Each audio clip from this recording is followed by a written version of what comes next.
Oracle, a Diana Hawthorne psychic mystery. Written, produced, and narrated by Carissa Andrews.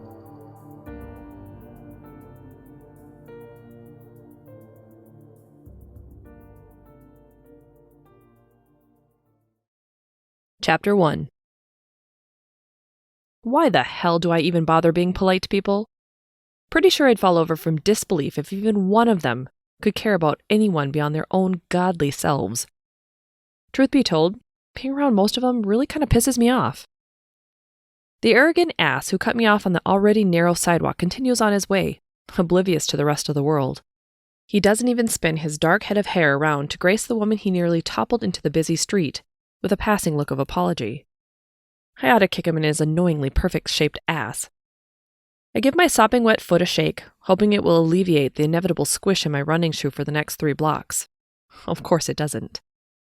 There is simply no way I can be part of the human race. The thought makes me snicker. By the time I reach my office, I'm already ready to peel off my shoe and throw it against the wall, waiting to see if it sticks like a wet noodle. Unfortunately, my first appointment is already pacing outside, hands wringing and hair frazzled like she's been pulling on it. Her eyes are wide as I walk up to my private entrance at the back of the building I rent out and shoot her a half smile. Why do they always have to hijack me at this time of the morning? "You must be Amber," I state matter-of-factly. She looks like an Amber, tallish, blonde cropped hair, wide blue eyes, and pouty lips. Amber nods, her hair flopping up and down frantically.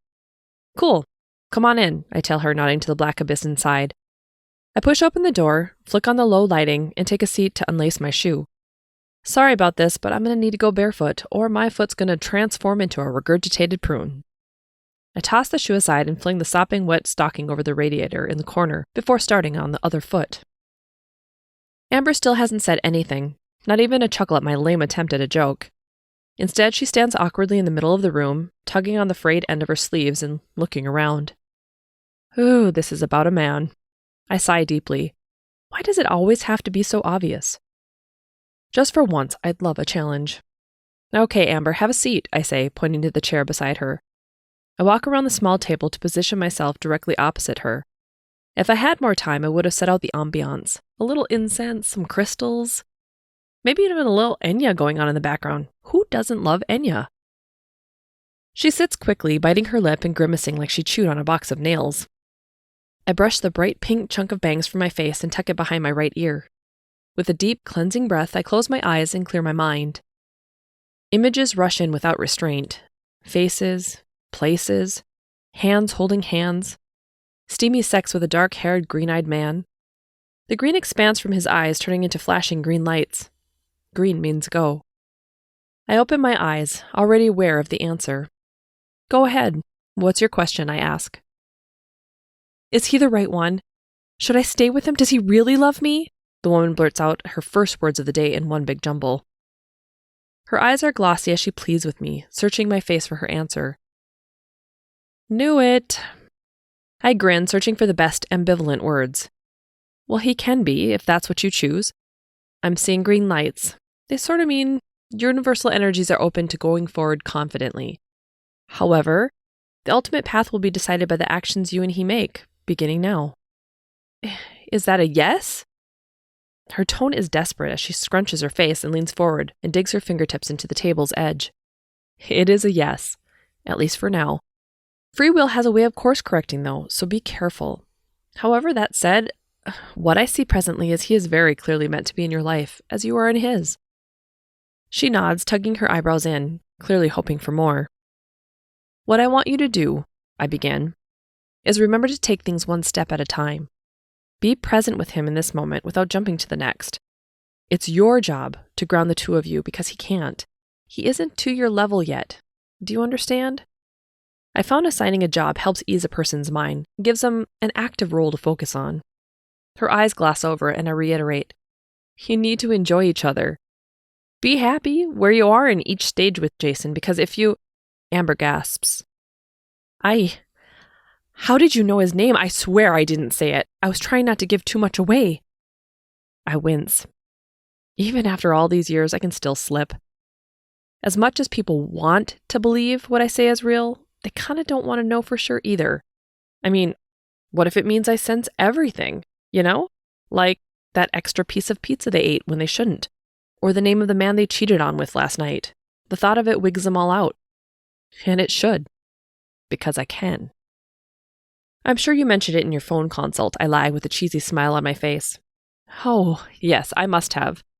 Thank you, Diana, she sighs, nodding to herself. Amber stands, shaking my hand absently. You are most welcome, I tell her. Now relax and enjoy the ride.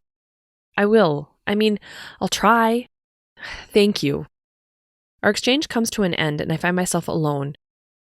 Blissfully, peacefully alone. Unfortunately, it's not meant to last long. My assistant Ronaldo bounds through the door moments after Amber exits. If he weren't so damn good at his job, I'd fire his flamboyant ass for being late every day. Well, hey there, sunshine. How's the most amazing boss in the world? He says, doing a flourish of his hands as he takes the seat recently vacated by Amber. With my face deadpan, I slowly blink from him to the clock on the wall.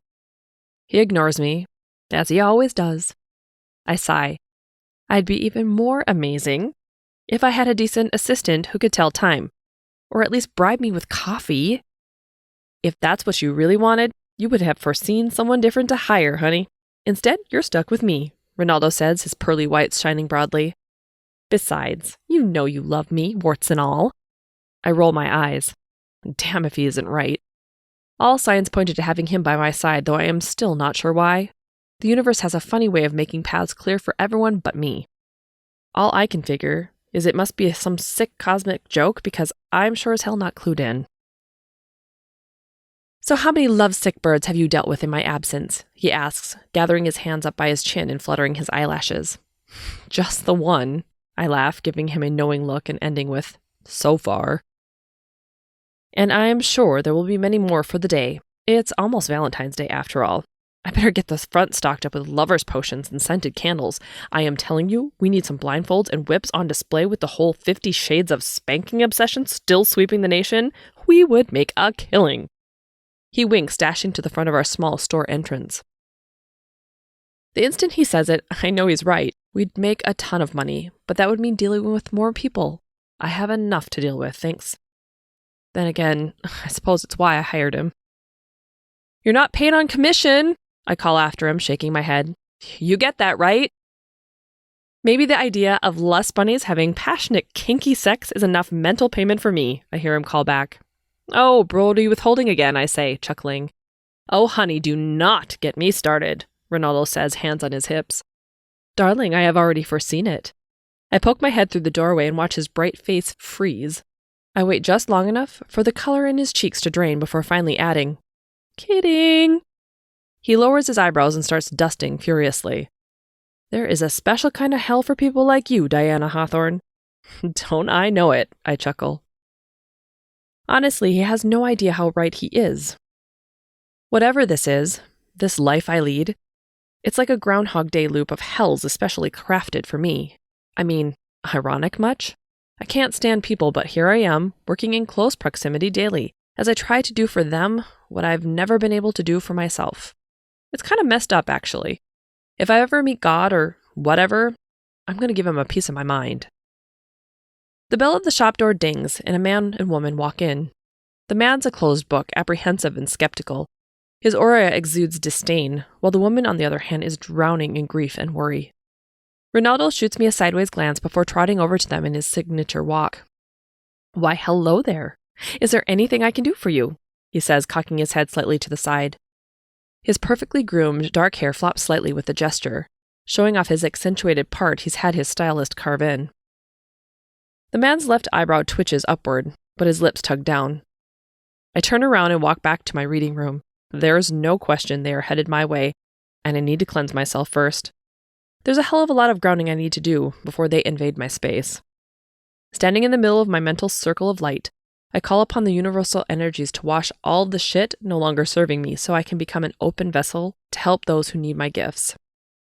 The white light washes through my system, taking away anything unwanted or clinging to me from the previous encounter with Amber.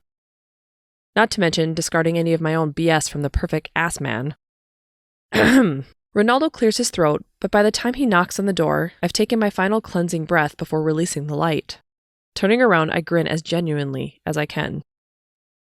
"These lovely folks would like a word with you, if you have a moment, Diana," he says, swinging his hand out to put them on display. "It's important." "Absolutely. What can I do to help?" I ask, widening my arms to suggest they take a seat. The woman moves quickly, clutching something small in her hand. The man stays behind, his eyes scrutinizing my every move. I hold my ground, waiting for him to finish comparing dicks. Finally, he moves to the open seat beside his wife. I catch Ronaldo's eye as he diva air snaps and walks out. Moving slowly, I extend my energy out, getting a feel for the situation before they even say a word. This situation, the reason they're here, is more important than most. It's about a child. Missing? Dead? I light a white candle and take my seat opposite them. Watching both closely, it doesn't take a rocket scientist to know the wife is distraught, out of her mind worried. The husband has reserved himself for the worst. Oh, and he thinks I'm complete bullshit. "So, where would you like to start?" I say simply. We, the woman begins, blinking wildly. "It's okay. Let it all come out as it should," I say, leaning in and waiting for the oncoming storm. "How old are you?" the man blurts out. If it wasn't written all over his face, I'd be taken more aback. The left side of my mouth quirks. "Honey," the wife warns, her eyes wide and forehead scrunched. "It's a reasonable question," he says, his voice deeper and nostrils flaring. I lean back in my chair. "Ted. It is Ted, right?" I say, crossing my fingers, watching his expression shift slightly when I get his name right. "How old were you when you realized you could breathe?" He shifts uncomfortably in his chair, his eyebrows tugging in as he searches for an answer. "I thought as much," I say, not letting him define his answer. "Look, what I do comes from outside myself. I'm not the one in charge. Something much bigger is. I don't presume to understand it fully or even try to, so either we can get down to business so we can find..." I close my eyes, searching for the name. "Esther?" I open my eyes to see his lips press into a thin line. "Or we can have a philosophical debate about age," I finish. His wife, Lacey, I gather, grabs his right hand in her left, clutching it so tightly her knuckles turn white. She whispers, "I told you she was the real deal." Ted's nostrils flare, but he keeps his trap shut. "Finally, we can get somewhere." "Lacey, I need the necklace in your hand if you don't mind," I say, pointing to her free hand. With a shaky extension, she reaches out and lets the dainty silver necklace tumble into my palm. Instantly, I'm inundated by flashes of a blonde, brown-eyed 8-year-old girl. She's playful, flamboyant, incredibly intelligent. She loves reading, dogs, and more than anything else, her parents. This is no runaway. Do you sense where she is?" Lacey asks, her voice cracking. I take a deep breath and shake my head. Unfortunately, it doesn't always work like that. Objects hold energy, yes, but they're not necessarily tied to her present, future, or even the event itself. I get snippets, but I need context. "How long has she been missing?" I ask. This isn't the first missing child I've dealt with, but this one is more urgent somehow. They're all urgent, but this is important for some other reason. 3 days, Lacey says breathlessly. The police, they can't find any leads. They're frantically searching, but it's not fast enough. She's only 8. Tears stream down her face and she reaches out for the necklace. I place it gingerly into her palm and she clutches it to her chest. I take another cleansing breath and try to settle into the energy. Esther is alive, that much is for sure, but beyond that, everything else is slightly obscured. Were there any clues or items out of place at the scene? I ask, knowing full well the police never declared an actual scene. They didn't have enough to go on. We don't know, not for sure. We have some guesses as to where or even who may have done this, but the police are having trouble making a connection. We were hoping... Lacey looks tentatively at Ted, who sits stone cold in the chair, still processing. Okay, what do you think you know? I ask, trying to open their minds enough for me to dig around. Ironically, it's Ted, not Lacey, who begins to relay the most information. Despite his stoic nature, he thinks about the day of the event and all of the situations leading up to her disappearance. The people he suspects, the whys. I catch a flash of a man with a litter of puppies. The one thing Esther would love to get her hands on. It's also the one thing Ted and Esther could never agree on. She wanted one in the worst way, and Ted couldn't deal. One more mouth to feed when he was worried about losing his job. His company is restructuring, and he's afraid they don't need him.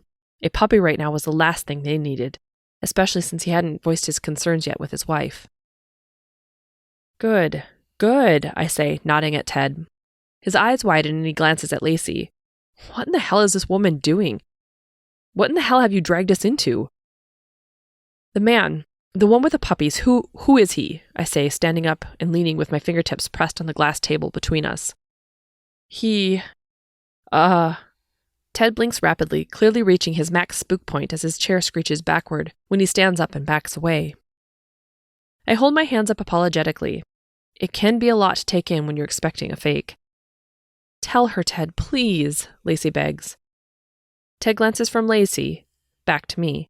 His mouth gapes open slightly as his eyes search the not-so-distant past.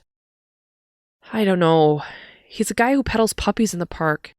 He's always creeped me out, but I thought he was harmless. Esther and we talked about him and how she isn't supposed to talk to him. But lately, I don't know, he's been persistent with us. Esther wants a puppy in the worst... Anyway, he wouldn't take no for an answer, Ted finally admits. Okay. I need you to take a seat and hold out your hands, I tell him, pointing at the chair he just kicked aside. He does so without question, though I can tell he doesn't understand why.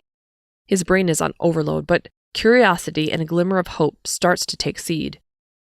As he holds out his hands, I slide mine underneath, the receiving mode, so our palms touch. Instantly, I see the man's face, the last interactions between the three of them. Through the energy transfer, there are glimpses of truth behind the puppy peddler. Not the assumptions made by Ted. His name is... I tilt my head slightly as I reach out for it. Bert? Brent? Yes, Brent.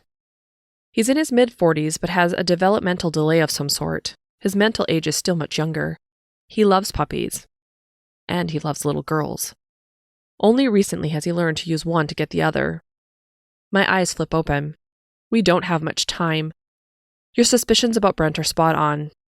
And he has a thing for little girls. He wasn't a bad guy, not at first, but something has snapped. Maybe he's off meds or something. I don't know, but we'll need to act quickly before the trail goes fully cold, I say. Lacey's eyes widen and she clutches the necklace to her chest as she holds back tears. Ted nods. He always comes out of the small apartment complex by the park. It's possible he lives there, but the police found nothing when they canvassed. This helps. Now we have a name. You need to get to the police department and tell them to find Brent for questioning. I wasn't able to get a last name. I think he must go by a few different names. It's still too muddy. But it should help them narrow it down when they talk to the landlord. I'll call my guy at the PD and give him a heads up. Ask for Detective Radovich when you get there and tell him you've just been to see me. He'll know what to do, I say. Goosebumps flash up and down my body, and the last thing I want to do is follow the line of energy further. God, I hate people. I hate knowing good people turn bad. Bad people pretend to be good. I hate knowing sometimes there's nothing I can do to stop bad things from happening. And if they don't hurry, bad things are definitely going to get worse.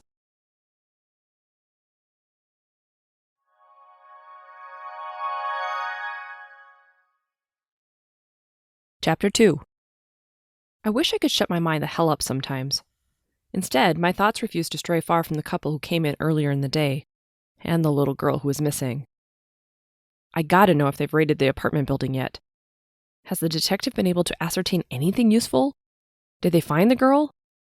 During the slower moments of my day, I reach out trying to sense what's happening, but nothing is certain. I take it as a sign things are more complicated than anyone would like. In all honesty, if it wasn't about a child, I couldn't care less, but as much as I hate to admit it, there are actually some things in this world that can melt this Ice Queen's heart. Even though I've never had any of my own, kids hurt or missing happen to top the list. After a long day of saying mostly the same old bullshit over and over, because let's face it, most humans aren't all that complicated, Ronaldo finally manages to cut off the stream of those wishing for a word. I ordered those chains and whips, he grins enthusiastically, clicking the deadlock into place. They'll be in on Thursday. His perfectly plucked eyebrows wiggle in rhythm with his butt.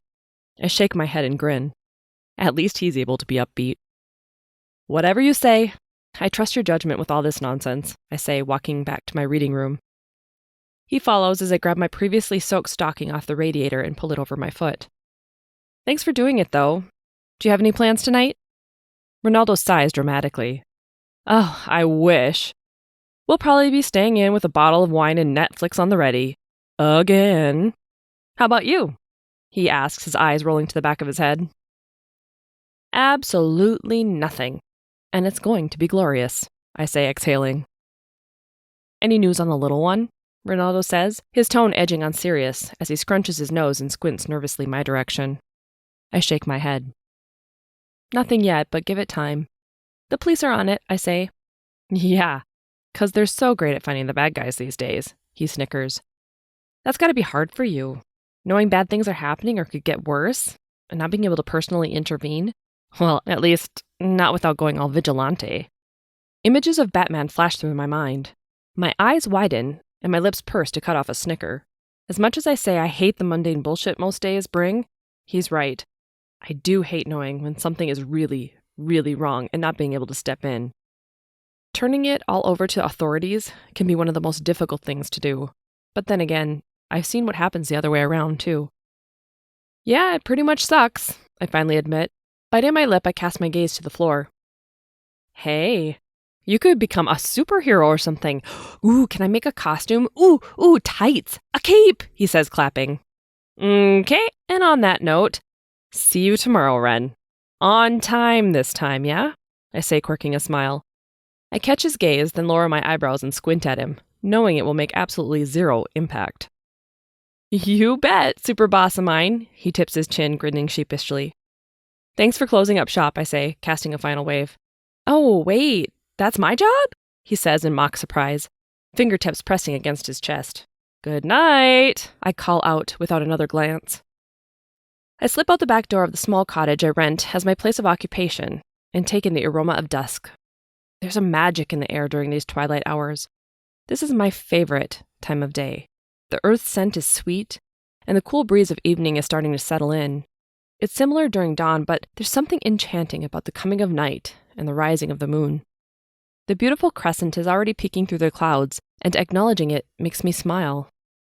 Waxing phase, I mutter to myself. Just a week and a half to the full moon. I'd like to keep tabs on where the moon phase is. It helps me to orient myself in the cycles of nature. Besides, it's kind of my job as a psychic, I suppose.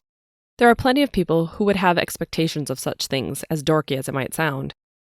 All it takes is one Wiccan to walk in and ask when the best moon phase is for starting a ritual or some damn thing. Besides, there are instances where moon phase and placement truly is crucial. Already, the energy of the moon pulls on me. But the last full moon's events seep in, dragging on my already burdened mind, and I wish I could release them and be done with it. My body tenses, with the anguish tied to the memory of that night. It certainly didn't go as planned. Mental note. I better check in with Dimitri again. I wish he'd answer his damn calls. We never should have attempted diverting the damn violet flame invocation. Talk about stupid. This is ridiculous, Diana. It's happened. There's nothing you can do now, I whispered to myself. Taking a deep breath, I press onward. The walk home is surprisingly enjoyable despite the cooler, early February air. Could certainly be worse. I could be in one of those godforsaken places where the wind hurts your face and white shit covers the ground this time of year. I've never figured out what would drive a person to live where there's 7 months of snow. Who signs up for that willingly? Shuddering to myself, I pass the neighborhood park where kids are still out and about, squealing as they chase one another. Ordinarily, I would continue to hurry on my way so I can wrap myself in the silence of my living room. But today, I stop and really watch. Casting my gaze to the tufts of brownish-green grass and puddles, I can't help but see the little girl's face. The family never divulged a photo, but I didn't need it. She's as clear to me as if she were standing beside me. Her bright brown, inquisitive eyes are what haunt me most. I'll check back in with Detective Radovich when I get home. Turning on my heel, I pull my sweatshirt a bit tighter. Before I know it, I climb up the front steps to my small but adorable house. You'd think it was a granny's house from the outside, but I don't care. I love the pink embellishments and the ornate ironworks. They remind me of something I can't quite put my finger on. Perhaps it simply reminds me every day the universe is still a mystery on some levels. even to me.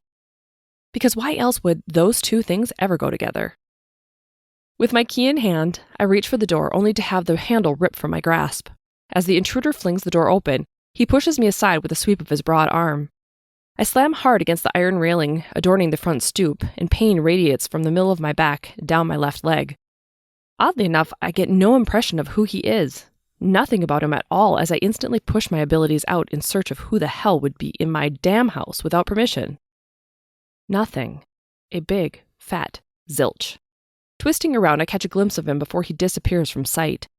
I might not be able to ID him with my gifts, but I recognize his perfectly shaped ass as it runs away. It's the same damn guy from this morning. Clearly he has a thing for toppling me over. Wow, I'm really off my game. Either that or he's deliberately warded from me. Had I not been so preoccupied with my own thoughts, maybe I would have been able to do something to apprehend the dude. And then again, who expects someone to come bounding out of their house when they live alone? What in the hell could he possibly have been looking for? Truthfully, nothing I own would be of any consequence to me if it were stolen. Not being allowed to have a true past will do that to you, I suppose. However, the idea someone bothered to break into my house, and not just someone, the same guy who nearly knocked me into the street, now that makes me curious. I push forward, gaining a more solid footing in my entryway, and try to focus. The guy's scent is familiar, but off somehow, like he's tried to alter it with too much cologne. Pushing past the empty darkness as I attempt to play in his mind, I start seeing glimpses. Flashes of knives, ancient ones with runes or something written along the side. An explosion. Blood. Lots and lots of blood. The images are old, like they belong in an ancient memory, blurred and obscured. I take a deep breath, letting the world fall away.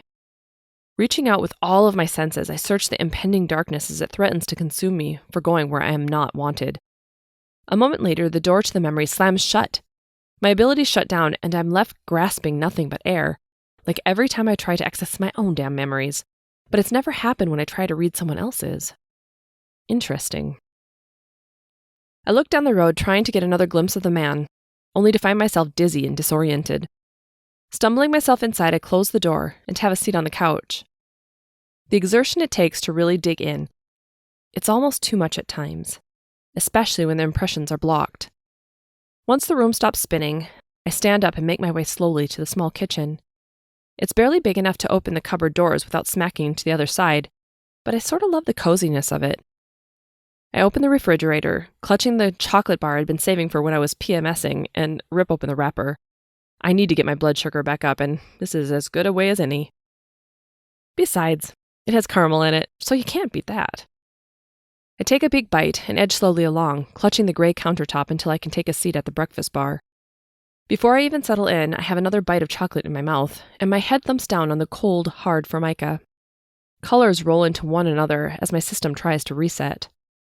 After all this time, I still don't understand why some uses of my gifts will drain me like this, while others, the incessant, stupid Cupid matches, for example, I could do those for hours on end. It's so annoying. Someone out there is laughing maniacally, knowing they set me up this way. There was a time when it wouldn't matter that I was helping people with their trivial problems.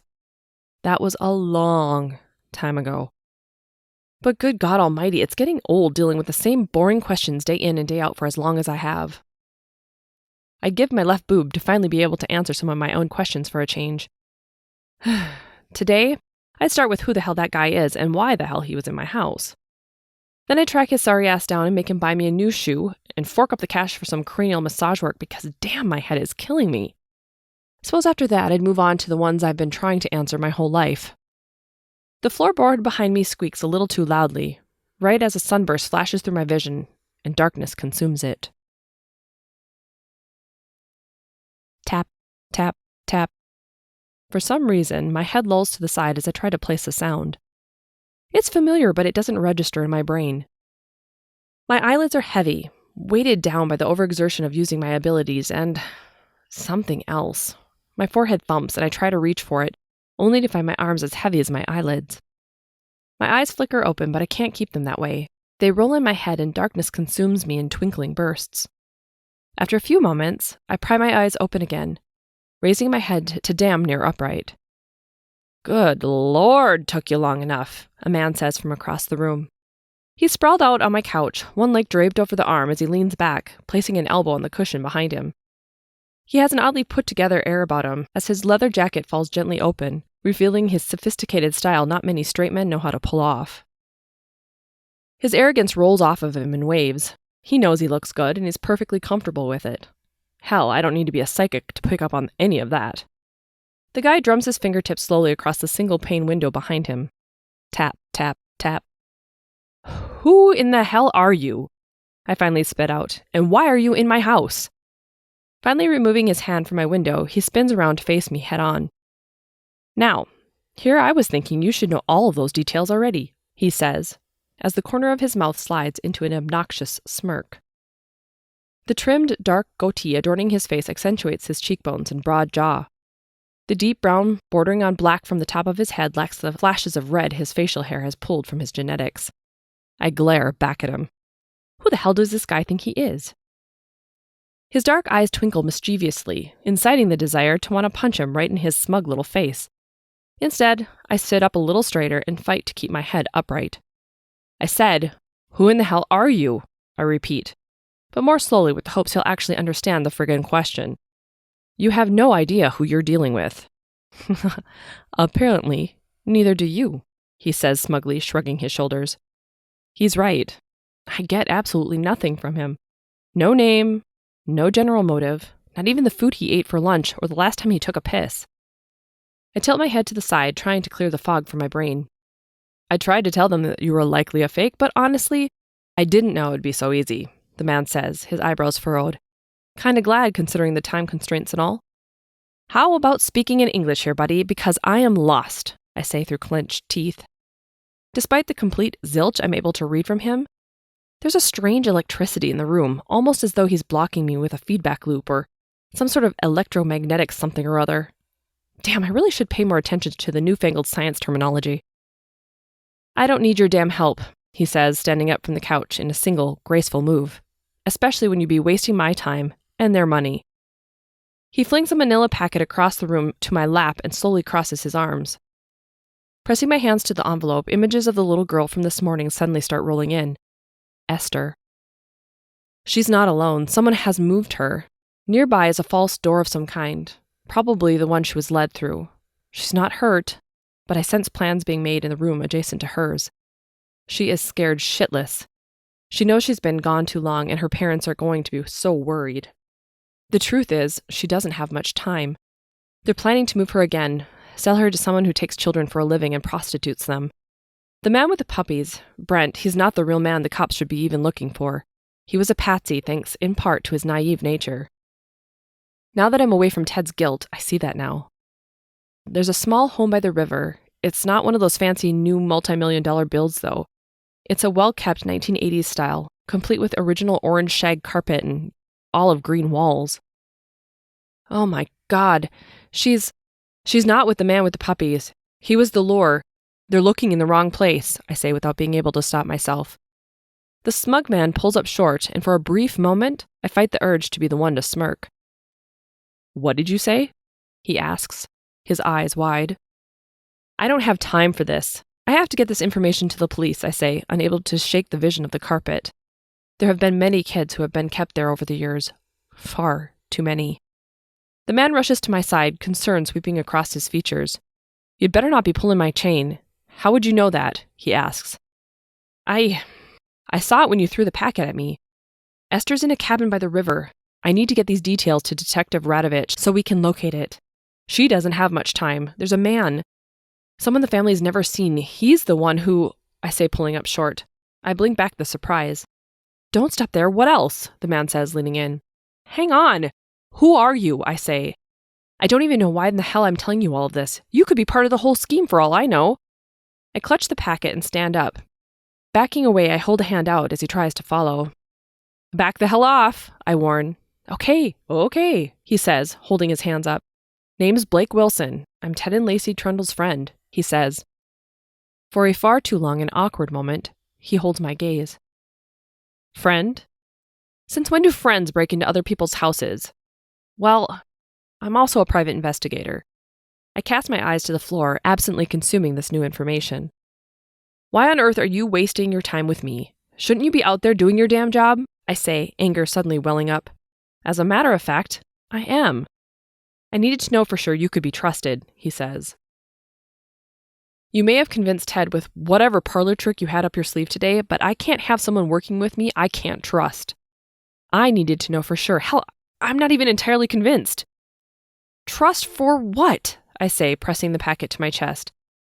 As far as I'm concerned, between the two of us, I'm a goddamn saint. I haven't accosted you or broken into your damn house. Besides, the one you really need to be concerned about is whoever took Esther. Ordinarily, I'd say you were right, but before your talk with him today, Ted was convinced you were a charlatan. He was concerned about you impeding on the case with some wild goose chase, but Lacey has been hell-bent on bringing you in. This is their daughter we're talking about. Then something changed. Whatever you said to him this morning had him confused, but he wanted me to confirm before I brought you in. I don't need some fake psychic screwing up my investigation. I gotta know you are what they say you are. Or what they think you are, anyway. It didn't seem, well, until now, like you had anything special, he admits. But that could have been an educated guess based on the packet.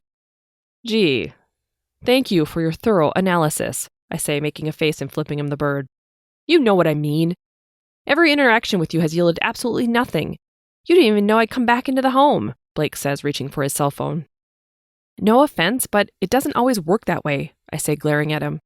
Sometimes I actually have to push myself to see things. Other times, they come easy. I let out a long sigh. Why in the hell do I feel like I need to defend myself to this arrogant asshat? Fine. You'll have to tell me more on the ride, he says, pushing send on his phone. What? I snort. Holding up a finger, he walks a few steps away, waiting for someone on the other end to pick up. Yeah, it's me. I don't know, might be something to the psychic chick, but we're gonna have to confirm. She thinks we're looking in the wrong place. According to Diana, we're gonna need to refocus the search along the river. I'm bringing her in to go over satellite images now to see if her hunch pans out. Be there in a few. Blake ends the call and turns back to me. Ready to go? I fling the manila packet back at him. Since the moment I got home, I've been assaulted by you. Twice. Nearly passed out from using my abilities, not to mention knocked out by you. God, I probably have a lump on my forehead now. Thanks, by the way. And interrogated like a criminal. I think I need a damn minute to regroup. Blake's deep brown eyes widen and his dark eyebrows tug in. I didn't knock you out. You passed out as I walked back in. Well, that's a relief, I say, rolling my eyes. Look, you said it yourself. We don't have much time. If Esther's with this man at the river, we have to get our asses moving. If things really are going down the way you say they are, then this should be super easy. I'm sure I don't need to tell you the statistics for missing kids and the chances of being found alive, but if I have to... I hold up a hand. No need. I'm well aware. Well, good. Then you know we need to figure out which house we're dealing with, and we need to know now.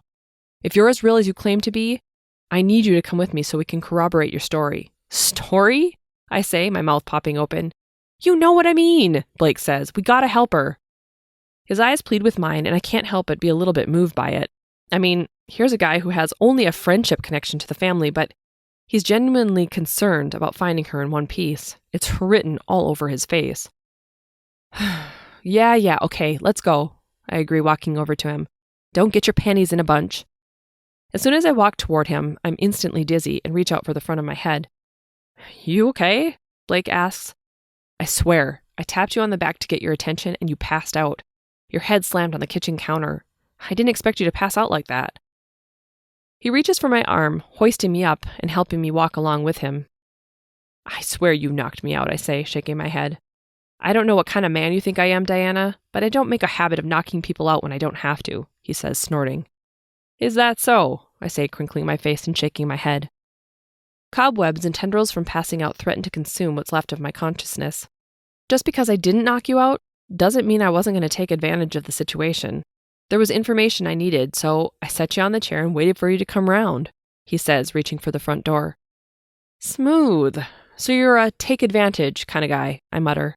Lady, seriously, you ain't got the first clue what kind of guy I am. Seems like you can't get a single fix on me at all.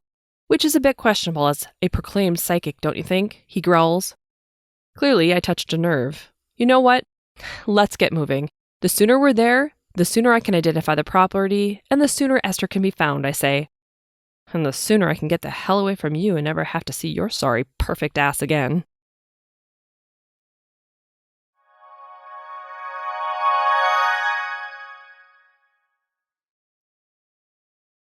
Chapter 3.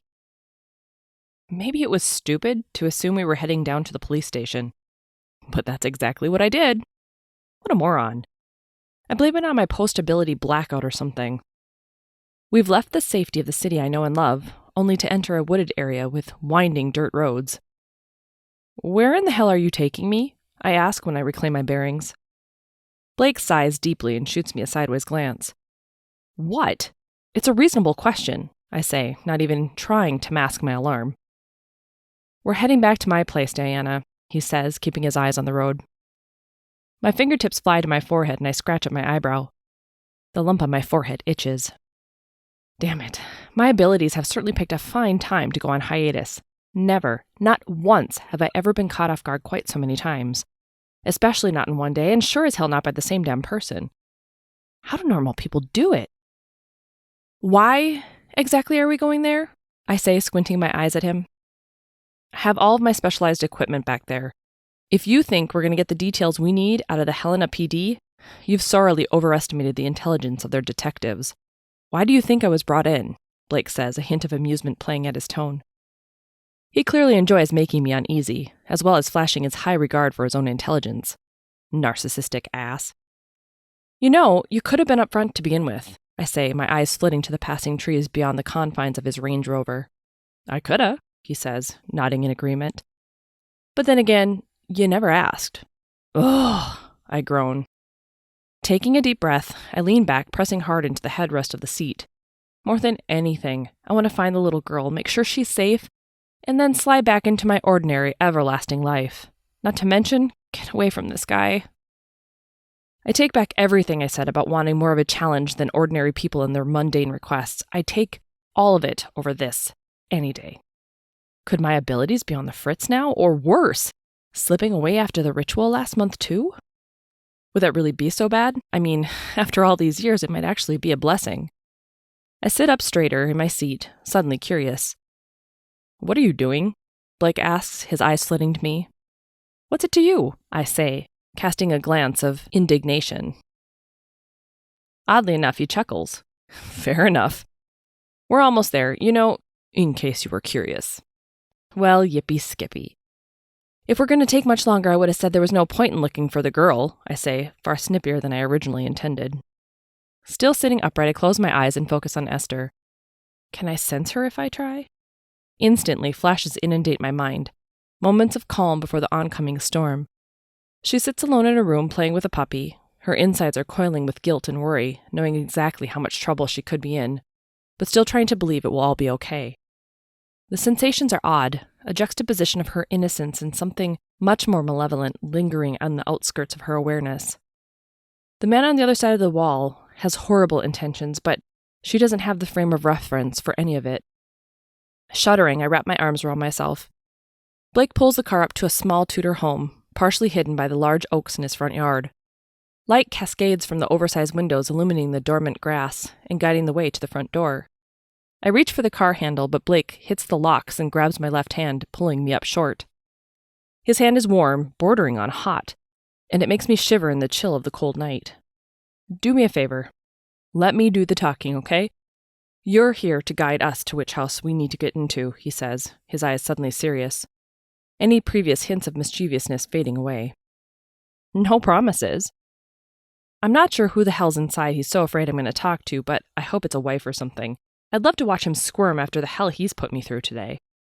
I tug my hand from his and exit the Rover. Without a glance back, I walk confidently up the stone steps to the entrance and wait for him to unlock the massive front door. My strength is returning, and the crisp night air and moonlight continues to do me some good. Blake walks up a few moments behind me and simply pushes open the door. No keys required. You may enter, he says, smirking. Right, I mutter, ushering myself past the arm he swung outward, offering me inside. Aiden, we're here, Blake calls out, his voice bouncing around the small, empty entryway. I flip my eyes around. The majority of the house is as barren as the entry, despite the character and charm of the outside of the home. Ever think of decorating a bit? I mutter. Why? Blake says, raising an eyebrow. A young man no older than 20 bounds around the corner. His shaggy brown hair reminds me of a sheepdog, the way he has to toss his head to the side to see. Hey, Blake, I got all the specs pulled up, he says, grinning from ear to ear. Ready when you are.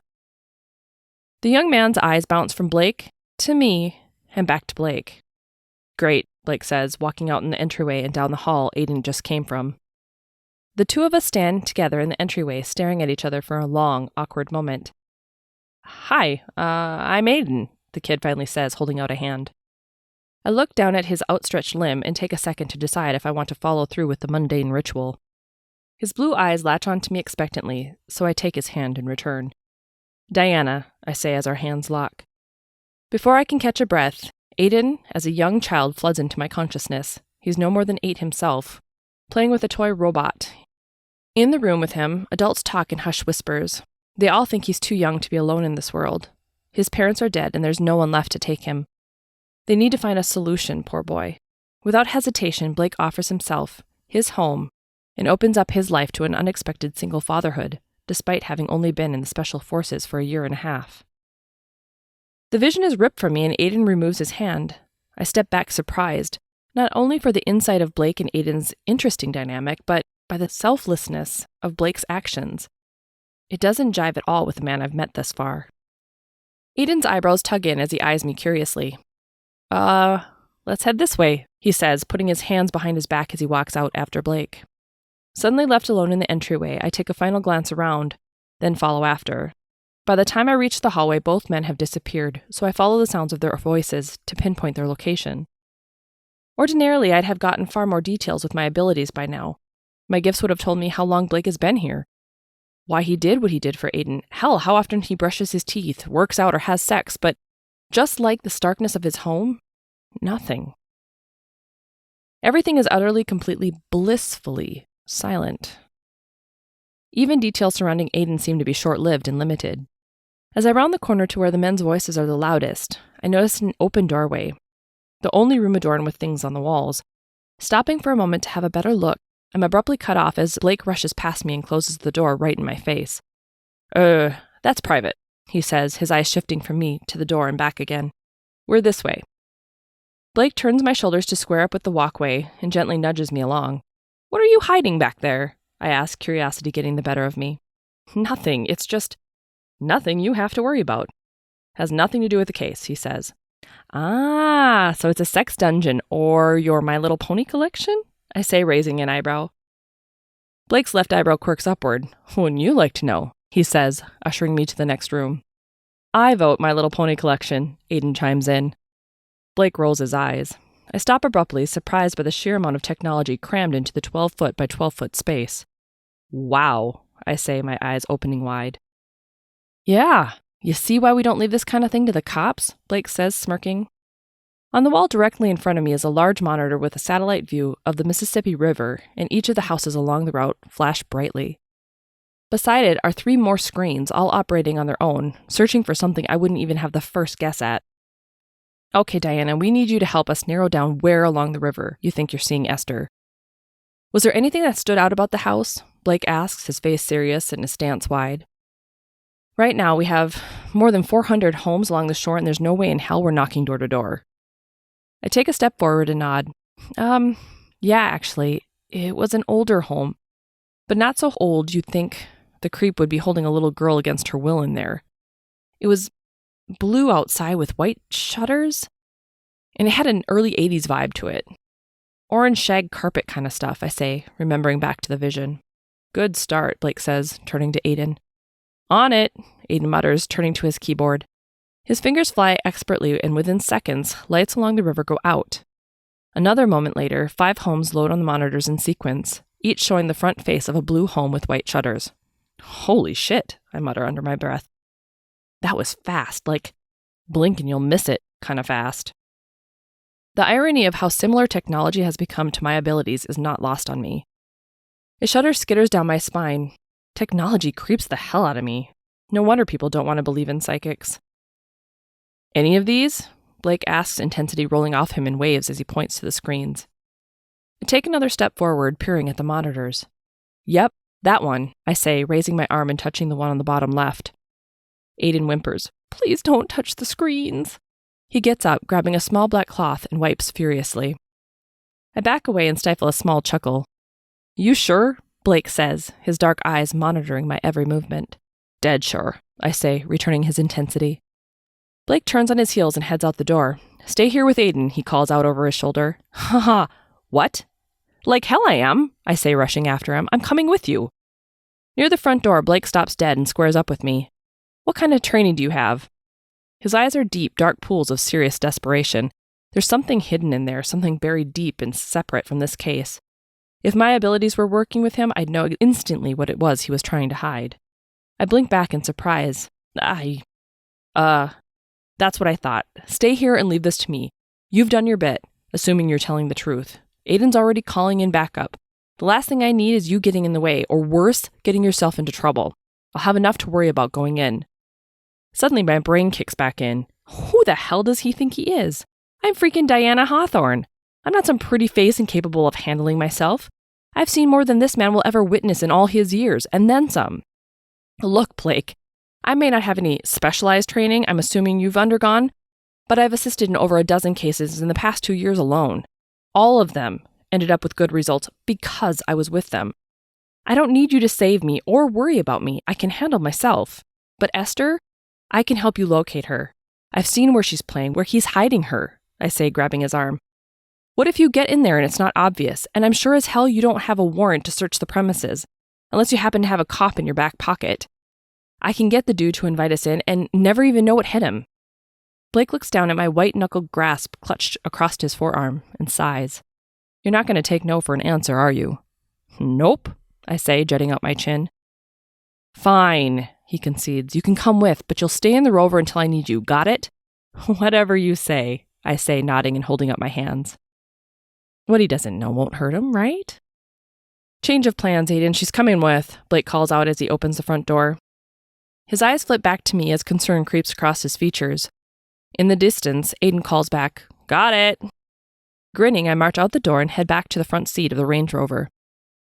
Blake slides in the driver's seat, turning the vehicle on and plugging in coordinates into his in-dash GPS. Within seconds, the vehicle is in motion, swerving along the curvy drive with ease. His focus reminds me of my own. The confusion from earlier is waning and my senses heighten, as they always do when I'm helping with a case. Of course, I'll be asleep for days after we're done, but it will be worth it if we can find the little girl before anything truly bad happens. I can't imagine the kind of hell she'd have to deal with if we fail. Turning to Blake, I whisper, Who was it? Excuse me? He says, not taking his eyes off the road. I eye his every move, trying to figure him out. It's curious, I've never had to read someone solely based on their body language before. It's an interesting, almost refreshing twist. He shifts in his seat. Who did you lose? I ask. Even though I got the details about Aiden's parents, I'm not certain that's the entirety of it. Blake snorts. What makes you think I lost anyone? He shoots me a sideways glance, but again, his perfect little ass shifts in his seat. I mutter. What's I shrug, casting my gaze out to the road in front of us. Trees fly by, far faster than they should, as he presses the limit on how quickly we should maneuver the bends. You're an odd one for me, I finally admit. On one hand, I can't get a read on you, but on another, I get these impressions, just calculated guesses, really, because they're not based on my insights or gifts, whatever you want to call it. Christ, is that how you have to go through your life? Watching for patterns and making guesses, hoping they'll pay off?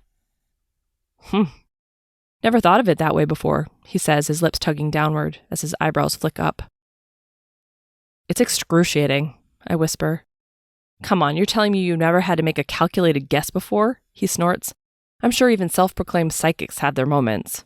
I shake my head, letting the snide remark slide. No, never for the things that mattered. I've always been able to see the past, present, and future accurately. Well, okay, that's a lie. The only other blind spot has been my past, but we won't get into that. Never? Then why would I be so different? He asks, glancing to me. No idea. To be honest, it's kind of annoying. I don't know if it's me, if my abilities are on the fritz, or if it's you. Just you, you know? Have you warded yourself? I ask. He throws a glance my direction and snickers. Like, with witchcraft and stuff? Sure, if you want to be an ass about it, I say, throwing my hands up in exasperation. Well, come on, wards? Are you even using English? I mean using something to protect yourself from being read. Well, in the reference I'm using it anyway. You can call it magic or witchcraft if you want. It's another form of energy work, I say, biting my lip. Nope. No warding happening here. Just me in all my ordinary glory, he chuckles. So weird, I mutter, shaking my head. Well, so far, supposedly you've been able to see other stuff pretty well, right? Until it happens more frequently, don't worry. I'd consider it an isolated incident. Then again, that's just me, he shrugs. The rover swerves to the left and I have to put my hand out to avoid smacking into the door. Nearly there, Blake says, more for himself than me. Even without the GPS dictating our course, I can sense we're getting closer. Such a weird sensation. It's a tingling playing at the back of my neck like someone's there breathing against my skin. Perhaps Blake's right. Maybe it's a completely isolated event. It seems that way so far, at any rate. All I know is, when this is all over, I'll need to do some heavy-duty chakra clearing. A couple of blocks away from the 80s-style house, or maybe it's a cabin, Blake slows the vehicle down to a normal speed. His facial expressions flip back and forth as he works out exactly how to go about things. I watch him enthralled despite myself. Ordinarily, in this close proximity, I'd be hearing snippets of everything, unless I specifically warded my own mind from the barrage. Finally, he parks the car in the driveway and cuts the lights. You sure this is the place? He asks, turning to me. In the light of the waxing moon, the house stands nearly silent. Only a single sign of life inside is evident, the television set in the living room as it flickers with the commotion of whatever the man's watching. He's on the edge of drifting off to sleep, cheap whiskey the culprit at this early hour. My eyes flit to the clock. It's just barely gone 9 p.m. I nod, taking a deep breath. All right, stay here. Trust me. I've got this covered, he says. It's not my first rodeo. Before he can exit the rover, glimpses of Esther asleep inside the cabin flood in. She's clutching a tattered teddy bear. It's not hers, but it reminds her of home. The puppy is curled up beside her. The space is tiny, but the sound of the TV creeps in muffled bursts. Blake, I call out before he closes the door. Yeah? He says, twisting to look inside the vehicle. She's in there, in a small room. Maybe a closet? He presses his lips into a thin line and nods. She's okay though, right? Alive? I nod. With the tip of his head, Blake closes the door and saunters up to the front stoop. Despite myself, I'm mesmerized by his walk. Damn, those jeans definitely suit him. I run my hands over my face and close my eyes. Get a grip, Diana. This is the same jerk who pushed you into a puddle and stormed your house. Blake knocks on the door, and after a moment, a light flickers on in the entryway. A second or two later, an older man, nearly 70 by the looks of it, opens the door. His gray hair is matted against his forehead, and he looks as though he hasn't changed his dirty gray shirt in days. The man's got a gun stashed nearby and isn't too keen on strangers, especially ones who knock on his door as night is falling. Especially pickup nights. Reaching for the handle of the rover, I pull up short. Something must have been said to appease the man's initial skepticism, because he opens the door wider and lets Blake inside. He doesn't look back my way at all, just waltzes straight in. The moment the front door is closed, mine is open and I'm on my feet. I don't care how much this Blake guy thinks he has this under control. I'm not about to sit this one out. A little girl's life depends on it.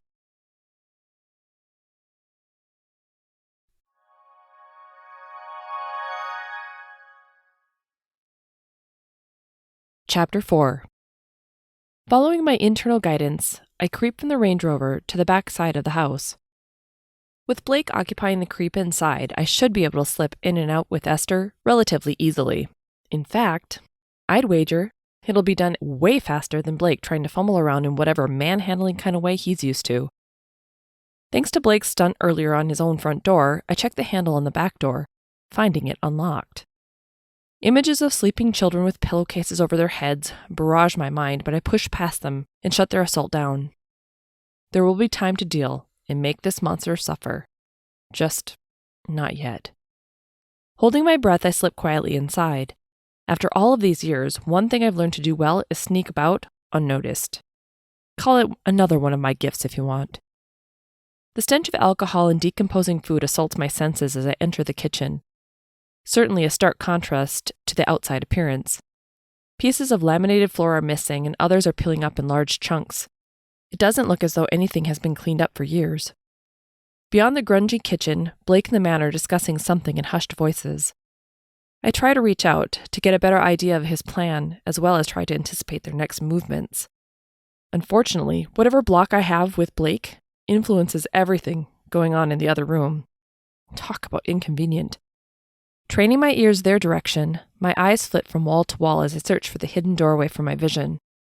Rather than focusing on the men, I take a moment trying to train my senses on Esther, using her as a needle, telling me whether or not I'm getting close. I close my eyes and broaden my awareness so it blankets the house, searching each crevice and corner. It settles on the wall in the main hallway, separating the living room from the rest of the house with a large staircase. She's under the stairs. Of course, he's kept her close. I tiptoe closer, scanning the wall on this side of the hallway for the hidden doorway, but it's no use. I'm pretty sure it's on the other side, where, of course, the men are. There are a lot of crazies out this way, to be sure. Blake's voice filters to my ears. Glad to hear you're staying safe. Yeah, I don't know about none of that, but appreciate you stopping in, the man says, his words garbled and slurred. A small scuffle scutters through the hall as someone gets out of a chair in the other room. Mind if I use your bathroom quick? I gotta take a piss, Blake says. I take a step closer.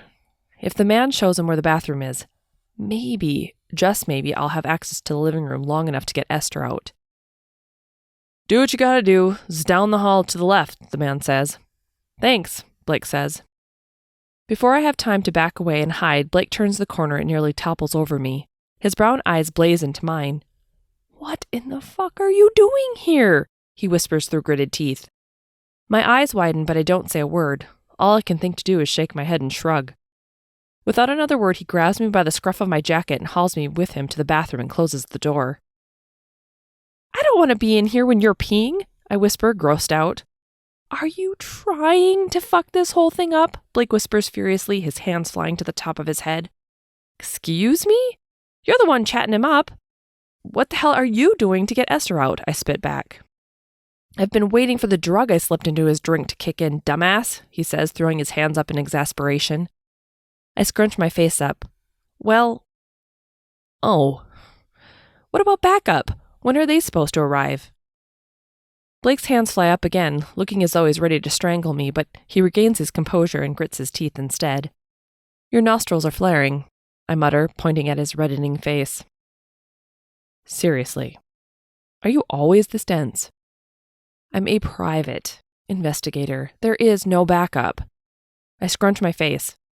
But you said... You were just on my case. I wanted you to stay behind. Good God, it's like dealing with a damn child. Normally, I'd have a better read on what's going on. You're freaking blind spot, remember? I'm not used to handling that kind of thing, I whisper, enunciating each word with a stronger start than necessary. Well, get a freaking grip, because you're about to screw this whole thing up, he says, pursing his lips. I roll my eyes. Please. Do you have any idea where he's keeping Esther? Or have you been too busy drinking it up with the bad guy? Just a hunch, but, under the stairs, he says without hesitation. I flinch and try to recover as quickly as possible. Figures he'd know without my damn help. Maybe he was right. Maybe he didn't need me for this. Yeah, but how do you get in? I say, making a pretty face. Well, pretty sure there's a door somewhere, he says, raising an all-knowing eyebrow. Well, if you know everything, why do you even need me? I mutter, rolling my eyes. As I recall, I didn't. You chose to come, and you promised to stay put unless I needed you, he says, pointing out the obvious. Oh, shh. A loud rap on the other side of the door makes us both jump. Everything okay in there? The man of the house asks. Blake places a hand firmly across my mouth and opens his brown eyes wide. His nostrils flare as he presses his lips into a thin line. Yeah, sorry, taking a little longer than I thought, he mutters. Somebody in there, would ya? Thought I heard talking. No, just me. I, was watching a YouTube clip on my phone, Blake answers back. There's magazines next to the pot. We both look toward the toilet. Sure enough, a stack of magazines rests in various states of decay. Mostly old Penthouse issues and a couple of guns and ammo thrown in for good measure. I shudder. Ugh, gross. So there is. Huh. Thanks, Blake says, casting me a sideways glance. You bet, the man slurs. We stand absolutely still, listening to the sound of footsteps dragging their way back to the living room. Listen to me, and listen closely. I want you to leave through whatever doorway, window, or crevice you crawled in through and get your ass back to the rover. I want to get away clean and without complication. I can't do that unless you're back where you're supposed to be, Blake says, grabbing hold of my arms. Do you understand me? I lower my eyebrows and cock my head to the side. Listen up, Blake. I don't know who you're used to dealing with, but I'm not your date and I'm not your employee. I'll do what I want, as long as it's what makes sense to me. Got it? The door to the bathroom slams open, making us both jump back. The man points a shotgun our direction, his face scrunched like he ate a crate full of lemons. Still clutched to my arms, Blake takes a step forward and shoves me behind him. Knew you're lying. Who's the broad?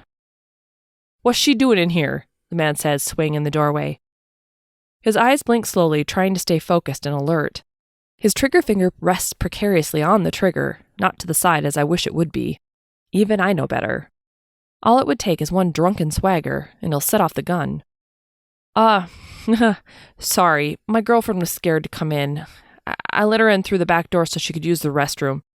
Thought I'd try to sneak in a little risky sex before we headed out. Blake leans towards the man and whispers loud enough for both of us to hear. Gets her hot, if you know what I mean. The man visibly relaxes. After a moment, he tips the gun up and rests it on his shoulder. Blake may not be psychic, but he certainly knows how to read people in his own way. Somehow, he knew exactly how to disarm him without ever raising a hand. I release the breath I didn't realize I was holding and allow my shoulders to slightly relax. Likes the risky stuff, huh? Feel like Sharon? The momentary relief washes away as terror replaces it. Blake remains calm, keeping his tone cool as a cucumber as he says, Nah, thanks, man. I gave her what she needed. If you change your mind, I wouldn't mind getting a piece, the man says, twisting to get a better view of me. Like hell, I blurt out.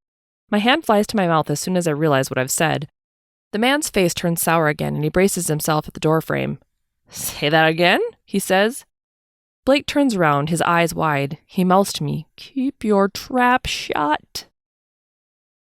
What she means is, Blake says, she knows who her keeper is. The man eyes Blake, then glances at me. Think it's best if you two get yourselves gone. Blake nods. Yeah, I think you're right. Sorry to be a bother. He takes me by the hand, marching me through the house and to the front door. The man stumbles behind us, the shotgun still firmly clutched in his hand. Opening the door, Blake shoves me out onto the porch and turns back to the man. Without hesitation, I keep walking to the rover. I might be headstrong, but I sure as hell ain't stupid. How the hell are we going to get Esther out now? There's no chance the man's going to let us back in after all of this. I watch from the seat, wondering what Blake could possibly have to say to the man at this point. A moment later, Blake takes a step onto the porch, but turns back to the man, firmly swiping his elbow upside the man's head. Almost in slow motion, he drops like a marionette whose strings have been cut. Kicking the car door back open, I rush up the stairs. What the? I say, my voice higher pitched than it should be. Blake turns back to me and shrugs. Damn drug was taking too long to kick in. Holy shit, is he okay? Blake chuckles, turning to me. Does it really matter at this point? I glanced out at the old man sprawled out on the orange shag carpet. He's actually not as old as I suspected originally. Without the panic of being shot lingering over me, I realize he's only in his mid-40s. 50s tops. But all the years of alcohol abuse hasn't been kind to him. Not so much, I say, shaking my head. Good, then help me find Esther and let's get the hell out of here, Blake says, rushing to the closet under the stairs. Shouldn't we, I don't know, tie him up or something? I ask, pointing at the sprawled out body on the floor. Nah, it'll take hours for it to wear off. By then, he'll be locked up, good and safe, in his very own cell, Blake says, rushing to the closet door at the back of the stairs. I take a final glance at the crumbled body of wasted life. How does anyone ever get to this point?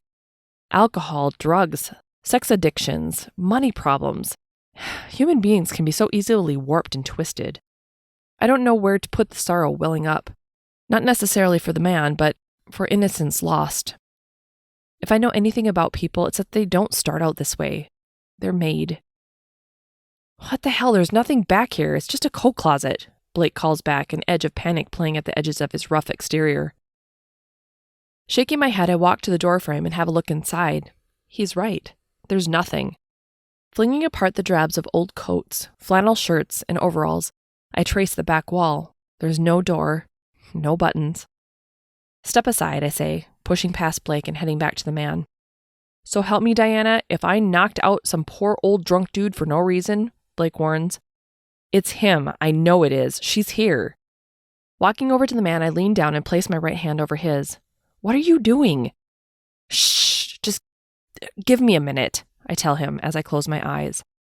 My mind is flooded with garbled images, thoughts and memories all mashed together in a strange conglomeration of near incoherence. Dark holes, swimming doorways, a necklace swinging around his fingertips with something dangling at the end, laughter and more drinks. Damn it, I say, standing up and having a look around the room. I walk to the other end of the room to get a different vantage point. There has to be something here.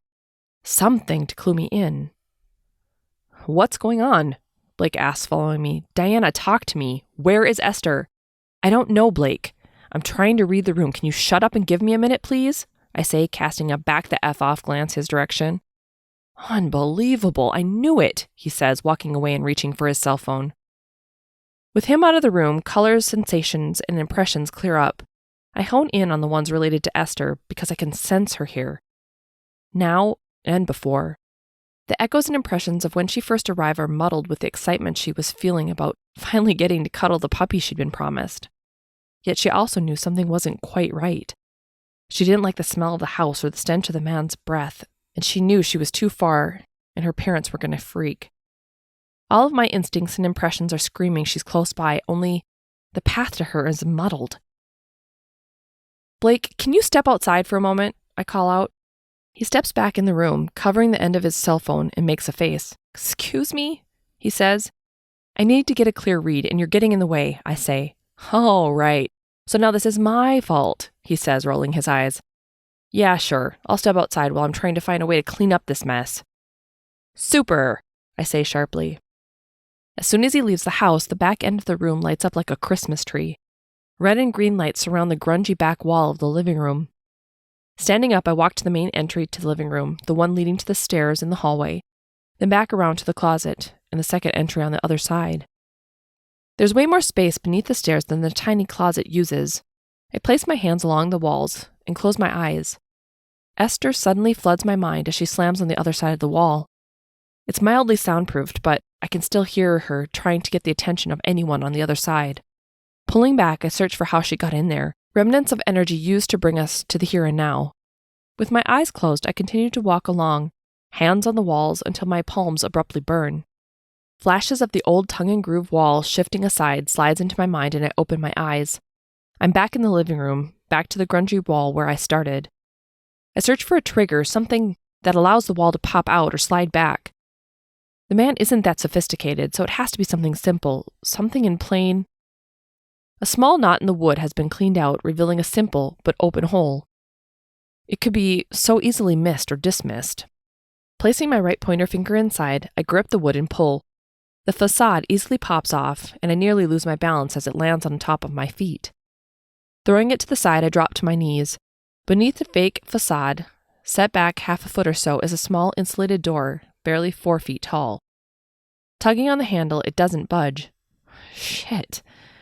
Of course it's locked, I mutter under my breath. Luckily for those incoherent images from earlier, I know exactly where the key is.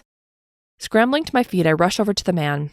Dropping to my knees, I push him over so that he's on his back.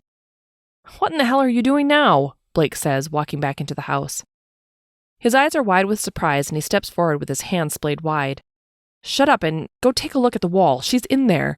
I need to find the key, I say, mentally preparing myself to search the man for the necklace with the key on it. Taking a deep breath, I thrust my hand under his shirt in search of the necklace. Nothing is there but an overly hairy chest. Flashes of him twirling the necklace and shoving it in his pocket come to mind. I shudder, pulling my hand back. Oh, you've got to be kidding me. Christ, how did you find this? Blake says from the living room. How the hell do you think, dumbass? Psychic, remember? Just because you don't believe it doesn't make it less so. Taking a deep breath, I plunge my hand into the man's pocket and pull out the key. Blake's jaw drops open, but thankfully he doesn't say another stupid statement. Instead, he backs away and makes space for me as I scramble back over to the little doorway. Placing the key inside, the satisfying click of the lock pulling back is like nothing I've ever heard. I yank the door open and inside, Esther falls back on her butt, tears streaming from her red face. With her inside is the little puppy that lured her here, a small cloth for a blanket, and the ugly orange shag carpet. "Come on, let's get you out of here," I tell her, extending my arms to her. Esther's eyes widen and she clutches the puppy to her body. "It's okay, Esther. We gotta go," I urge. She shakes her head. "Where's my mom?" Blake pulls me back, taking my place. "Hey, sweetie, do you remember me? My name's Blake, and your mom and dad are both very worried. They've sent us here to come get you. Will you come with us?" His voice is low and soft, and the kind tone I suspect a good dad uses when they're trying to get their kids to bed. "Mom's going to be so mad at me," Esther says, fresh tears streaming from her eyes. Blake shakes his head. "Nobody's mad. We all want to see you home, safe and sound. Will you come with us?" He offers his arm out to her, and she nods. "Okay. Can I keep the puppy?" "Sure, Esther. Bring her along, too." He nods, pulling both of them in close. "It's a boy. See?" Esther lifts the puppy up by its front paws, revealing its gender. "Okay, so it is," Blake chuckles. "Come on, let's go." Blake takes a step back, helping Esther out of the little room. "Where in the hell you think you're going with her? She's mine, you hear?" The man slurs from the floor.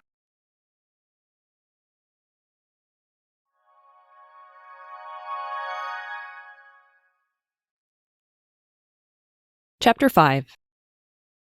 We both spin around, surprised to see the man of the house, rousing and reaching again for his shotgun. His gestures are slow and sluggish as he struggles to get to his knees. "Told you we should have tied him up," I blurt out, my voice nearly a screech. Esther screams and flings herself back inside the little room. Blake pushes past me, rushing forward and kicking the shotgun out of the man's reach. He follows the movement immediately by landing his steel-toed boot squarely upside the man's head. For the second time tonight, he slumps to the floor. "Oh my God! Tie the man up, would you?" I say, my eyes blazing into Blake's before turning back to Esther. "It's okay, sweetie. It's safe now." Reaching for my hand, hers shakes as she bends down and exits the small enclosure.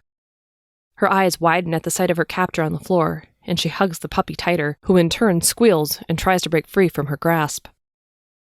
Without a word, Blake sets to work, hoisting the man up into a small armchair and tying him up with whatever ropes and cords he finds available. He secures him expertly, tying knots I haven't seen in years. "Boy Scout, were ya?" I say, pulling Esther close, unable to take my eyes off of him. "Something like that," Blake mutters, not breaking his focus. When he's satisfied with his handiwork, he finally pushes up to a stand and lets out a sigh of contentment.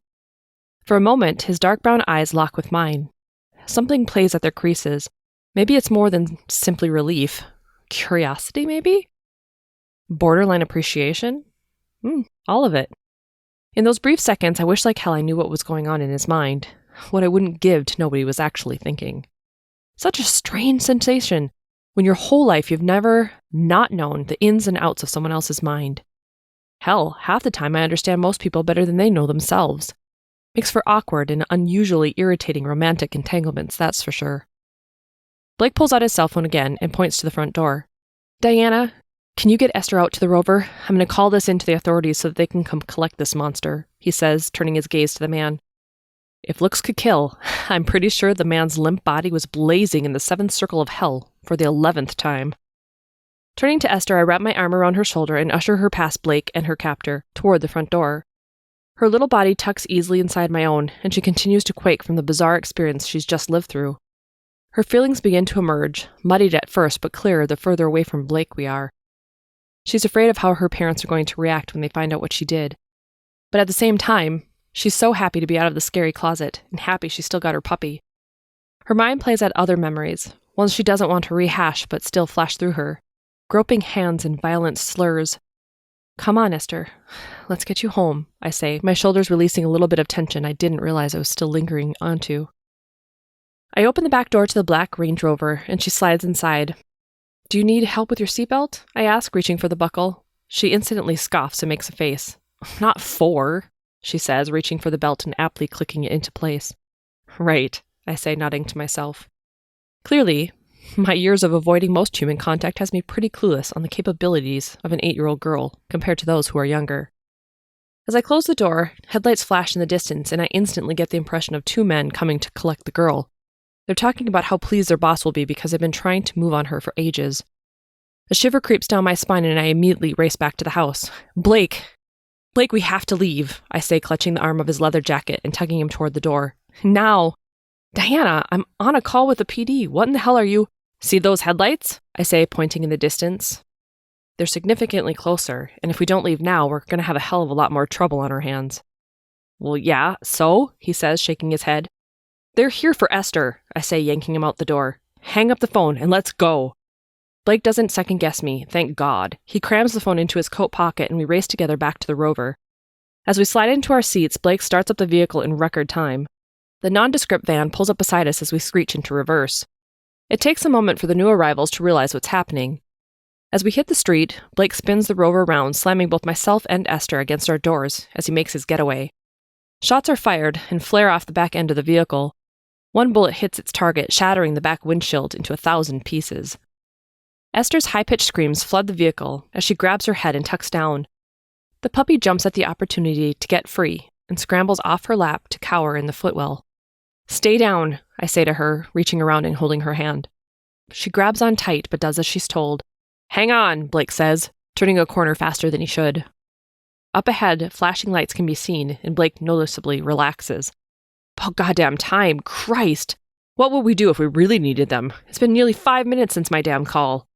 He drops his speed to a more manageable level and eases back into his seat. Are you going to flag them? Let them know it's us? I ask. Hell no, Blake snickers. They have bigger fish to fry. What about Esther? We'll get her back to her parents. From there, we'll let Ted and Lacey decide what happens next, he says, releasing a sigh. I look back at Esther. She hasn't moved since the glass shattered, but her left hand has begun to search for the puppy's fur to stroke. How are you holding up, Esther?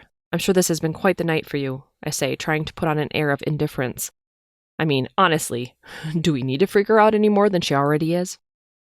Her wide eyes meet mine, but she doesn't respond. How are you doing? I ask, turning to Blake. His hands are firmly gripped around the steering wheel, but the hyper-focus he had going on is starting to dissipate. I'll be feeling a hell of a lot better once those jerks are apprehended, he says, looking over his shoulder at the little girl. Me too. Do you think they have them yet? I ask.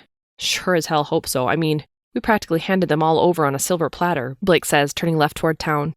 The city lights begin to emerge, and even I can't help but relax a little bit. I release Esther's hand and she picks up the puppy and clutches him close again. Twisting around in my seat, I look out the front windscreen and let my gaze soften. The passing lights begin to blur as my own body and senses begin to come down from their own heightened use. What about you? Blake asks. What about me? Are you okay? He says, turning to look at me briefly. Yeah, I'm okay. A bit drained now. Well, good work back there, he says, shrugging his right shoulder. I turn to look at him. Did you just give me a compliment? He shrugs again. I give credit where credit is due, he says. Wow. Well, thanks, I guess, I say, rolling my eyes. Despite myself, I can't help but crack a smile. No, seriously. I don't know how you found her, but I'm glad you did. You know how I found her, you just don't want to believe it's possible. Blake takes a moment to call Ted and Lacey, filling them in that we're on our way and asking them to call the police to meet us. We enter the full throes of the city, and I can't help but wonder how things will change for Esther. What will Ted and Lacey do to keep her safe now? Will they go overboard and be overprotective? Or will they carry on with life as normal now that she's back? It's not that I don't believe per se. I find it highly improbable, not to mention a bit freaky, he says, throwing me a sideways glance. Freaky? Why? Do you have things to hide, Blake? I say, raising an eyebrow. Don't we all? He snorts. I lean back in my seat. Yeah, I guess. If you're for real, doesn't it get, weird or something? I mean, knowing things all the time or whatever? How does it work anyway? I open my mouth to respond, but Esther leans forward and points to a house. That one's mine, she says. Yep, been here before, Blake says, winking over his shoulder as he maneuvers into Esther's driveway. For a moment, none of us move. We sort of sit in the knowing we're out of harm's way and we did a good thing tonight. Behind us, the puppy yips. What are you going to name her? I ask. Him. It's a him, remember? Esther says. I bite my lip and make a face. Oh, right. Him. I don't know yet. I was thinking maybe Fluffy or Spot, she says. Way to get creative, kid, I chuckle. Before we have time to open our car doors, Lacey throws open the front door and races down the steps of their small 2-story Rambler. Ted follows close behind. Without hesitation, Esther opens the back door of the Range Rover and drops into their open arms. Fluffy or Spot or whatever she's going to call the dog, because you know damn well they're going to let her keep him now, is squished right between them. Both Blake and I follow, but stand further back so the family can focus on Esther. Lacey wraps her arms around Esther, sobbing uncontrollably, and Ted drops to his knees beside them. A squad car pulls up, its lights flashing but siren turned off. 2 officers step out, walking directly toward us. After what feels like forever filling him and his partner in, they're finally satisfied enough to let us be on our way. Ted, Lacey, we're going to let the 3 of you get settled in for the night. I'll be back in touch with you tomorrow to discuss everything. I'm sure the police will want to follow up and talk with you more tonight anyway, Blake says. Sounds like they plan on keeping at least 1 officer here for the night, too. Ted turns to the 2 of us and walks over. Blake, Diana, I don't know how to thank you enough. We would never have found her this quickly, or at all, if it wasn't for you. He holds his hand out in appreciation. Blake takes it first, shaking his hand vigorously and patting his shoulder. Don't mention it. We're just glad she's home, Blake says. Ted turns to me, and I fight the urge to leave his hand hanging there. I quickly reach out, shaking it as well, and try to avoid the feedback it might invoke. Instead, I get snippets of relief and joy, mixed with gratitude for having Aiden in his college English course. It's how he and Blake became friends. Glad things turned out the way they did, I admit. Yeah, that makes 2 of us, Blake agrees. Walking around the front of the vehicle, he opens his door. For a moment, he hovers there, one hand resting against the frame. Curiosity plays at my mind, and I watch his eyes linger on the front room window, half grinning to himself. Why do I suddenly wish my gifts were working on him? My whole known life, I wish I could just shut it off, but now... Ready? I say, breaking the line of thought. Yeah, he nods, taking a seat. I open my door and slide inside. This whole day has become a weird juxtaposition of discombobulating circumstances since the moment I ran into Blake, literally. Not only did I start off on the wrong foot, but I've gone through a more unusual day than I can ever remember having. In part thanks to him. You did a good thing, I say, turning my gaze back to the passing street lamps as we head out. No, he says, shaking his head. We did a good thing. As much as it pains me to admit it, there might be something to your psychic abilities. Ooh, the skeptic is turning, I chuckle. He raises a hand. No, I wouldn't quite go that far, but I'm not willing to completely dismiss it yet either. I feel so special, I say, bringing my fists together and placing them beneath my chin. You know what I mean. If you were in my position, would you believe you? I lean forward, considering. Part of me would love to say, hell yes, I'd believe me. But then again, I can't trust most people on their best days, let alone if they were talking about something completely out of the box. Most people are lying, obnoxiously self-centered jerks. I see your point, I admit. It would be negligence to simply believe in something without proof. It's my job to question everything. I found sometimes the smallest, most insignificant details can lead to the path of discovery. For myself, for my clients, he says. I take it you're not a God-fearing kind of man then, I chuckle. What makes you say that? He asks, his eyebrows tugging in as he turns my direction. My mouth drops open slightly, and I scratch the top of my head. Your skepticism, I guess? What you said about believing something without proof, I say. Am I wrong? I guess it wouldn't be the first time today. Well, yes and no, Blake admits. You confuse me. Blake turns the Rover down my street, and instinctively I place my hand on the handle of the door. I take it you don't easily confuse. I chuckle. It's like a weird ritual of round robin, tit for tat. What makes you say that? I say, playing the part. Well, if you are what you say, then confusion probably doesn't land squarely in your court a whole lot. Then again, you could be really good at educated guesses, he shrugs. One may never know. Blake pulls the vehicle into my single-car driveway, and I automatically open the door as we come to a stop. Well, Blake, wish I could say it was nice to meet you, but it's been an odd day at best. Good luck getting that back windshield fix, and thanks for the ride home. Before he can say anything, I close the door and cross the front of the lawn. I'm halfway up the front steps when I'm pulled up short. Hey, have a good night, Blake says as I turn around. I appreciate your help. You said that already, I say, my eyebrows quirking. Did I? Oh, well, night, he says, stepping back and waving awkwardly goodbye. I stand on my front steps, watching him turn around and walk away. Even at this late hour, even after getting to know him a tiny bit, he still has a great ass. I sigh to myself and turn to the front door. With my keys in hand, the lock clicks open and I walk inside, closing the door behind me. I'm not sure what it is about Blake. He makes me question myself. No, that's not true. He makes me question my previous assumptions about people. It's pretty obvious he's a good guy. At least, his heart's in the right place. He's still a jerk in his own way, though. Deliberately running into me, breaking into my house. Mental note, I gotta figure out how he did that. Kinda creepy. Probably should have asked him there, Diana. I roll my eyes at myself. Flicking my keys onto the table in the entryway, I make my way to the refrigerator and grab the Mexican leftovers from last night's meal.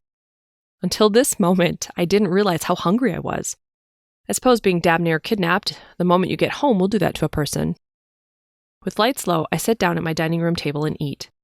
My mind races through the evening's events, through all that happened and all that could have went wrong. I avoid any stress, or forcing my abilities to go anywhere they don't want to go. As it is, my body is already heavy and ready for rest. If I didn't have such an aversion to technology, this is where I'd pull out a smartphone or something and text Ronaldo to have him cancel tomorrow's appointments for me. If I'm up before noon, I'll be surprised. Unfortunately, I don't have one, and likely never will. I reach for the ordinary landline wall phone that's probably as old as this house. Dialing his number, I glance at the clock on the stove. 1:47 a.m. Yikes, Brody's gonna kill me. Fortunately, his voicemail picks up and I leave a quick message. Hey Ren, it's me. Sorry to call so late, or early, I guess, depending on how you look at it. Anyway, I'm not going to be able to make it into work today. I'll explain later. If you can reschedule my list, I'd appreciate it. Talk to you in the morning. Bye. With that said and done, I place my dishes beside the sink and go through my nightly routine. Pee, floss, brush my teeth, rinse, and spit. Slip out of the day's clothes and into my tank top. I don't bother with my lights, instead opting to wander the halls in darkness. Sliding into bed, I take a final breath, resting back into my pillow and squirming around enough to get comfy. My eyes close and almost instantly, I'm drifting into the peaceful bliss of sleep. Before I can enjoy any of it, I'm pulled back to the Range Rover, to being shot at, glass shattering. As our vehicle speeds off, the two men haul ass inside. After seeing Ralph, the man who was holding Esther, tied up to a chair, they race to the hidden room and find it raided. They know their time is limited, so they shoot him in the head and vacate the premises. My eyes pop open. Shit. The real bad guys got away.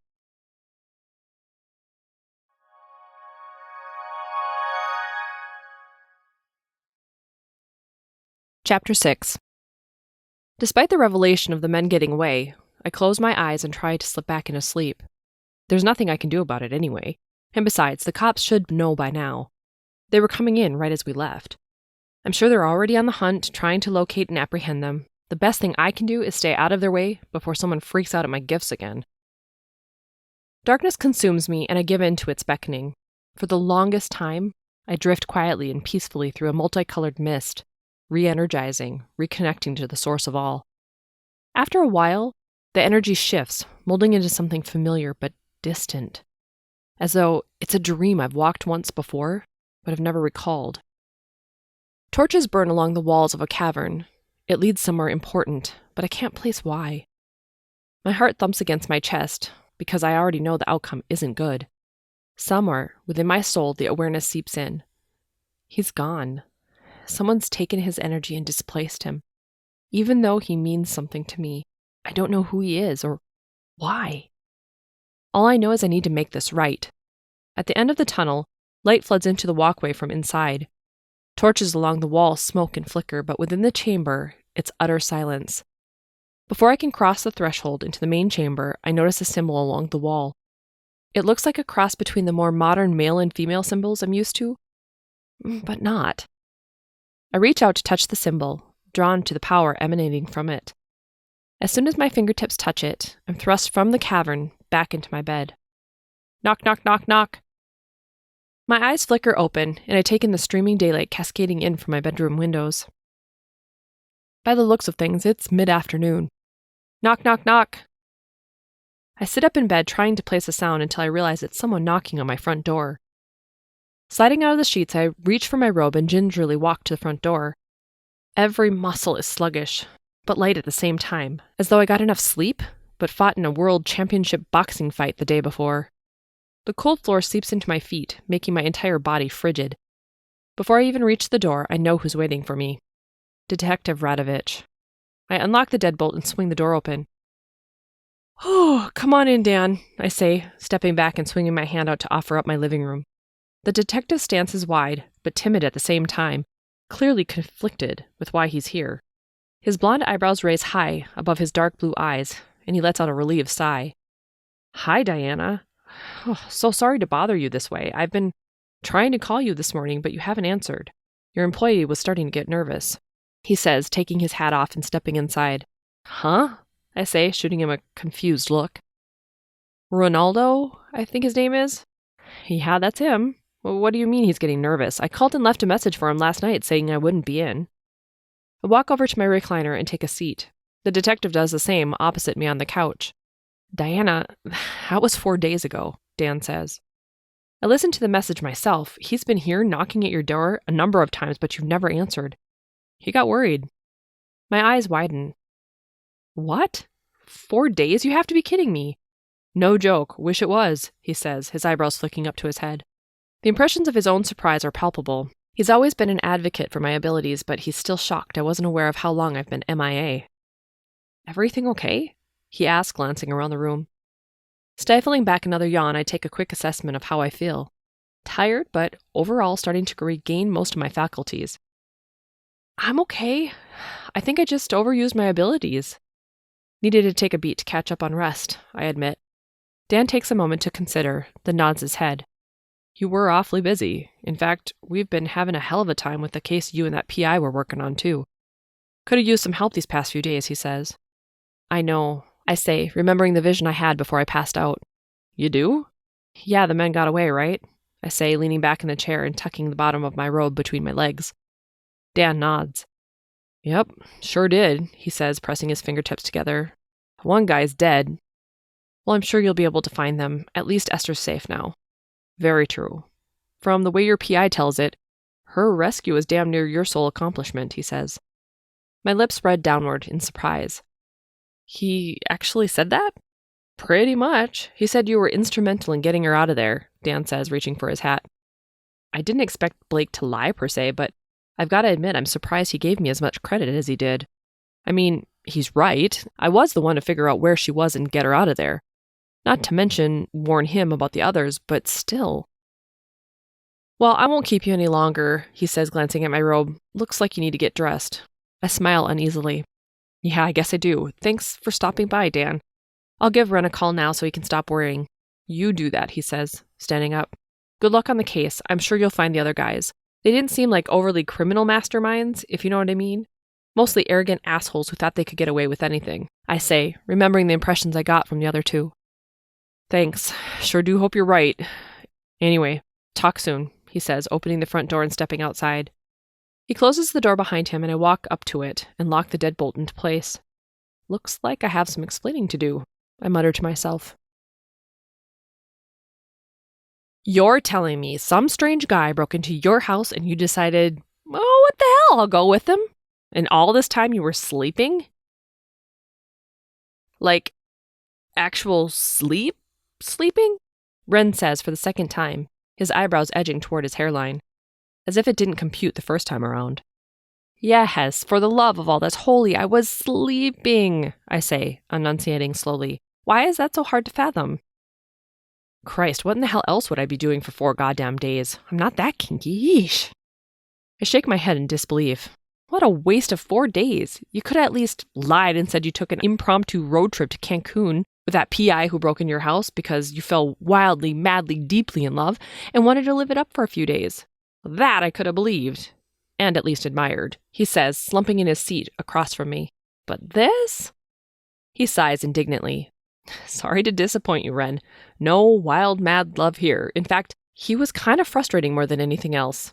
Aren't they all? He says flippantly. Uh-oh, trouble in paradise? I say, raising a knowing eyebrow and leaning back in my chair. I don't even need to be psychic to know Ren's feeling neglected again. He and Brody have been on an on-again, off-again romance, which can be best described as true love. They annoy the hell out of each other so much there's no other way to describe it. They're made for each other, truly. Oh my God, please, Diana. Don't want to talk about Mr. Let's drop my skivvies anywhere but the hamper. I need something happy. Tell me something happy, he says, pressing his hands together in mock prayer. After 4 days MIA, you now know I'm alive, I say, grinning and doing jazz hands. Yay! Ren sighs, leaning back in his chair and crossing his arms. You suck at this. I can't help but chuckle. The bell to our little shop door dings and Ronaldo sits up straight. Ooh, gotta go. Duty calls. Geez, that boss of yours is a slave driver, I say, giving him a sideways smirk. Don't I know it, sister, he says, jostling his head back and forth and snapping in midair in true, stereotypical fashion. I shake my head, reaching for my tarot card deck to pull up today's cards. I'm curious what messages I'll receive. Even if I can't get any psychic impressions for myself, I found the cards to be helpful in at least discovering trends. She in here? A man's voice filters from the shop. Diana doesn't take walk-ins without a referral, Ren replies. I'm not a walk-in, I just need to talk to her for a minute, the man says. Honey, don't they all? Look, how's about you tell me your— Hey! Ren says as the door to my reading room bursts open all the way. Diana, Blake says, a bright smile beaming across his face. Blake, I reply, setting my cards aside and standing up. What are you doing here? Ronaldo quirks an eyebrow and gives Blake the once-over from behind his back. Nice ass, he mouths at me, pointing. I widen my eyes and shoo him with my hands.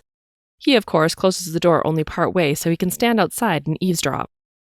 Sighing to myself, I return my gaze to Blake. I feel like we got off to a rocky start, Blake says, shoving aside my large amethyst cluster and rose quartz, to place his perfect ass on the opposite side of my glass table.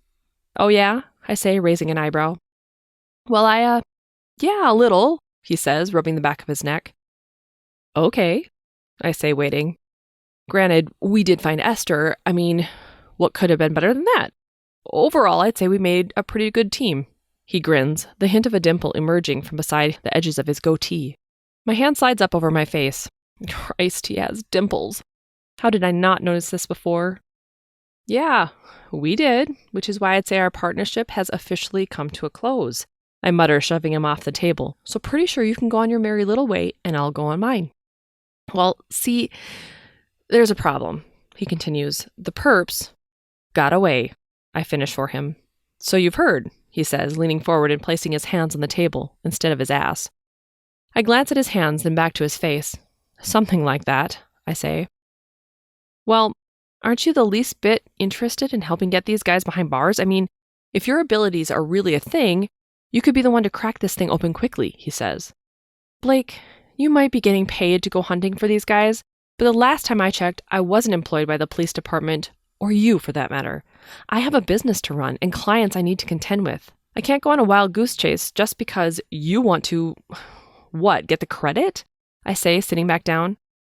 Who the hell says I'm getting paid? Blake says, his dark eyebrows coming together. Oh, I guess I assumed. Your abilities are still off with me, I see, he says, doing air quotes when he says the word abilities. It's true. As much as I hate to admit it, I'm just throwing in the dark when it comes to my observations and assumptions with him. Well, that doesn't change anything, I say, swiping my hand in the air dismissively. There are plenty of assholes like those guys out in the world. I can't go hunting down every last one just because I have abilities beyond what others do. Besides, I don't know if I could take dealing with it day after day. Yeah, but if you could put just one of these bad guys away so that they can't hurt another kid, isn't it worth it? I mean, sure, you have a point. There are lots of assholes out there, but they're faceless assholes. These sick ones shot up my damn Range Rover and are taking part in child trafficking. I shudder. I'm sorry, Blake. The answer is no. So perhaps it's time for you to leave. He holds his ground, still hunching forward on my table. Okay, look. I respect your decision. I do. So maybe we could, I don't know, go out for coffee or something instead. My eyes widen at the audacity. He's been nothing but a thorn in my side from the moment he bumped into me on the street, and he wants to go out for coffee? She'd love to. My eyes flash from Blake to the doorway. In the small crack, Ronaldo peers inside, tipping his right shoulder and grinning like a Cheshire cat. Butt the hell out, Ren, I spit back. Come on, Diana, it's just coffee, Blake reiterates. I promise, no shop talk. Turning to Ronaldo, I say through gritted teeth, I'll deal with you in a moment. I hold out my pointer finger, trying to decide whether or not to turn it into a fist. Instead, I press it against my lips. Hard. Part of me, as annoying as it is sort of thrilled he's asking me. Don't get me wrong, he is nice to look at. And as stupid as it is, it's been a while since I went on a date. It's damn hard to make a real connection with anyone when you can hear every thought. The other part of me is too smart for my own good. Of course his request is meant to soften me up, so I'll eventually say yes to helping him track the bad guys down. Come on. The more I think about it, the more it pisses me off. I mean, do I have dumbass stamped across my forehead or something? I take a deep, cleansing breath, trying to center myself before I completely lose my shit. Squaring off with Blake, nostrils flaring like a raging bull, I stare deeply into his eyes. I need him to understand I am deadly serious, and if he won't listen to my words, perhaps he'll get the freaking idea another way. I refuse to move my gaze or even blink until he squirms uncomfortably. Look, I appreciate the offer, but as I said, our partnership is over. I say in a low, controlled voice. Now, if you'd be so kind as to find the door, I'd like to get back to work. Honey, your next client isn't due for an hour, Ronaldo chimes from the other room. See? Blake says, nodding and pointing at Ren. Plenty of time for a quick cup. Are you deaf and stupid? I'm trying to be nice, but get the hell out, I say, my voice elevating to the point of cracking. Blake chuckles. It's a deep, boisterous laugh bordering on infectious if the timing were right. Which it definitely is not. What in the hell are you laughing at? I spit. You! Anyone ever tell you try too hard? Blake says, smirking. I snort, double-taking at the comment. After a moment, I shrug. Okay, I'll bite. Try too hard at what? He leans in close, his dark eyes pulling my gaze to them, and the heat of his breath sending an odd chill through me. His cologne, the one more suited to him and not whatever nonsense he was using the other day, wafts around us. It's a heady aroma, and despite myself, my heart flutters traitorously. At being a hard ass, it's all an act. You know it, and I know it, he whispers, tucking a strand of my pink bangs behind my ear. The question I want to know is, why are you so desperate to push people away? I swallow hard. His touch, as simple a gesture as it is, stirs something I'd rather leave unstirred, especially when he's so close to hitting the nail on the head. It's not that complicated. People are stupid and rarely worth my time, I say, making a face. Says a woman who spends her days helping people. Blake fires back, still holding my gaze. I've said the same thing, Ronaldo calls from the storefront. I sigh, exasperated. Would you please mind your own damn business? I call back to him. Are you kidding? Honey, this is better than daytime TV right now, Ren calls back. Blake lifts his lower lip, a hint of smile threatening to emerge. I'm asking you, one final time, please leave, I say, as nicely as I can without walking around my desk and kneeing him in the groin. All right, I'll go, he says, finally standing up straight and holding his hands in the air. Hallelujah, I mutter under my breath. But I'll be back, he says, shooting me a grin. I'll get you to say yes. Don't frickin' bet on it, I snort. I don't have to. I can already foresee it, Blake says as he turns around and saunters out. My eyes shift to his backside as he walks past Ronaldo, tipping his head in acknowledgement, and disappears through the front door without another word. For the first time, in as long as I can remember, regret unfurls from the inside of my stomach, stretching and making room for full-on panic. He's right. I don't even need to use my own abilities to know he'll eventually win if he's persistent enough. Damn it.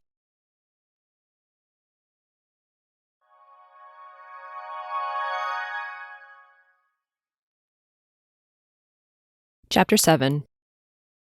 Did you see the ass on that man? Ronaldo says once the door swings shut. He fans himself furiously. I bury my face in my hands. The last time I allowed myself even a glimpse of an opening of a relationship, it ended up in flames. We're not talking the little candle-type flame either. We're talking apocalypse, end of the world kind of flames. It took me half a century to get over it. I mean, seriously, he continues, if I wasn't taken, I'd have coffee with him. Then drag him back to my place for some... I hold up my hand. Please stop there. Lord, woman, your bits are going to shrivel up and die from lack of use. What excuse could you possibly have to say no to that? First of all, how shallow do you think I am? Great ass or not, I gotta have more than looks. Secondly, you've seen my track record, Ren. How long have we been working together now? 10? 12 years? Relationships and me are unmixy things. Always have been, always will be. I say, straightening the items on my table and putting them back where they belong. First of all, it's been 13 years, 6 months, and 16 days. And honey, all the past relationships not working out are all meant to lead you to the path where it will, he says, raising an eyebrow. Seriously, you have to stop eavesdropping in on my sessions with clients, I say. How else am I going to get relationship advice, he says, leaning on the doorframe. Besides, it's good advice. I know it is, which is why I use it. But I don't know, I'm different. Those rules don't apply to me, I say, scratching my head. I wish they did, though. Ronaldo rolls his eyes. Right, I forgot. Ms. Diana, the one cursed to walk alone. Please, he says, swiping a hand in the air. You're more melodramatic than I am. No, it's accurate. In all honesty, he has no idea. It's been 13 years, but he's never, not once, asked why I look the same, why I never seem to age, why I tell everyone I'm in my 20s and have been the entire time we've been working together. If I told any of them my real age, at least the age I know I am from when I started counting, they'd flip their ever-loving lids. If you ask me, you need to get your scrawny butt back into the world. Mr. Cute Ass might just be the ticket. Doesn't have to be anything more than a date. I mean, you only got to commit to a cup of coffee, not lifelong servitude, he says. I totally didn't ask for your advice. So how about we drop this and move on with the rest of our day, I say, batting my eyelashes. Ren's eyes widen and he holds his hands up, backing away. The doorbell dings again as someone enters the shop. Whatever you say, Miss Grumpy Pants, he mutters as he leaves the room, closing the door behind him. Grabbing my coat, I walk out the small back door to get some air. The small garden in the back is pretty minuscule, but the gorgeous flowers do wonders for lifting my spirits. The array of colors are pretty awesome, too. I love how my landlord Sebastian didn't go with a single color choice, but instead opted for as many as he could stand. He's a good guy. Pacing the garden like a labyrinth, my mind circles the conversation with Blake. Was I too hard on him? Should I have said yes? What would come of it? What's the worst that could happen? I cringe. I know all too well the worst. I could become attached. Ultimately, that leads to having to let him go. Who in their right mind would want to be with someone who never ages and lives, well, as far as I know, forever? It's not often I think about my immortality anymore. It's best left to the side, ignored, but it certainly pops up from time to time, days like this. If only I knew why, maybe then I'd be able to counteract it or understand it. But every time I try, the results are disastrous, like land people in the hospital disastrous. Your next client is here. Want me to tell him you need a minute? Ren asks, poking his head outside. No? Why would you say that? Because you're doing that walking thing you do, Ren says, circling his fingers around. I'm thinking, I say, heading back. Oh, really? He says, grinning. Did something I say resonate? I shove him aside and step in. Give me 5 minutes to prep, then send them in, would you? Knew it, he grins triumphantly. Just do it, I say, spinning him around and pushing him out of the reading room.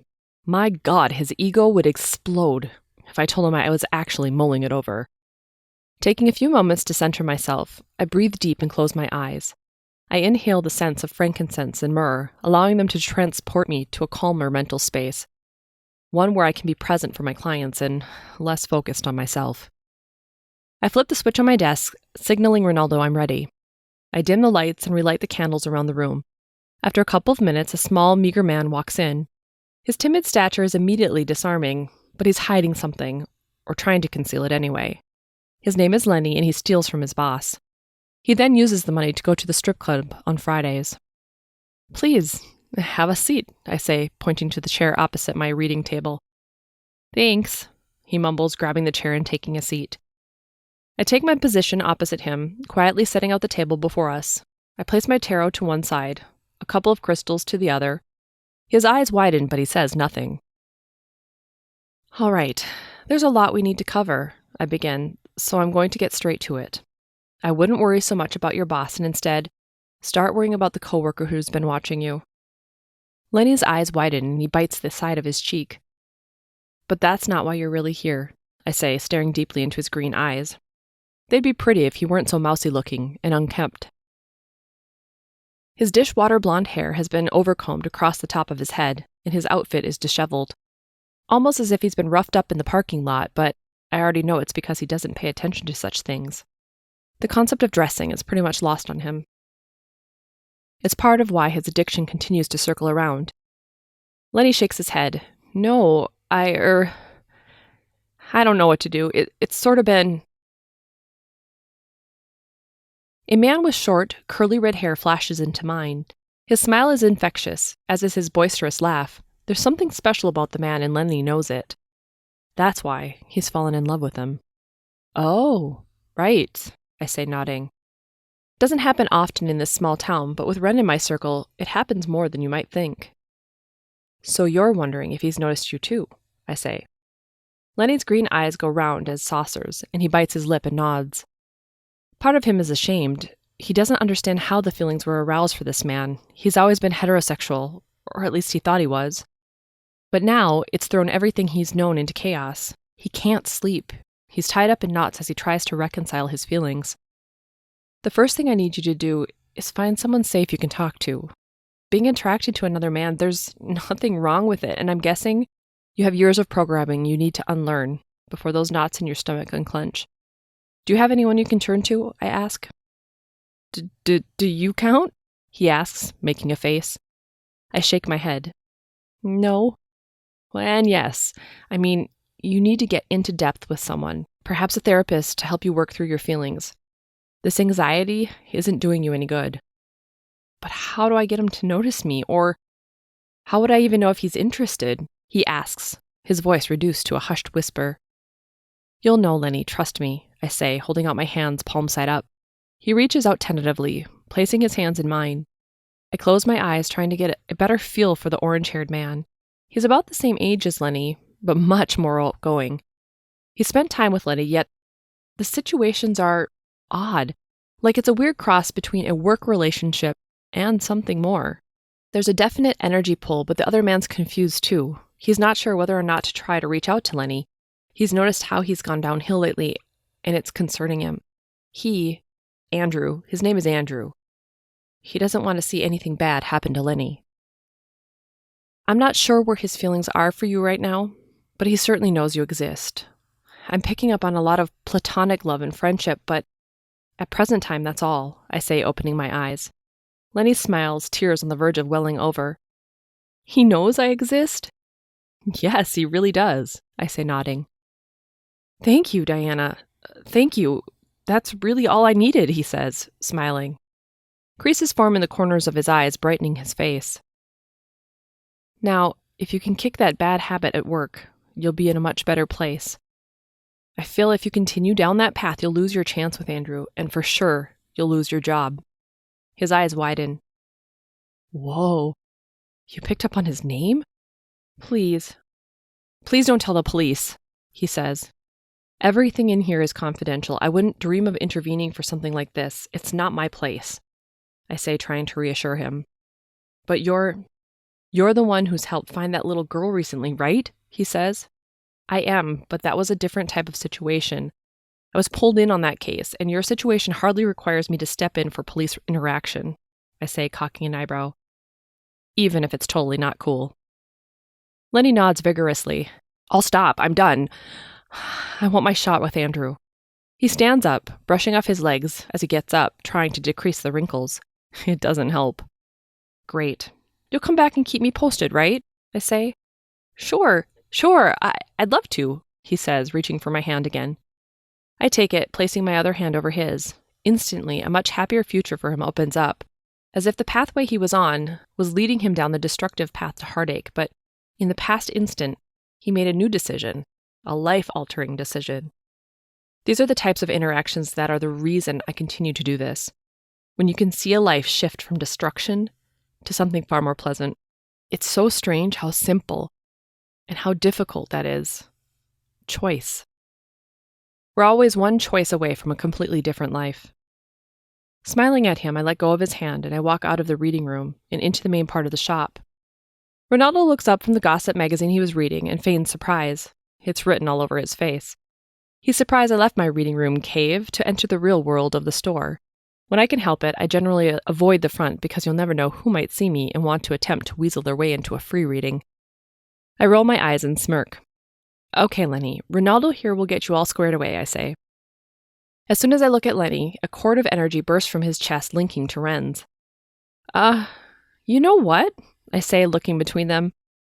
Ren, I think you may be a good person to talk to Lenny. He doesn't have many people he can turn to, but for some reason, I get a good vibe about you two.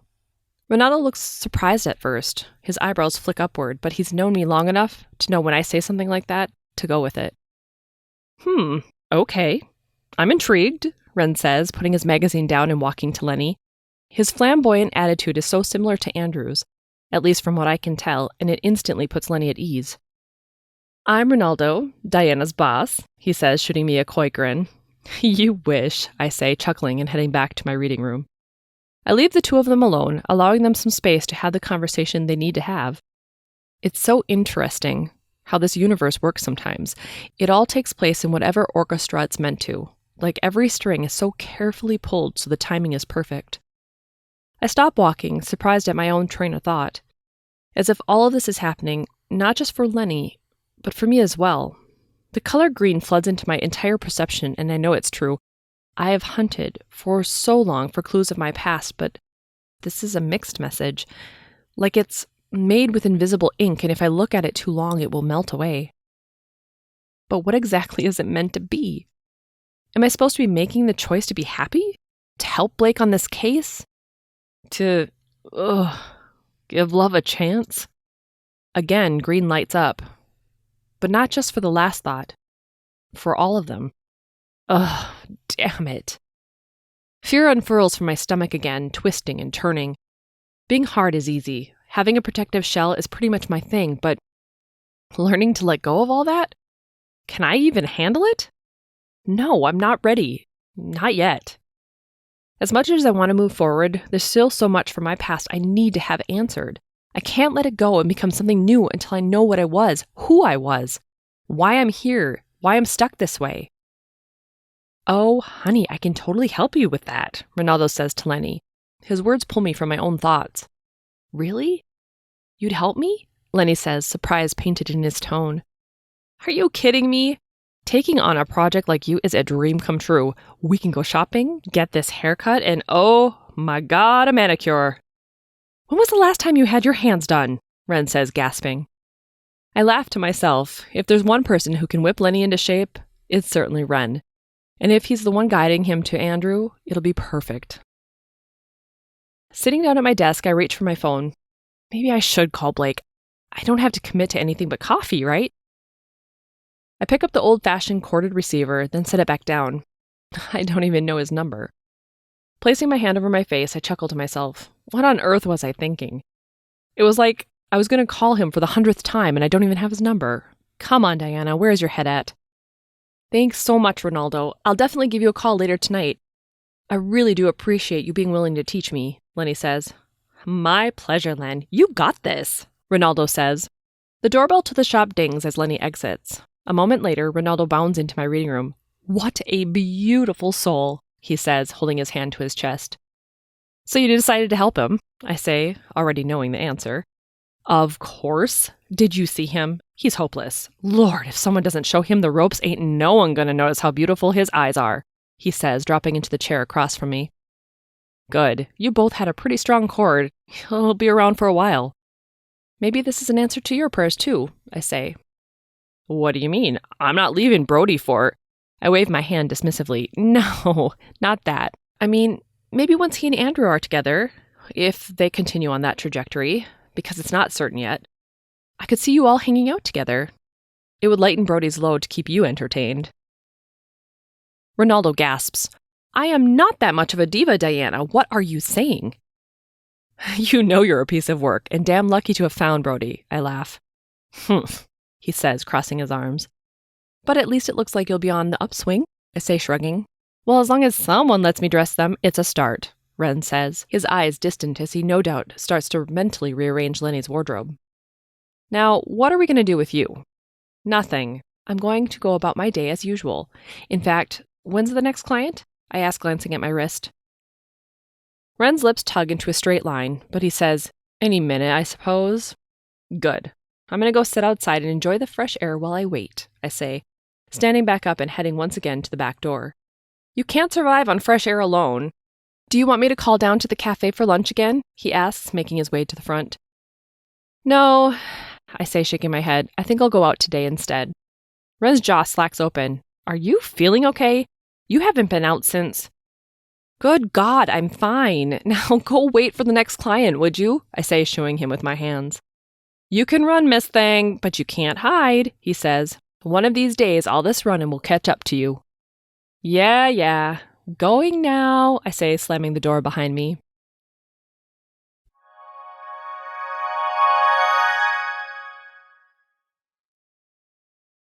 Chapter 8.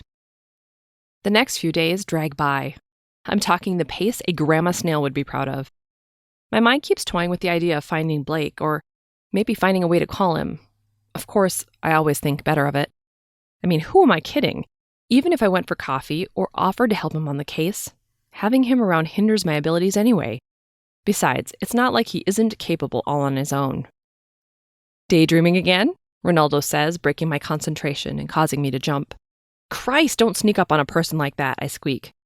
Ooh, must have been a good one, too. Were you dreaming about tall, dark, and tight ass? He says, rushing in. Would you drop it, Ren? I'm not even dating the man. He wanted help on a case, I say, rubbing my cheeks. True. But as I recall, he also asked you out to coffee, did he not? He did, but it was so he could try to talk me into helping him. Nothing more, I say. And how do you know? The doorbell rings and Ren holds up a finger. Hold that thought. I'll be right back. Should give you plenty of time to come up with something. I shake my head. Leave it to Ren to turn an acquaintance into a full-blown love interest. But I have to admit, Blake's a hard nut to crack. What is it that makes him impossible to read? Could he be tied to me somehow? Or am I leaning on some bizarre wishful thinking? Possibly both.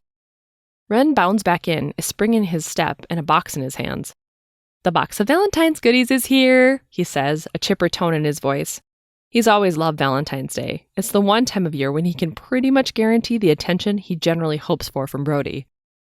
You know, these items are meant for customers, right? Paying customers, I say, leaning back in the chair. What exactly are you insinuating, Ms. Diana? He says, feigning surprise. Exactly that. Unless you're a paying customer, it stays here. I wouldn't dream of stealing from you. Though if you paid me more, I'd be able to afford more. A vicious cycle, I'm afraid, I say, chuckling. He pulls out a whip that looks more like a feather duster than anything to spank with. His eyebrows practically bury themselves in his hairline. Roar, he says. I'm thinking you should take one of these. Paying customers, I reiterate. Since I'm not paying nor a customer, I think not, I say, shaking my head. Besides, what the hell would I do with it except whip my dust bunnies into shape? You're such a party pooper, Ren says, frowning. There are so many goodies in here. I shake my head and pick up the box. I place it squarely in his outstretched hands. Take this to the front and do your magic, please. Sighing heavily, he takes the box and turns on his heel, throwing a dramatic headspin in for good measure. The doorbell dings again, and I take my spot at my reading table. The room is ready, candles lit and incense burning. Hey, got a sec? Blake pops his head inside the room. My mouth pops open and I stand up, nearly knocking over the table. No, I don't actually. I have a client who's about to turn up any minute now, I say, trying to overcome the surprise. I scramble to keep my rose quartz crystal ball from rolling to the floor. He watches me flounder for a moment, edging further into the room and crossing his arms. Kinda klutzy, aren't we? A lopsided smile emerges, sending shockwaves through my veins. Good Lord, how old am I? What do you want, Blake? I say, firmer this time. The last thing I need is for him knowing he's getting to me. So, I was thinking about what you were saying before, he says, taking another step into the room. You're going to need to be more specific, I mutter, trying to center myself. I feel heady and off. Like there's not enough oxygen in the room and I'm desperately trying to breathe. You said people are stupid and rarely worth your time, and it got me thinking about my own situation. And I'd still think we'd make a good team. Why is that? Because I think you're wrong. People are generally flawed, yeah.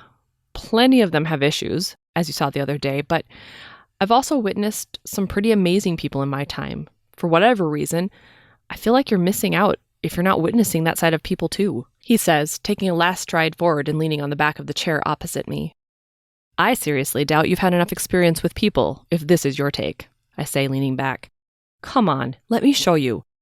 Let's do coffee and maybe, if you want, we can work together on this case and I'll help you see the world a little differently, he says, grinning. You're not going to take no for an answer, are you? I say, irritation welling up. Who does this guy think he is? Seriously, I've been around a while. I highly doubt his 30-some-odd years, maybe 40, have gifted him more experience than all of mine. So, is that a yes? Blake says, his eyes flashing mischievously. Screw you, I sputter, suddenly unable to contain myself. After all he's done this past week, I can't believe I'd actually considered calling him. Could be fun, but I don't generally make a habit of it on the first date, he smirks. I roll my eyes. Wonderful. We have a comedian in our midst. Swell. Let me make this abundantly clear to you. I begin, folding my hands across the table. I will, in no way, shape, or form, ever go on a date with you. There will be no screwing, for that matter, as I'm not even sure you'd pull your head out of your ass long enough to entertain the thought of someone else's pleasure. As a matter of fact, I've been told by many women I'm very attentive. He cuts me off, an eyebrow quirking smugly. An absurd shiver squiggles down my spine and I instantly get unwanted flashes of intimate moments he's had with other women. Of course, they're all from my imagination as it springs into action, instead of any real sort of reading from him.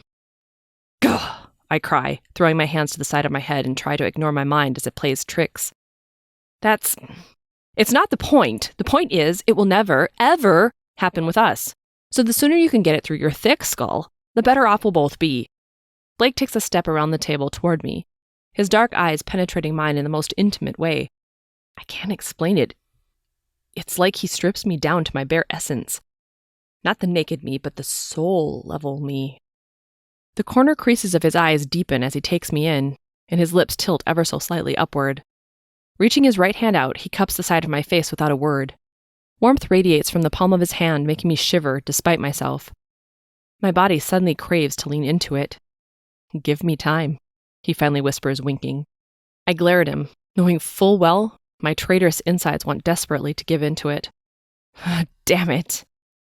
Leaning away, I pull my face from his hand.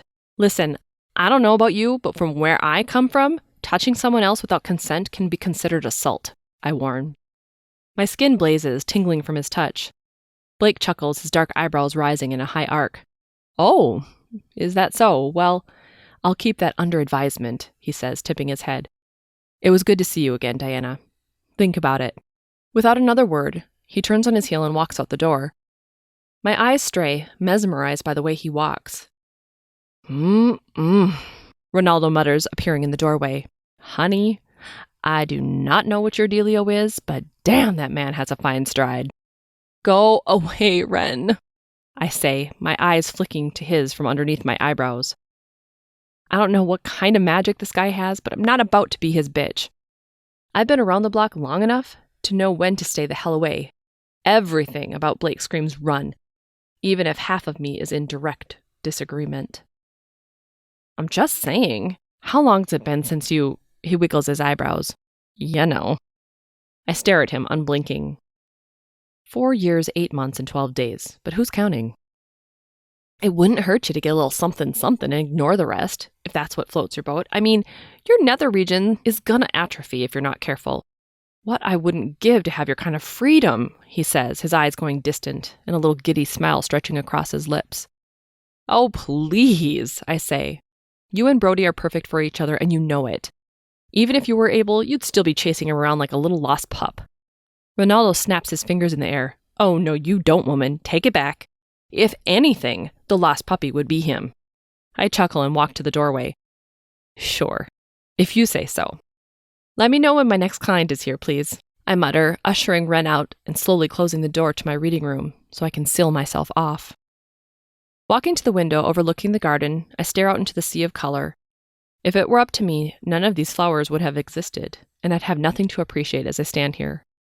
Thank God for Sebastian and his green thumb. He's the first landlord I've ever had who couldn't stay away from gardening. I can't even count the number of times I've spent walking the garden, pulling in their potent fragrance, and allowing it to wash the day's energy from my aura. I stare out at the hydrangeas, watching as they buzz with activity from the bees roaming the garden. How does Blake get under my skin so easily? It's not like there's anything special about him, not really. Sure, great ass, but as much as I can appreciate his physique, it's not what's annoying the crap out of me. Maybe it's the fact that he's right. Something is sparking between us, despite my best efforts to ignore it. For the first time I can remember, I'm not in control of how it's going to play out, and that scares the hell out of me. Something's sweeping me away, and I'm powerless to stop it. Honestly, I'm not sure whether to be intrigued or pissed off. Suddenly flashes of a possible future consume my vision, and I stumble backward. They flip back and forth, caught in Blake's embrace, white dresses, birds flying, music playing. The emotions come through clearly. Bliss, love, light, green lights twinkling. I shake away the vision, surprised. Green means go. The thought repeats in my head, the same words I tell my clients all the time. The only difference, this is for me. I've been at this for centuries. Of that, I'm certain. I've kept my journals dating back to when I realized I wasn't aging. But this is the first time I've ever seen anything of my own future. Gotten any specific info or details, and believe me, I've tried. It's even put Dimitri in the hospital. What in the hell? A knock on the door makes me jump. Everything okay in here? Ren asks, leaning in. Yeah, yeah, why? I say, blinking away the last tendrils of the vision. Because I've been buzzing you for the last 10 minutes and you haven't responded, weirdo, he says. I walk over to my reading table. Sorry, I was... Send them in, please, I say, taking a seat. Ren shoots me a sideways glance and turns to the woman beside him. Diana will see you now, he says. He does his typical flourish with his hands as he sweeps it out to allow her entry. Thank you, the Oriental woman says, ushering past him and walking to the seat opposite me. Hello, Tina, I say, picking up on her name immediately. It was loud and clear, as if it was the one thing she wanted me to know before anything else. A test, most likely. Hi. Hi, Diana, she says, taken aback, but recovering quickly. Do you need me to tell you why I'm here? Why don't you take a seat and we'll get to that, I say, sweeping my hand toward the chair. She circles the chair and sits down quickly, placing her hands in her lap as she faces me tentatively. I watch her closely as she fidgets with the end of her hair. Her nervous energy gives way, sending over details, light and dark, life and death. Did you lose someone? I finally say. Tears well up in her eyes and she nods. I nod to myself, tilting my head slightly as I wait for more details. After a moment, I reach my hands out across the small table. Can I have your hands for a moment? I ask. Tina holds out her hands and places them face down over mine. Her hands are cold and clammy, but our contact relays who she's thinking of. She's recently lost her boyfriend, Trevor, to a car accident. Okay, I think I see. You're wondering about Trevor, about whether or not you'll ever see him again, I say, opening my eyes. Am I right? She nods, large droplets falling from her eyelashes to her lap. I need to know if there's anything after this life. Will we ever be together again? She asks, her lip quivering. Will he be reincarnated? This is one area where I honestly have no idea. The universe has never relayed information one way or the other about it. I can't say, in all the time I've been alive, I've ever stumbled upon anything conclusive. At least, as far as I'm aware of, and with my lifespan as it's been, I would have thought, if it were a thing, I'd know about it. Physics dictates all energy created can never be destroyed. Whether or not you'll join Trevor in this recognized form as you are now, I honestly can't say, nor can I promise. The universe hasn't given me that kind of insight. However, I do know he's around you now. Part of his energy and essence will always be with you, I say, trying to carefully tread the line between honesty and hopefulness. Her eyes widen. He's here now? She looks over her shoulder. No, not like that. He's not a ghost or anything. I just mean part of his energy, his atoms, if you will, are with you. They'll stay with you until the end. Does that make sense? I ask, watching her. I miss him so much. I don't know what I'm supposed to do now. Do I wait? Do I try to move on? She whispers, dropping her eyes back to her clasped hands. If there's one thing I know for sure, it's Trevor wants you to go on living. He may not be here, but he doesn't want you to stop living your life. He wants you to embrace all this world has to offer. Run at it headlong and don't ever look back. The words keep trucking pop into my head. Keep trucking, I say. He wants you to keep trucking, if that makes sense. Tina's head jerks up. He used to say that to me all the time, she gasps. It's a clear sign to her. I see it in her eyes. Thank you, Diana. Thank you, Tina says, standing up. She rushes around the table and leans down, embracing me in an awkward, tight hug. Don't mention it, I say, patting her arm. Thank you, she repeats, releasing me and rushing to the door. Whatever I said was clearly what she was looking for. I lean back in my seat. It's so strange the way humans love, even after loss. We're also willing to run headlong into it, at least the first few times, but after a while, losing those you're close to, it wears on you. It makes you bitter. I should know. It's not often I'm asked about the afterlife or reincarnation, but it always makes me pause when it does. The universe is a good many things, but an open book is certainly not one of them. When I hear the ding of the doorbell, I pop my head into the storefront. I'm going to go head down to the coffee shop. Want anything? I ask. Oh, you're a lifesaver. I am dying for a mint mocha latte. Splash of skim milk, no whip. Heavy on the mint, Ren says, his eyes lighting up. Got it, I say, knowing he'll be lucky if I remember anything, let alone the mint part. I grab my jacket and head out the front door, hands in pockets and hood up. The midday sun hangs slightly lower than it does during summer, casting deep shadows across the pavement as I walk the concrete toward the coffee shop up the road, Ruby Moon. I'm not sure where the name came from, but I've always loved it. It's a fitting nomenclature for the type of place I'd gift my money to. Besides, they make a hell of a good cup of coffee. I listen to the birds in the trees flitting around, chirping and trilling away, and I can't help but smile. It's not quite spring yet, but twitterpation is certainly in the air.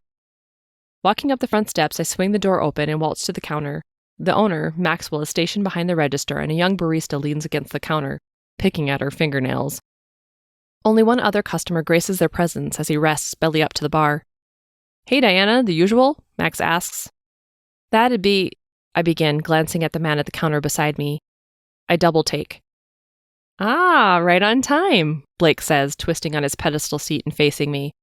Told ya I'd get you to have coffee with me one way or another.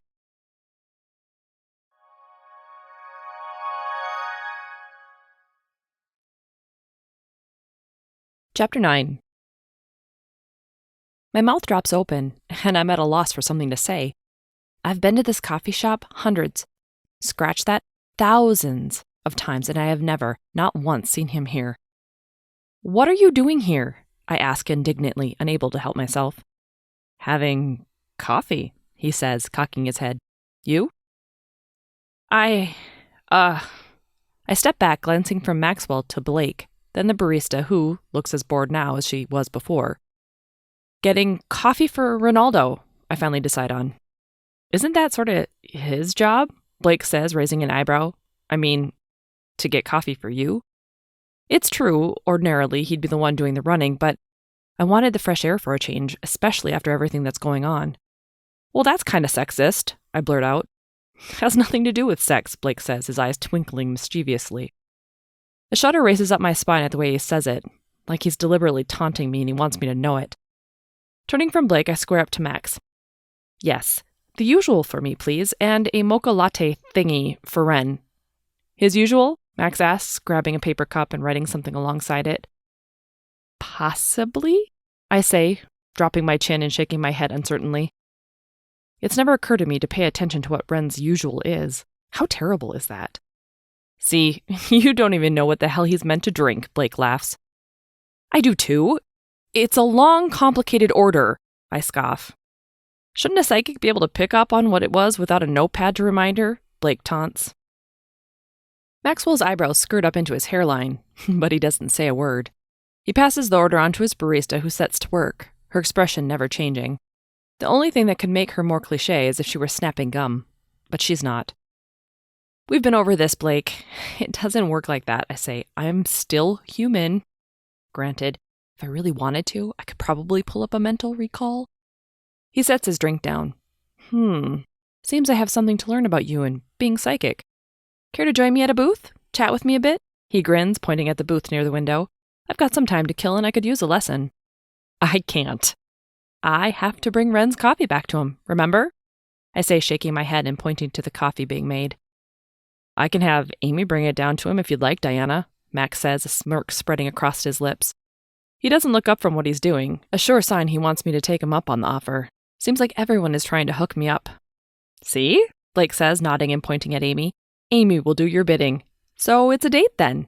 It's so not a date, I say, trying to control the drumming of my pulse. It kind of feels like a date. An impromptu, where the hell did this come from date, but a date nonetheless. It could be if you wanted though, right? He says. It's all about mindset. His dimples deepen beside his goatee and I sigh. His smile just about rivals his physique.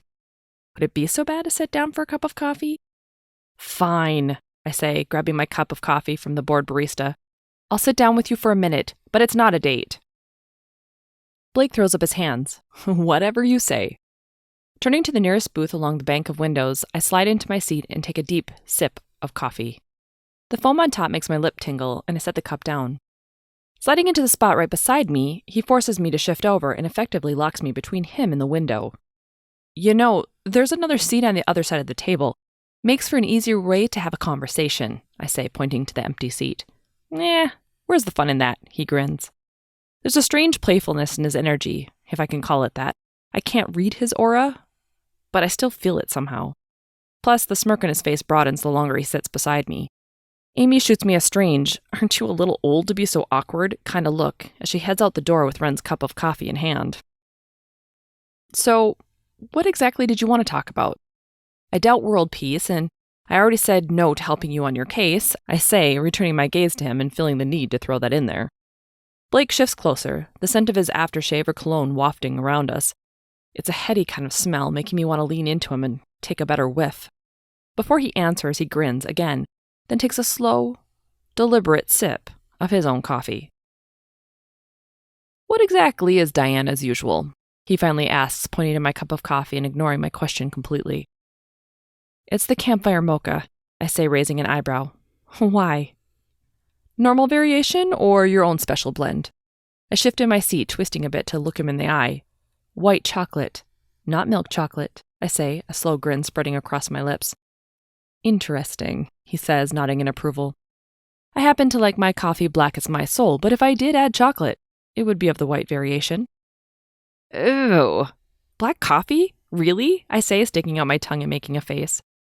What's so wrong with that? He chuckles. Nice look for you, by the way. I shove him. Oh, shut up. Black coffee is wrong on so many levels, I say, shivering. Enlighten me, he says, tipping his head and taking another swig. The only reason to drink coffee is for the sugar and caffeine. When you take away the sugar, you only have the caffeine, and I can get the same effect drinking tea or a shot of an energy boost drink. So, no. I shake my head and lift my own cup to my lips. Good to know, he says, nodding. He takes another sip of his coffee and waits. Gross, I mutter, unable to hide my grin. You get used to it. Besides, too much sugar isn't good for you, he adds. Oh boy, you're not one of those health nuts, are you? I laugh.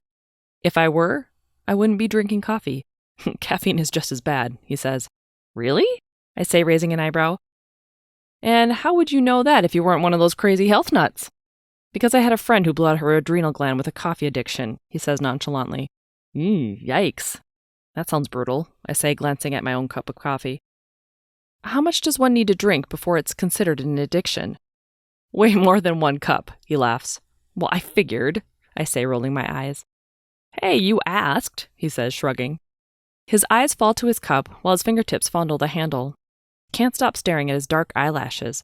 He has the kind most women would kill for, but they definitely suit him. So, have you always lived here in Helena? I ask. The outskirts, technically, Blake points out. Yeah, you know what I mean, I say, shaking my head. Well, no, actually. I used to live in Minnesota, if you can believe it, he says, shifting in his seat. Ew, really? Isn't it, I don't know, freaking cold there? My mind traces back to my short stint that direction. I don't remember the winters fondly, that's for sure. Blake laughs a hearty, deep laugh. That's an understatement, he says. Then why? Family, I guess. I grew up there. But my folks passed away and I had no other ties to Minnesota anymore. So I decided to come down here, he says, biting his lower lip and eyeing his cup. Oh, I'm so sorry. I didn't mean to. Nah, it's no big deal. It's been a few years, he says. Do you mind if I ask how? I say, leaning in. Well, Mom passed away when I was younger. Breast cancer runs in the family.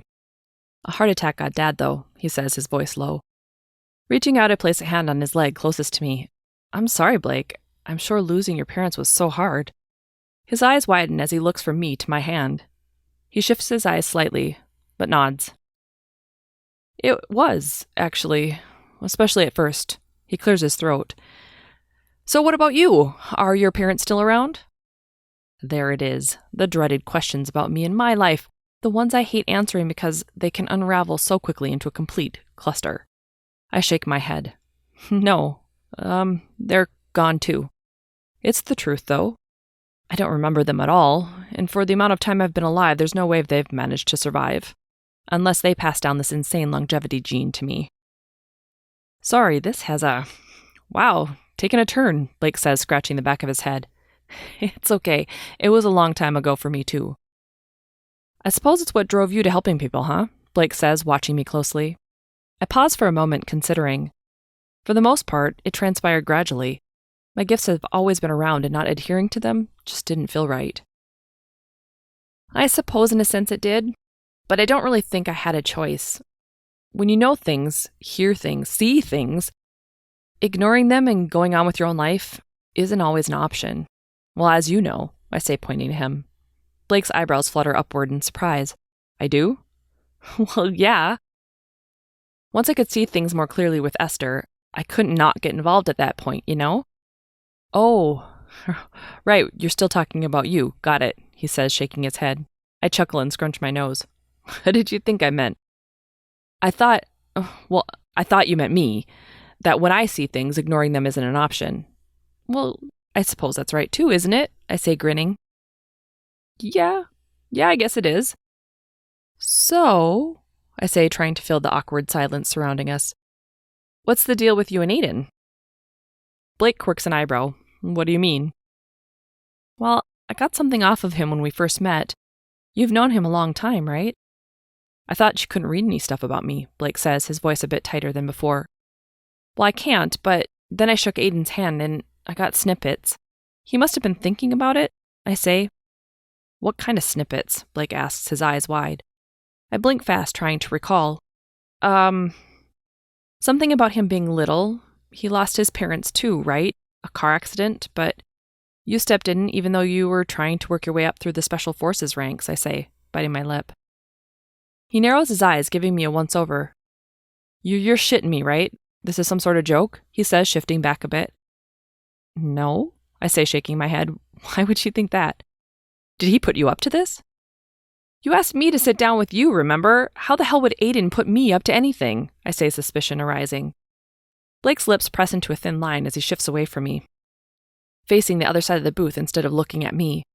His face flits back and forth through myriad expressions until he finally stops and twists back around.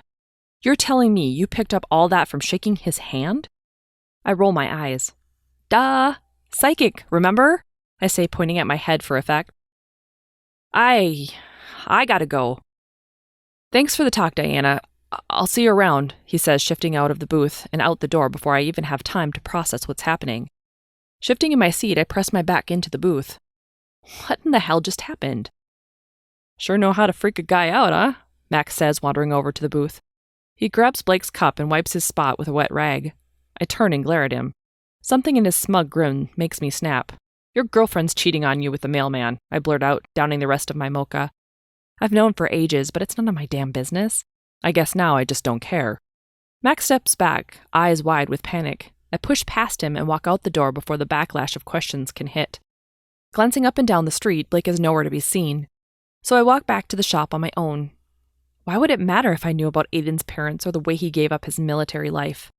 And besides, why is it even a shock to Blake? It's not like I hide being a psychic. What in the hell gives? Opening the door, the ding of the bell pisses me right off. Who the hell installed that stupid bell? I say, glaring at Ren as I walk in the door. Ren's face goes from borderline bored to oh shit in under a second. Uh-oh, things not go so good with Mr. Tight Pants? He asks, raising an eyebrow. Ugh, shut up, would you? And do something about that damn bell. I head straight into my reading room and slam the door. What the I groan, walking to the back door. I place my head on the window with a thud. I am so stupid. Honestly, it's not like I haven't learned in all these years, but something about Blake let me relax a bit and open up.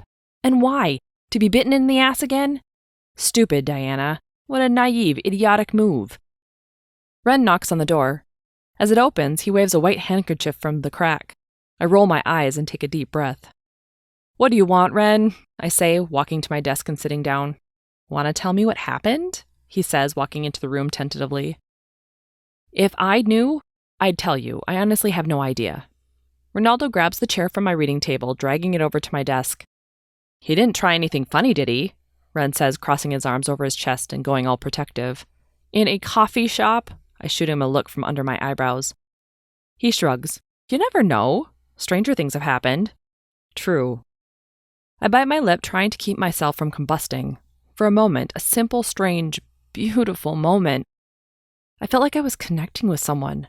Not through my gifts, not through the knowledge they placed in my head, but in the normal, ordinary, blissfully human way, person to person. I actually thought things were going okay.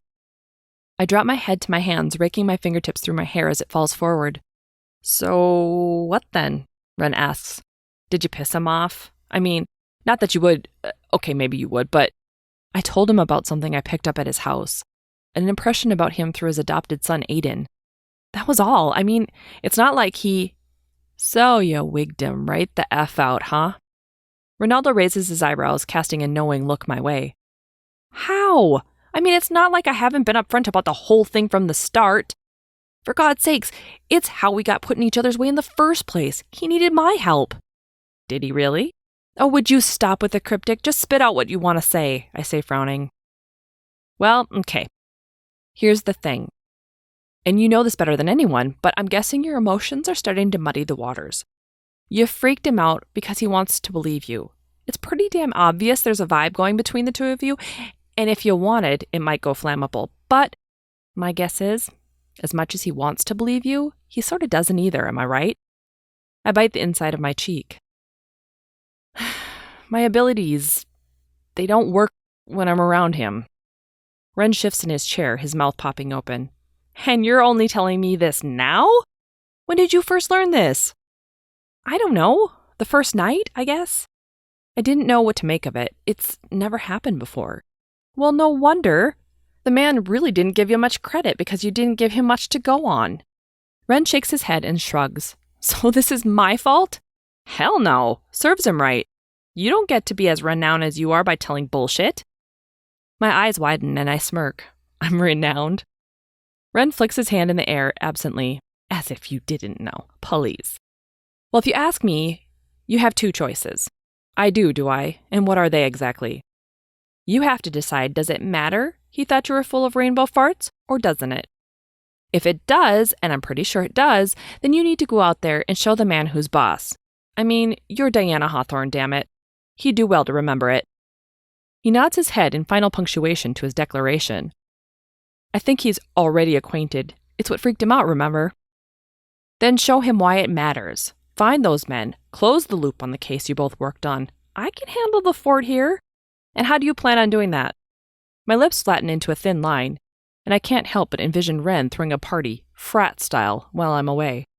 Duh! I'll have a massive sale with all the goodies we just got in. And I'll raffle you off on a date, he says, grinning. Deal.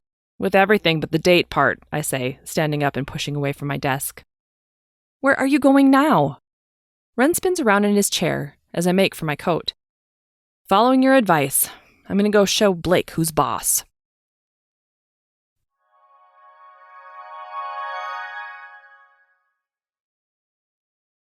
Chapter 10. For the life of me, I can't remember the way to Blake's house. I wasn't paying enough attention when he was driving, and God knows I can't use my abilities to locate him. I tried tapping into Aiden instead, but the damn kid is in town. All signs are pointing to the college, so that's a whole hell of a lot of no help. Come on, Diana, there has to be another way, I say to myself, my hands sliding down my face. My eyes widen and I could smack myself in the face for the stupidity. You don't realize how much you rely on your abilities until they go on the fritz like this. Deductive reasoning goes out the window when it's easy to just know something. I pick up the green corded phone in the kitchen and call the store. After a few moments, Ren picks up. Inner Sanctum Books and Gifts, Ronaldo speaking. What can I do for you? He says with a signature lilt in his voice. It's me. Can you do me a favor? Dropping his shop pretenses, he says, Of course. Have you found Mr. Tall, Dark, and Handsome yet? Yeah, not yet, I say, shaking my head. That's why I need your help. Do you have a number for Ted and Lacey? Yeah, I think so. Hang on, he says, setting the phone down with a thud. A scrambling sound erupts on the other end, then a small thump before he picks up again. Okay, I got it. You got a pen or something? Yep, sure, go ahead, I say, getting my pen and notepad ready. Alrighty, it is 273-3593. Hopefully they'll be able to get you hooked up. The double entendre in his voice doesn't go unnoticed, but I let it slide all the same. Thanks, Ren. I appreciate it. Now back to work. Of course, slave driver. There's oh so many people in here to contend with now that you're gone. I can practically hear him roll his eyes. Well, then it's your job to drive more people into the shop, isn't it? Get those My Face ads up and running, would you? Ren's sigh is thick. Facebook, dear. Facebook. Whichever. Pull more people into the store, okay? Yeah. Gonna be harder now with our illustrious psychic gone, but I'll do my best. Ciao! He hangs up before I even get the chance to say goodbye. Shaking my head, I immediately dial up Ted and Lacey's number before I lose my nerve. Hello? Is this Lacey? I ask. Yes, who's this? This is Diana Hawthorne. Oh, hi, Diana. What can I do for you? Lacey asks, her voice instantly perking up at the sound of my name. Well, a couple of things, actually. First, how's Esther doing? Is she okay now that she's been back home? So far. We've been dealing with nightmares, but nothing we can't handle thanks to you and Mr. Wilson. Great. That's what I was hoping to hear. I mean, not that she's having nightmares, but that she's adjusting after such a traumatic ordeal. I hope she continues to get better. I'm sure she will. We have a great psychiatrist working with us.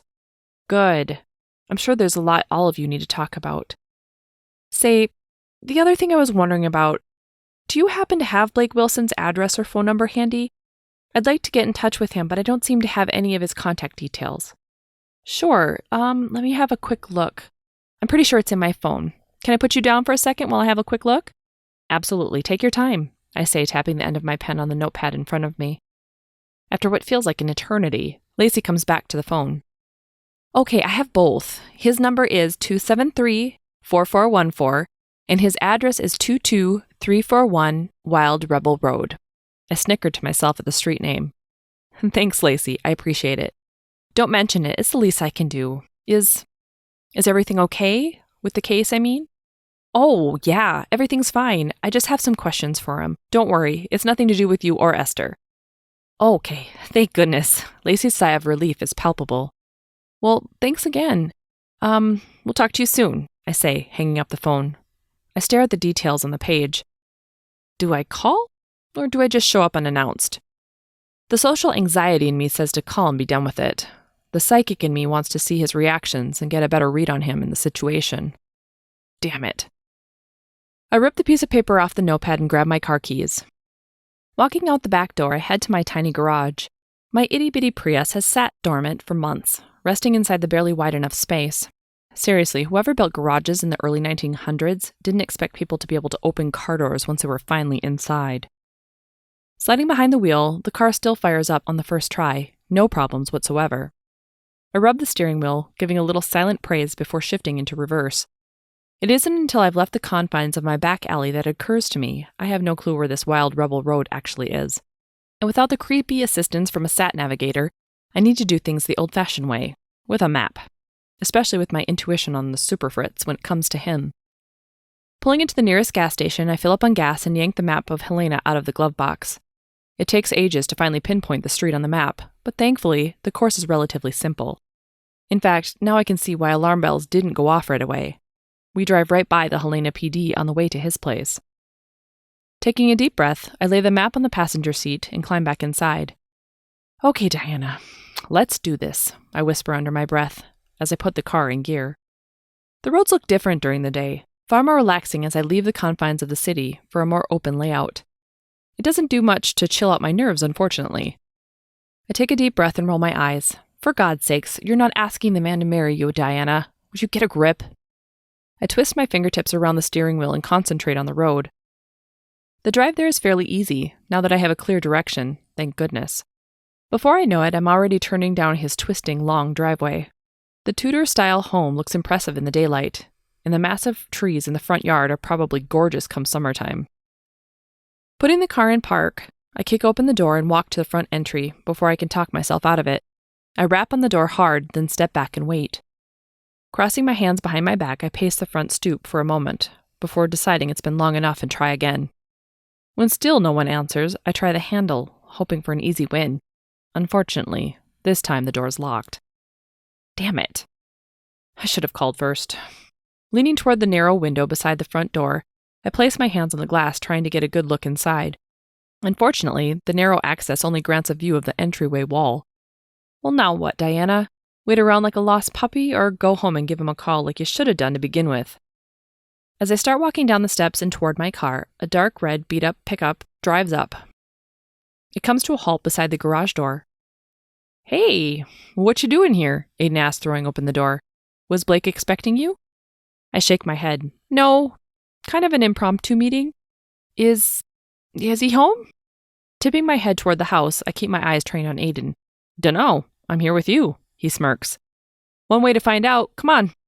Aiden grabs a backpack and unravels his key rings in search of the front door key. Are you sure? I mean, I don't mean to intrude or anything. Are you kidding me? You're saving me. Aiden chuckles as he twists the handle and swings the door wide open. Oh, yeah. I'd have to do homework if you go, he laughs. Well, I can't let you die of knowledge now, can I? I chuckle. Exactly, he winks, throwing an easy smile. You hungry? My eyebrows tug in. I really only had one purpose, to put Blake in his place, not raid his kitchen. I'm okay, I say. You sure? I'm going to whip up some nachos quick. I'd be more than willing to share. Aiden nods to the kitchen, urging me to follow along. No, really, I'm good. You'll miss out. I'll even put avocados in it, he says as we enter the broad expanse of a kitchen.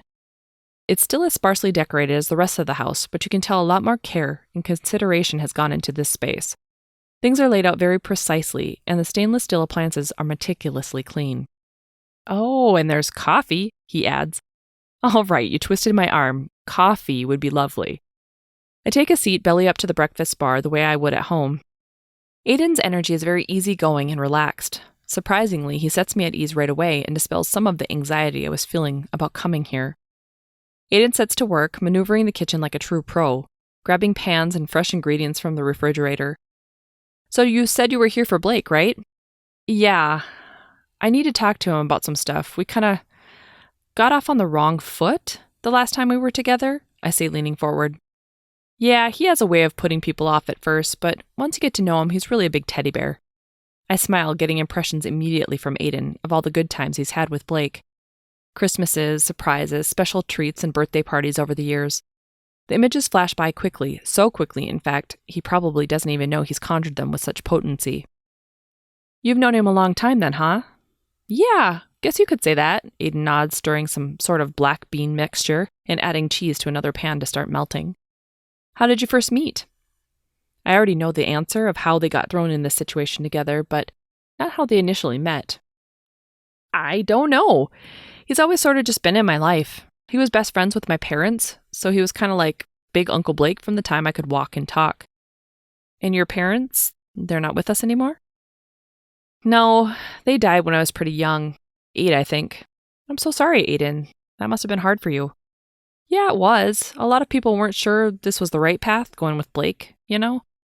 Right away, I knew my life was never going to be the same, but Blake, man, he made sure things stayed as stable and recognizable as possible for me. I don't know what I'd do without him. He's really given up a lot over the years. He sounds like a good guy, I say, flicking my eyebrows in recognition. The best. I know it sounds all cliche and stuff, but he's my best friend. Blake was saying you lived in Minnesota before you came here. Was that weird for you? Nah, it was pretty awesome. I wanted to go to the university here, and Blake up and moved us so I could make it happen. Do you miss Minnesota? Not even a little bit. It is damn cold there, he chuckles. I suppose it would be. I mean, it's practically the North Pole. You're not kidding, especially in winter. I shake my head. I lived in Minnesota once, pretty lakes, but 7 months of cold is enough to drive a person batty. The one thing I learned when you've been around as long as I have, don't live where the air hurts your face, gorgeous lakes or not. Blake should be back soon. He usually runs errands while I'm in school, but tries to be back about the same time I am, Aiden says, dumping coffee beans in the coffee maker and flipping the switch.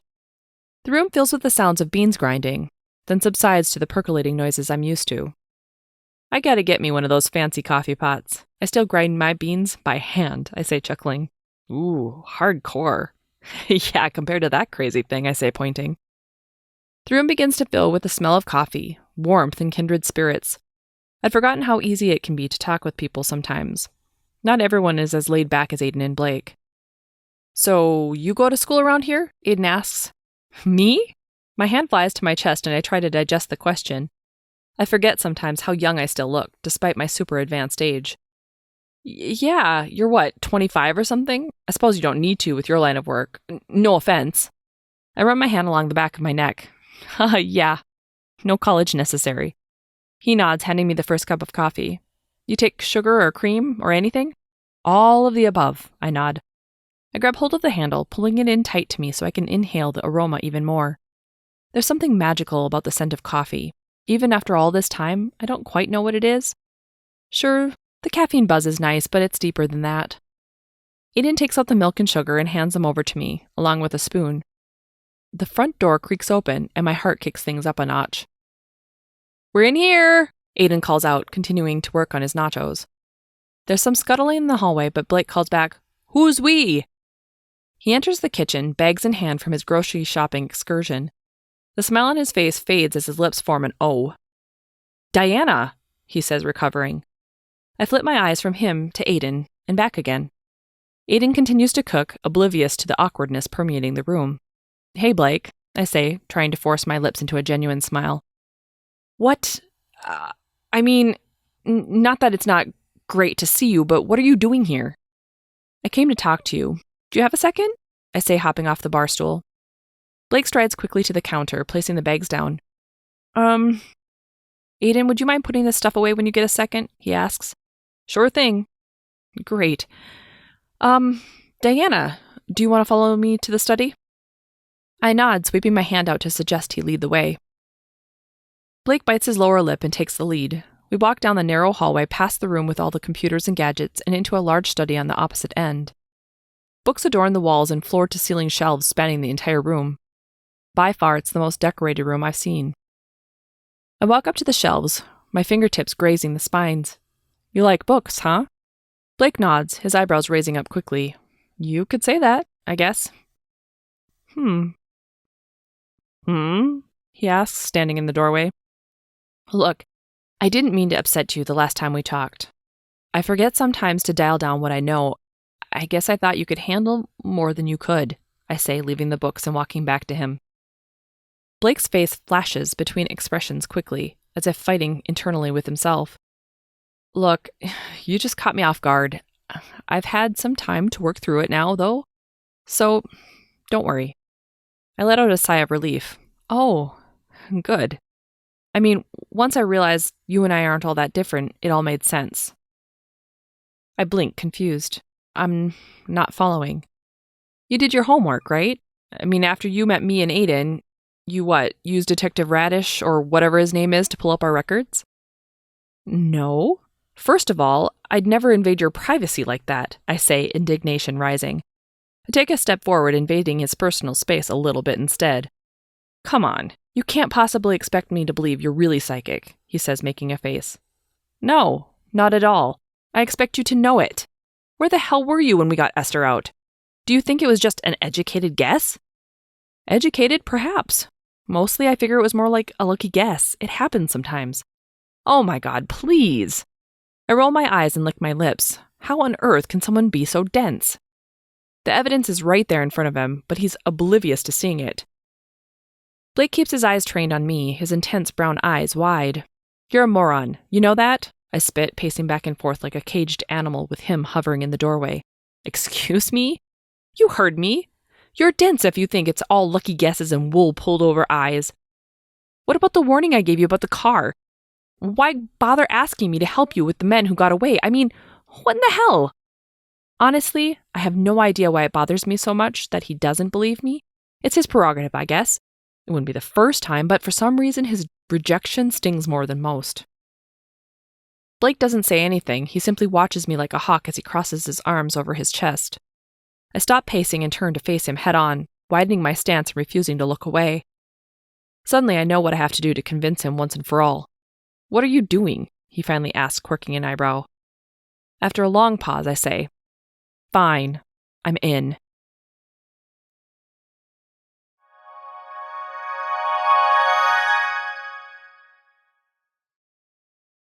Chapter 11. Blake takes a step back. His eyes narrow and his mouth twitches. What, like, now? He releases his arms and scratches at the back of his head. This wasn't a ploy to get you to say yes, you know. I shrug. Even if it was, now I have something to prove, and I can't remember the last time I felt like that. What if I decided to let it go? Blake says, shaking his head. You wouldn't do that. Oh, let me guess, another premonition, right? He makes a face, but for the first time he enters the room. He walks to the big picture window on the far end of the space and stares out into the late afternoon. No educated guess, moron, I spit, walking back over to him. Blake snickers. Right. You still can't get a read on me. See, that sarcastic tone in your voice is why I'm doing this. I'm looking forward to wiping the smug look completely off your face when it finally occurs to you there's more to me than smoke and mirrors. No, you're not, he says over his shoulder. He doesn't look my direction, but there's a hint of something, wonder perhaps, starting to blossom in his tone. He probably wouldn't admit it, but I've been around long enough to hear it. No, I'm not. What? Blake turns around, leaning back as he rests his hands behind him on the windowsill. You're not doing this because you have anything to prove. At least, not when it comes to your psychic skills, mojo, whatever. I mean, what's one person who thinks you might not be who you say you are? You have a reputation around here, even if I don't entirely believe you. And you're not doing it for, and I told you so either. Okay, smartass, enlighten me. What am I really doing it for? Now it's my turn to cross my arms and take a step back. Like I said before, you try too hard. Ugh, not that again. I roll my eyes and lull my head to the side. I take another step back and start to walk toward the door. It's true. You want people to see this, I don't know, hard shell, but it's bullshit. You do all of this because you've been hurt by caring too much. I'd wager my life on it. But every once in a while, the real you slips through. You want to care. You want to do good in this messed up world, but you don't want anyone to know it's the real you. My eyes widen, but I don't dare say a word. He takes a step forward. But I see it, he says, his tone hushed. Well, thanks a ton for your assessment, Dr. Phil. Now, are we going to get to work, or are you going to psychotherapy my ass all day? I say, shuddering away the goosebumps his words invoked. Blake crosses his arms. I know I'm right. Then it looks like we both have something to prove. Guess so, he nods. Super. Now, where do you want to get started? I don't know. I kind of got blindsided by all of this. Mind if I take a day to regroup? I need to talk this over with Aiden and see where he left off, I suppose. Sure. Do what you need to do. Take all the time you need, I say, laying the sweet on thick. Blake's shoulders ease up a bit. But I sure hope that extra day doesn't mean another girl, or 10, being kidnapped, I add, heading for the door. With an exasperated sigh, Blake drops his chin to his chest. What? Honesty. Gotta love it, I say. Fine. What do you propose? He says, raising his head enough to glare at me from under his eyebrows. Well, it sounds like you had something in play. Why not go chat with Aiden right now to see where to go from here? I mean, he is here, and we're here. Why wait? Yeah, I guess. Let's go. Blake ushers me out of the study room and back to the kitchen. Aiden's at the breakfast bar, snarping up the last of his nachos, as only a college kid can, but looks up long enough to do a double take. Something you guys need? He says through a mouthful. Nodding, Blake scratches at the back of his neck and says, Yeah, you got some time this evening to go over some of the stuff we found on the pedophile ring? Diana here would like to join us after all. I thought we decided to table the whole thing. I know what we decided, but I think Diana wants to check things over herself and maybe we can go from there, Blake says. The two of them exchange odd glances, but Aiden shoves the last bite into his mouth and stands up. Let's do it, he says, walking to the dishwasher and tossing his plate and fork inside. Blake leads the way back to the super techie room, with me following close on his heels, and Aiden just behind me. Hang on, I need to grab something, Blake says, opening the door on the right, just before we get there. The last time I was here, Blake ushered me out rather quickly, and I give my left foot to know what he's hiding. What's this room for? I ask, peering around the door. The lights remain off as he walks into the space. Nothing, just go with Aiden. I'll be there in a minute, he says, quickly walking back to me and pulling the door in tight. You know, it would probably help you find whatever you're looking for if you turned on the lights, I say, slipping under his arm before he can close the door any further. I flip on the light switch and gasp. Blake twists around, immediately flipping the light switch back off. You need to go. Now, he practically growls, grabbing hold of my arm. This is private. Light may be sparse through the one large window, but I certainly caught an eyeful. Every inch of the walls are covered in drawings. Some in pencil, some charcoal, big, little, massive. They're like a collage in an attempt to transform the room into a cavern or something. Some drawings look like rocky walls, others are macro impressions of rocks, knives, blood. The blood is the only thing done in color. It's all got a very macabre vibe. What is all of this? Blake's lips press into a thin line, his eyes wide. I said follow Aiden, he practically shrieks, grabbing hold of my wrist. Are you hard of hearing? Sidestepping his clutches, I take another step into the room. A handful of drawings catch my eye. They have the strange symbol on them, the one from my, dream? Premonition? Stepping over to them, I can't help but stare. Do you know what this symbol means? Why have you drawn this? I mean, these drawings are yours, right? You've created these? I say, my eyes widening as I touch the largest version with my pointer finger. Taking a deep breath, Blake walks to his desk, opening a drawer and slapping a folder on top of it. Yes, I drew them. I don't know what the symbol means. Not really. The closest thing I can figure is it's Greek. I keep seeing it in my dreams, and all of this has freaked me out ever since I was a kid. My therapist, yeah, I had a therapist. She encouraged me to start drawing it out when it bothered me. I guess I just kept going. It helps me keep track of how often the dreams come about. Fascinating, I say, mesmerized by the sea of pictures. If I had to draw every time I had a premonition or a strange dream, I'd need a mansion the size of Detroit. Despite the low light from one of the windows, I walk from one drawing to the next, unable to take my eyes off of them. There's something eerily familiar in the decor, the cavern-esque quality, as well as the overall vibe. The other night, I suppose it's been over a week now, but I had a dream. It was the night I came home after we met and saved Esther. Anyway, I saw this symbol too. I wasn't sure if it was a dream or a premonition. Sometimes they can all get jumbled up together and hard to decipher, but this tells me it was no ordinary dream. It was obviously tied to you in some way. Yeah, well, I wouldn't bet on it. You can't read me, so don't pretend to start now. Not fair, I say, shaking my head. I'm telling you the truth.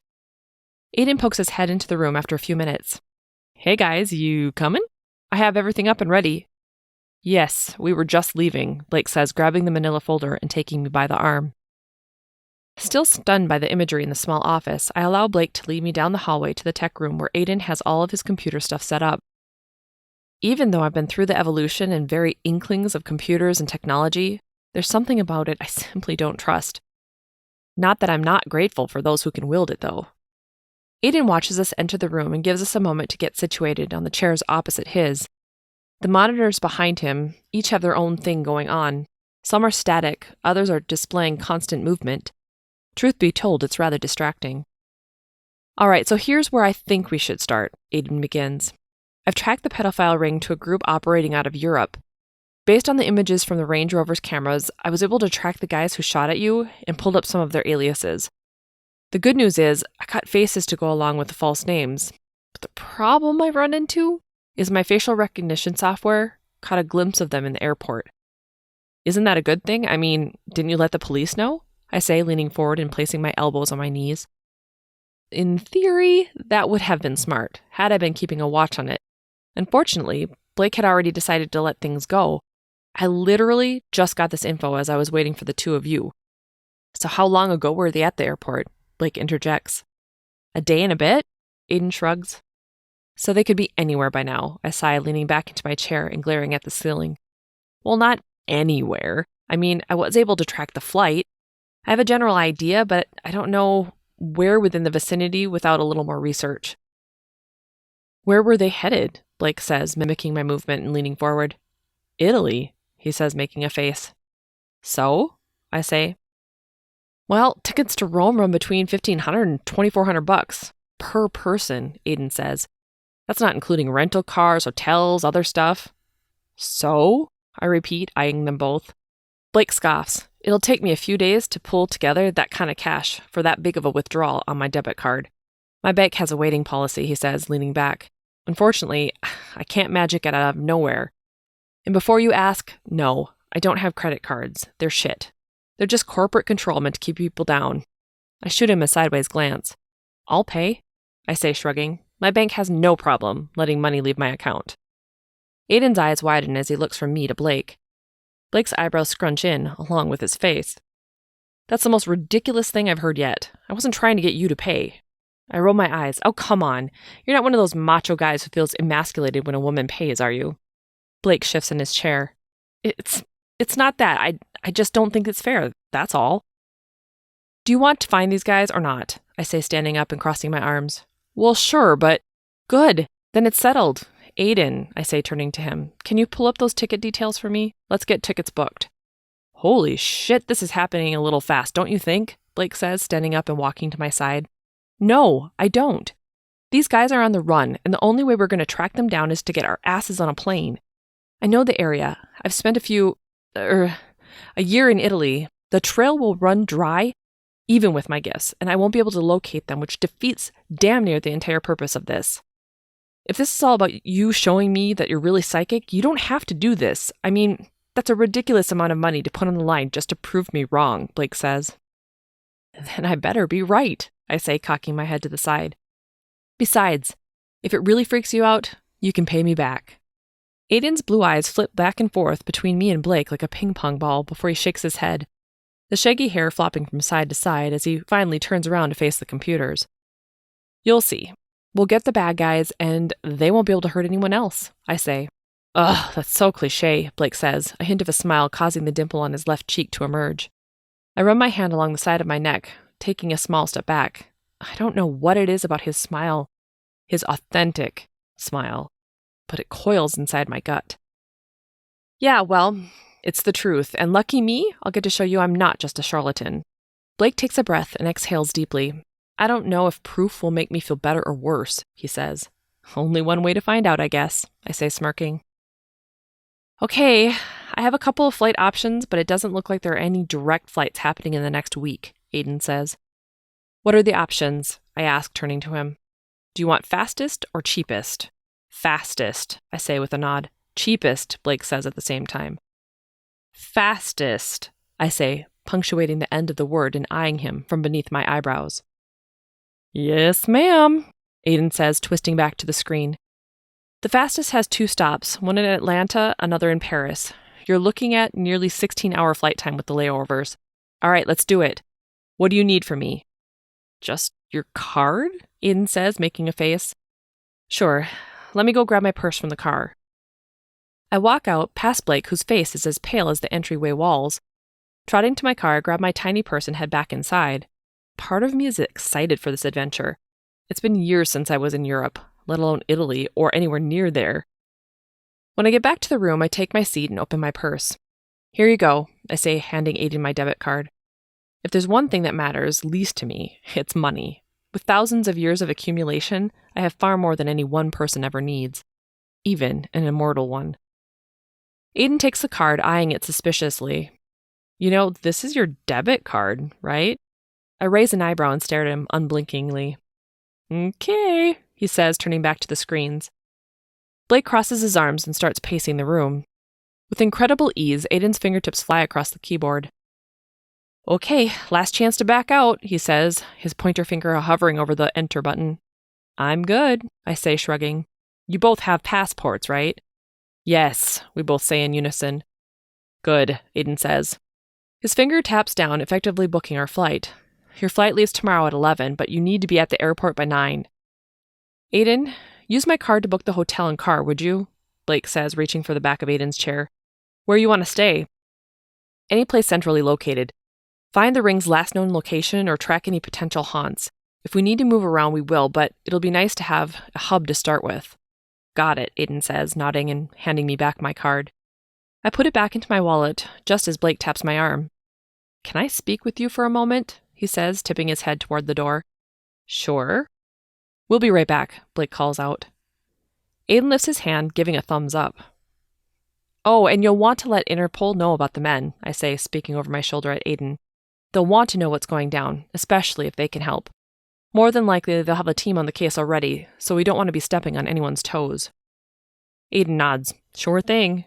How do you know about Interpol? Blake asks as we enter the hallway. Watched a lot of movies? I say, grinning. He shakes his head. All right, so we don't have much time. I'm going to get packed and swing by Ted and Lacey's house to see if they've been able to glean any more information from Esther and check in on them. I'll pick you up tomorrow about 8:30 a.m. Sound good? Are you trying to get rid of me? I say, cocking my head to the side. Not at all. I just figured you'd want to talk to your assistant about your absence and get packed yourself.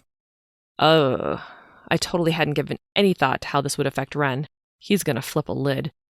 I'm sure he had no idea helping on this case would actually mean leaving the country. Yeah, okay, good point. I nod. Good luck with Ted and Lacey. Thanks, he says, his eyes searching mine for a moment. He opens his mouth, then closes it again, his tongue briefly sweeping across his lower lip. It's a somewhat distracting motion, and I have to look away to break free from its intensity. Hey, Aiden, I call. Thanks for your help. See you when we get back. Aiden's head pops into the hallway. He eyes the two of us, standing less than a foot apart, then extends his arm into the hall. My purse dangles from his wrist. Don't forget your purse, and no problem, Diana. Wish I could go too, but I don't think my professors would understand. Or my bank account, he chuckles.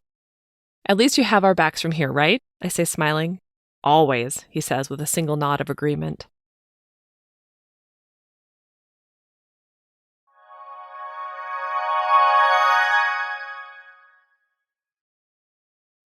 Chapter 12. Ronaldo's jaw slacks open. You're going where? Italy, I say for the 4th time. And why is that again? His eyebrow arcs. Oh, for God's sake, you already know why. Hell, you're the one who practically pushed me into it. Ren feigns surprise as his hand presses delicately against his chest. I most certainly did not. I said to show the man what you can do and help him with the case. But I most certainly didn't say run halfway around the world with him. I mean, what am I going to tell your clientele? A couple of days I can handle, sure, no problem. But an open-ended question mark? Without their favorite psychic? They're gonna freak. Oh my God, what about Mrs. Kaminsky? His eyes widen and he fans himself. What about her? I chuckle under my breath.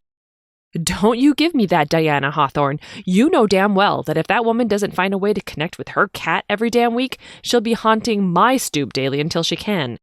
She smells like kitty litter and Dawn dish soap, and that is not a position I want to be put in. I'm sorry, Ren. I don't know what to say.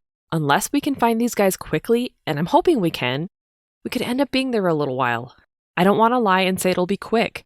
We're not going all that way only to turn up empty-handed. Who knows where they are right now? It's going to take us at least a day just to get our bearings. And by that point, they could be in a different country for all I know. Ronaldo shifts onto his other foot and crosses his arms. I sigh. Okay, look. If Mrs. Kaminsky gives you any trouble, you let me know. I can see if Blake will help me set up one of those computer telecommunication program thingies. What's that one called? Snipe? Skype, Ren says, running his hand over his face. Yeah, that's the one I meant. That way, I can still do a reading for her if she gets out of control, okay? Sound good? Oh my God, yes, bless you, Ren says, breathlessly as he drops his hands and grabs hold of both of my arms. My back goes rigid and I glance down at his hands. Too many images of him arguing with Brody flood my mind, mixed with long nights holding hands and making up. He smiles awkwardly, then pretends to brush something off my sleeve, before letting go altogether. Great. Now that that's settled, I do have to discuss the matter of payroll, I begin. Oh, here we go, Ronaldo says, taking a step back. Don't worry, it's no big deal. I'm going to be shooting you cash while I'm gone, but since I'm not here to look over the time cards and whatnot, you'll have to take what you get. It'll be comparable to what your typical week is, though. We can work out any overages or shortfalls when I get back. Heaving a big sigh, Ronaldo nods. Works for me. For a moment there, I thought you were going to expect me to do all this from the goodness of my little black heart. No, but I do expect you to be on time. Every day. We have to keep up the shop, especially with me gone, so step up your game and make this place a hub for... What did you call them? Lust bunnies? I can't help but chuckle. Ronaldo does come up with some of the best names. He really, really does. Can you remind me what you consider on time? Ren says, shooting me a sideways glance. Come on, man. We've been over this a bazillion times. 8 a.m. sharp. You need time to prep the shop before you open at 9.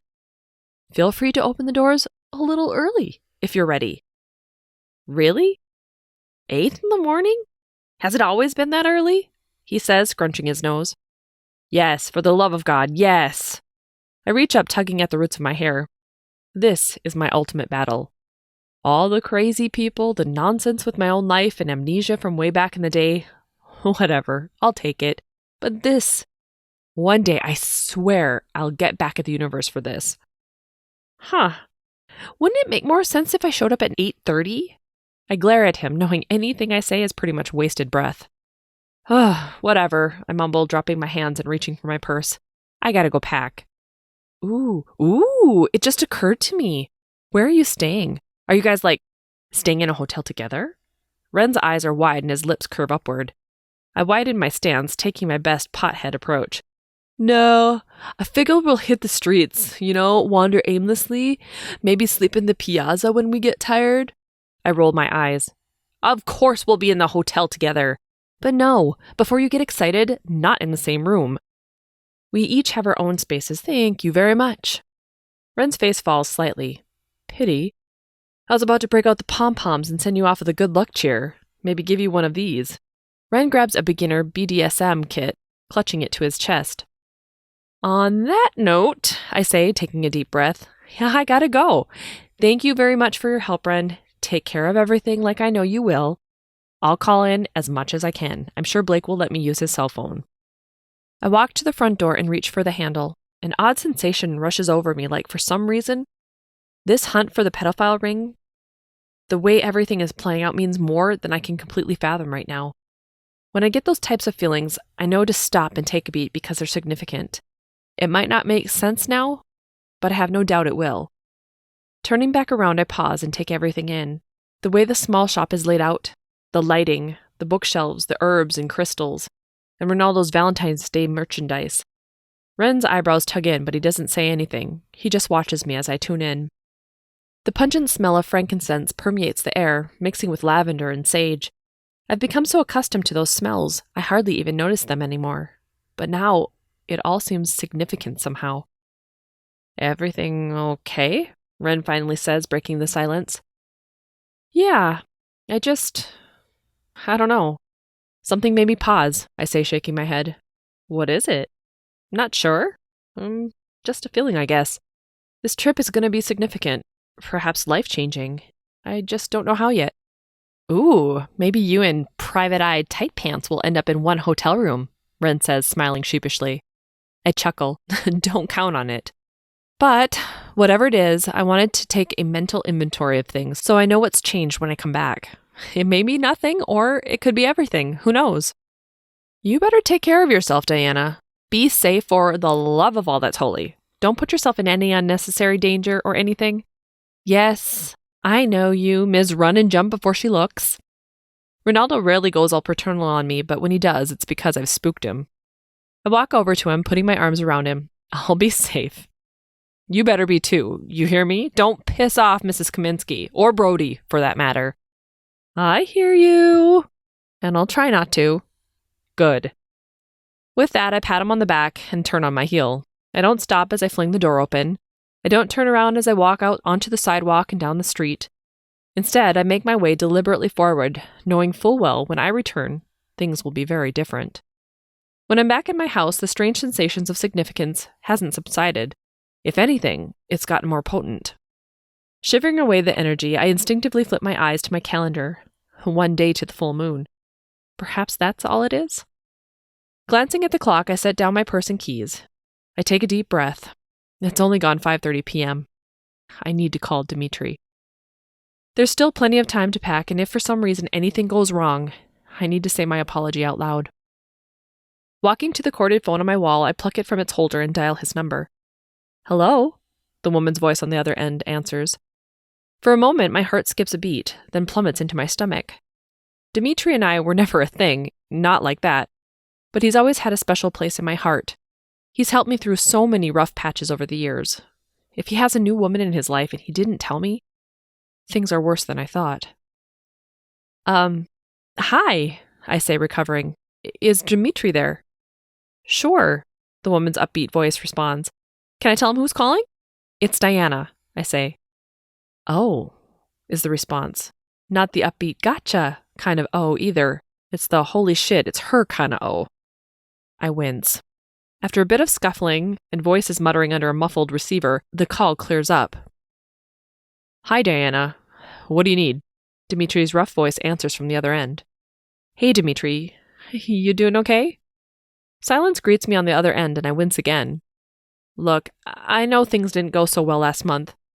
That's an understatement, he says. I take a deep breath and I bite my lip. I know, I whisper, clutching the phone. An awkward pause descends as I search for the words I really want to say to him. Okay, I know I suck. I never should have pushed you to try the ritual with me. I figured since we were already working with a violet flame for Morgan and Gabe, well, I thought it would help me too. It was stupid and reckless. Yeah, and it just about killed me, Diana. Stupid and reckless don't even cover it. My fingertips graze my forehead as I nod gingerly. He's right. God, he's so right. I don't know what came over me. It's just been so long since I felt like doors might open. It was a long shot, and I get that, but I take a deep breath. I can't keep living like this, and you were the only one who I trusted. You're the only one who understands my predicament. Dimitri blows out a puff of air. I get your desperation, I really do, and I know it wasn't all your fault. It's my fault too. I'm the one who brought up the violet flame in the first place. I mean, how the hell were you meant to know how powerful the magic is surrounding Morgan's request, let alone your memory? Well, I should have guessed. Morgan has power, more power than I've felt roll off a single person in years. And with me, I mean, it's been a hell of a long time, and I've never even gotten a glimpse of insight, not even an inkling as to my life before I woke up that day. I've tried everything, literally everything I can think of. But I thought, I don't know, for whatever reason, I thought that night was different. That the ritual we were doing together would be different, I mutter, frowning to myself. You were right about that, I suppose. It was different, just not in the way you expected. True. Look, Diana, we're friends, and we'll always be friends, but I just can't get involved in that side of things anymore. I don't have the energy. Whatever magic I had, or whatever you want to call it, it was obliterated in that ritual. I can't even summon spirits anymore, let alone locator spells. I don't know what my clientele is going to do when they find out I'm totally BSing it all. I'm so sorry, Dimitri. I didn't mean for any... For fuck's sake, I know, he snaps. I'm not looking for a pity party here. Is there anything I can do to... What? Make it better? Bring it back? Any of it, all of it. What can I do? I say, tears threatening at the brim of my eyes. Live a good long life, Diana. God knows it's a long one, but for the love, make the most of it, would you? You have power and magic and something incredibly special about you, but you waste it all pretending you're, I don't know, ordinary, I suppose? I won't try to wager why you do it. I have my guesses. Hell, maybe I'd do it too if I was as old as you and seen everything you've seen. You've been a good friend, Dimitri. I want you to know that, I whisper, clutching onto the phone. Oh, don't go getting all emotional on me now. I lick my bottom lip, trying to keep it from trembling. Something big is happening and I don't quite know what it is. Maybe it's the full moon energy. Maybe it's nothing. I don't know. But I wanted you to know I'm sorry before I go, I say. Go? Where are you going? Are you leaving Helena for good? He says, his voice suddenly airing on concern. No, nothing like that. At least, not yet. I'm helping a private investigator, I say. We're going overseas to track down a pedophile ring. How in the hell did you get roped into that kind of mess? He snorts. Of all the things we've been through, this is certainly one of the stranger ones. It's a long story. Sounds it. Christ, I'm out of your life for a fortnight and you're already working pedophile cases. What's the world coming to? I chuckle. Now that's more like the Dimitri I know and love. I know, right? I don't understand it either. I just know it's something I gotta do. I should tell him about Blake, about the weird feelings I'm having, but I don't want to bring him down or make him feel useless, or worse yet, feel as though he should be helping even though he can't. Besides, the last thing he'll want to hear about is how I'm waging my abilities and trying to get Blake to admit I'm psychic. Well, take care of yourself, okay? Be careful and all that touchy-feely shit. Yeah, I know I will. I stop myself knowing where it could lead. This PI, Dimitri starts. I take a deep breath. It's going there anyway. Yeah, I say. It a he? Yeah. Does he know what he's getting into with you? I suck in a breath. There's so much I wish I could share with Blake, even though I'm not sure why. It's a strange sensation and one I'm not used to. Not even Dimitri was able to lure me out so quickly. It was a decade or more before I let him in. Doubt it, I reply. Good. Keep it that way. A pang of regret slices through my abdomen. Most people, especially completely normal people, simply can't fathom my life in the least. I was lucky to find Dimitri. At least he shared some of my abilities and understood what it was like to be gifted. And they stripped all of that from him. God, I suck so much. I'll try. Anyway, I suppose I better go. Gotta pack and all that. Okay, Dimitri says, holding on to a few seconds' pause before he finally utters, Be safe. You too. I really am. If you say sorry one more time, woman, I'm gonna off myself and come back so I can prove to you there's an afterlife. Yeah. Dimitri lets out a deep, heavy sigh. If I can find a way to help or bring it back, I will, I mutter. Don't make any promises you can't keep, Diana. Ain't nobody taught you that in all these years? For what it's worth, I'd gladly trade places with you. Hell of a lot of good that does me now, he chuckles. I know, but it's true. Well, for what it's worth, thanks. What about you? The lady who answered, is she treating you okay? She's a friend, but yeah, it's been nice having her around. Good. That's good. It is, he says. Good, I repeat. Well, bye, Dimitri. Bye, Diana. The click of the receiver echoes in my ear. The sound is all too much like a final ending of sorts, and it does nothing at all to alleviate the tension building inside me. Big changes are coming, and they're just getting started.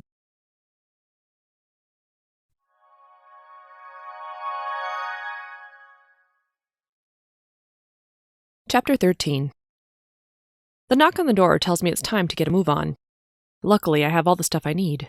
Passport, cash, cards, clothes. You know, the essentials. The rest I can figure out while we're on the go. And besides, the last thing I need is to get held up by the TSA for having too much makeup or shampoo, for God's sake. Added bonus, at least there's less to lose should my suitcase go missing. Trust me, stranger things have happened. I smooth out the creases in my trousers one more time and stop briefly by the full-length mirror in the hall. Everything's in place. Hair could use a good trim, but whatever. I don't have time for that kind of nonsense now. On the way to answer the front door, I grab my purse from the kitchen counter, along with my keys. I glance at the green phone hanging on the wall, acknowledging the pang of guilt over Dimitri, but at least feeling better that we spoke. I flip my eyes to the stovetop and all the knobs, just to be sure. When I reach the entryway, I smooth out my top one more time and adjust my shoulders so I look more confident than I feel at the moment. I clutch my keys in my hand and swing the door open. All set? I say, raising an eyebrow. Blake turns around, his dark hair glistening in the early morning sunlight. It pulls out the reds hidden in their depths. Smiling broadly, his dimples shine brightly, easily. My stomach flutters. Such a stupid, childish feeling, but inescapable nonetheless. I exhale slowly, shaking away the sensation as I lock the front door and slide my keys into my purse. He tugs at the bottom of his leather jacket and nods. Yup, sure am. How about you? Reaching for my suitcase handle and picking up my small carry-on bag, I nod. As ready as I'll ever be. Wow, that's it? Where's the rest of it? Your suitcase is smaller than mine, Blake says, pointing. I don't need much. I'd rather travel light, I say, shrugging my shoulders. Mostly it comes from years on the go, moving from place to place before anyone realizes how I'm not aging. I find it's easier to just walk away and start over. Marry me, Blake says, his eyebrows raised. My eyes widen in surprise.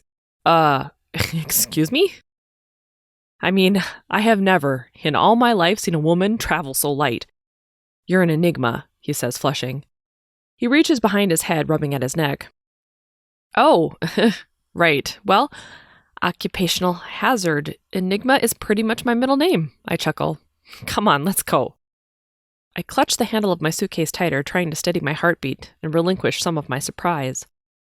Blake steps off the front entry and walks toward his Rover. In the daylight, its dark exterior looks smooth, like the kind of car a local state senator would drive or something. He opens the back, extending his hand out. I roll my suitcase to him. Ridiculously fast, he collapses the handle and places my luggage inside. I flip the carry-on off my shoulder and rest it beside the suitcases. Blake wasn't kidding. His suitcase is massive, one of those hard cases that looks like they're really a mobile armory instead of a place to put your underwear. What on earth did you fill that thing with? I say, pointing at the massive case and chuckling. A body? He shoots me a sideways glance but doesn't say anything. Instead, he flat out ignores my humor and walks to the front of the Rover to take his seat. However, the rosy color in his cheeks tells me it's a touchy topic. So of course, there's no way I'm going to let it rest. I quirk an eyebrow, nodding to myself. Oh, it is on. I mean, did you fold Aiden up like some sort of origami so you could smuggle him over the border? I say, as I take my seat beside him and reach for my seatbelt. Oh, I get it. You're actually really embarrassed because you brought every outfit in your closet, just in case. I'm right, aren't I? Blake rolls his eyes and starts up the Rover. Ooh, it's loaded with whips and chains, I say, before thinking through the words before they tumble out of my mouth. He turns his head, his eyes wide and cheeks beet red. My jaw slacks open. Oh my God, it is! There are whips and chains in there? I scramble around to look at the case again, but of course the back seat is in the way. It's not like that, Blake says, smirking, his right cheek's dimple showing. He shifts the vehicle into reverse and gets us going a little too quickly. What is it like then? I ask, cocking my head. Well, if we find the men involved, we need a way to apprehend them, don't we? I have my gear with me. Maybe for a psychic, you don't require much, but I have my things. Oh, right. Your things. Like whips and chains. I burst out into a full, deep laugh. God, it's been years, like we're talking a decade or more since I've laughed so hard. Of all the things for him to be nervous over or try to keep to himself, so ludicrous. But kind of sexy. No, wait, not sexy. Cute? Rugged? Shit. I shake my head. Don't you dare start falling for Blake, Diana Hawthorne. Don't you effing dare. My laughter peters out, but I steal another glance at him. His eyes are creased, dimples digging in softly into his cheeks, but he refuses to look my direction. Instead, he deliberately chooses to keep his eyes forward and take the high road. I take a deep breath, trying to center myself. I am so screwed. Of all the times to start developing feelings for someone, of all the people, Blake shouldn't be it. And it definitely shouldn't be now. I mean, he looks like he could almost be my father, for crying out loud. I've been trapped in this 24-year-old body forever, and he's got to be at least 35, maybe pushing 40? As if the people in this small, godforsaken town don't already think I'm a weirdo. Do I really want to add that to the mix? I suppose I've managed to convince people I'm going on 27, but their complacency isn't going to last long. They'll start asking questions soon, like they always do. Wow, Diana hasn't aged a day. Isn't that weird? Then I'll have to find an excuse as to why I need to go. Sick grandma, mom died, best friend's husband left her, and I needed to help her raise her 3 kids. Whatever you can think of, I've used it. What you thinking about? Blake asked, crashing through my train of thought. Nothing much, I say breathlessly. I bite my lower lip and look out the passenger side window. Are your cheeks flushing? My hand instinctively flies upward. No, of course not. Why would they be? Blake laughs. You tell me. Don't be ridiculous, I snort, shaking my head. Oh, so now I'm the ridiculous one. I smile. You're always the ridiculous one. So says the self-proclaimed psychic. Indeed, so I should know better. How in the hell does that work? Because I said so. Oh, so woman logic. No, just logic, you chauvinistic pig, I say, laughing. He shoots me another glance, his lips curving upward in the most easygoing way. The flecks of green and gold in his dark brown eyes sparkle, and I swear, for a moment, his gaze could stop time. How in the hell am I going to make this work? I mean, we're not on a date or about to go on a holiday. We're hunting down pedophiles and hoping to put them out of commission. This is serious business. Sitting up a bit straighter, I put on my best professional mojo. Blake, why do you think the men chose to go to Italy? Do you think there's something special about that country? Or do you think there's some other reason? I say, trying to bring the subject back to the matter at hand. Blake's smile fades and he shakes his head. I'm not sure. We just need to follow the leads and let the story unravel itself. I bite my lip. Do you think they have any other girls with them? Taking a deep sigh, Blake's shoulders sag. At this point, I'd say it's pretty likely. They got out of the country pretty damn fast. My guess is they have different rings all around the world, probably bailed on the U.S. ring to avoid apprehension. Ugh, I hate to think of all the other kids being taken. You know nothing good can come from it. I just can't fathom. I turn away, shuddering from the thoughts.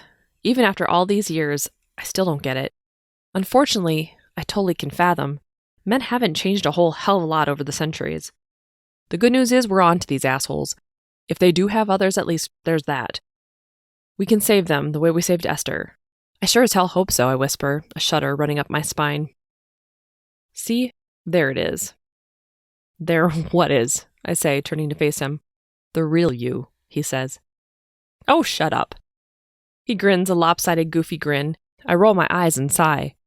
Adjusting in my seat, I bite my lip and look out the window. Trees and houses flicker past, each blending into the next until suburbia is overrun with the urban landscape of the big city. We sit in silence until we reach the airport jungle of a parking lot.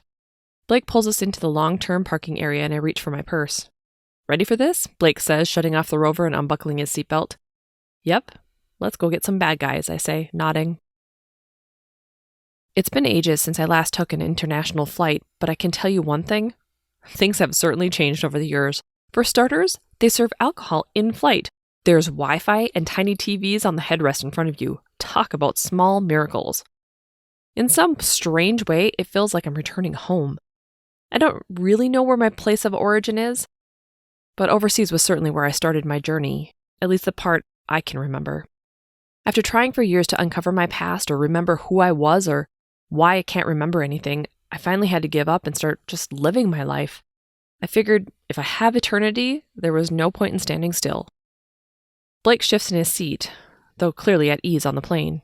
Something tells me his past as ex-military has something to do with it. I, on the other hand, am on my 3rd drink and feeling nice and loopy. Technology and I aren't overly on speaking terms. It doesn't matter if it's planes, cell phones, or even cars. I'm still pissed my 1968 Camaro died a decade ago, and I had to upgrade to my Prius. Human concepts are fallible, And through the years, I've just learned to avoid common pitfalls by not joining in when I can. In some ways, it's stupid, though. It's not as if I can die, but yet the process of not dying, when you totally should, sucks. Would you like another? The stewardess asked, pointing to my empty plastic cup. Yes, please, I say without hesitation, handing her the empty cup. Blake chuckles. Not a big fan of flying, are you? I twist uncomfortably in my seat. Not overly. I can tell, he says, pointing to the full cup being handed back. If you'd seen as much as I have, you'd be nervous too. I take another deep swig, letting the cool, bubbly texture flood my senses. Right, all those psychic premonitions flooding your mind, he says, nodding. Actually, that wasn't what I was meaning, but sure, that too. A small hiccup escapes my lips, and I cover them with my middle and pointer fingers. Blake raises his eyebrow and shakes his head.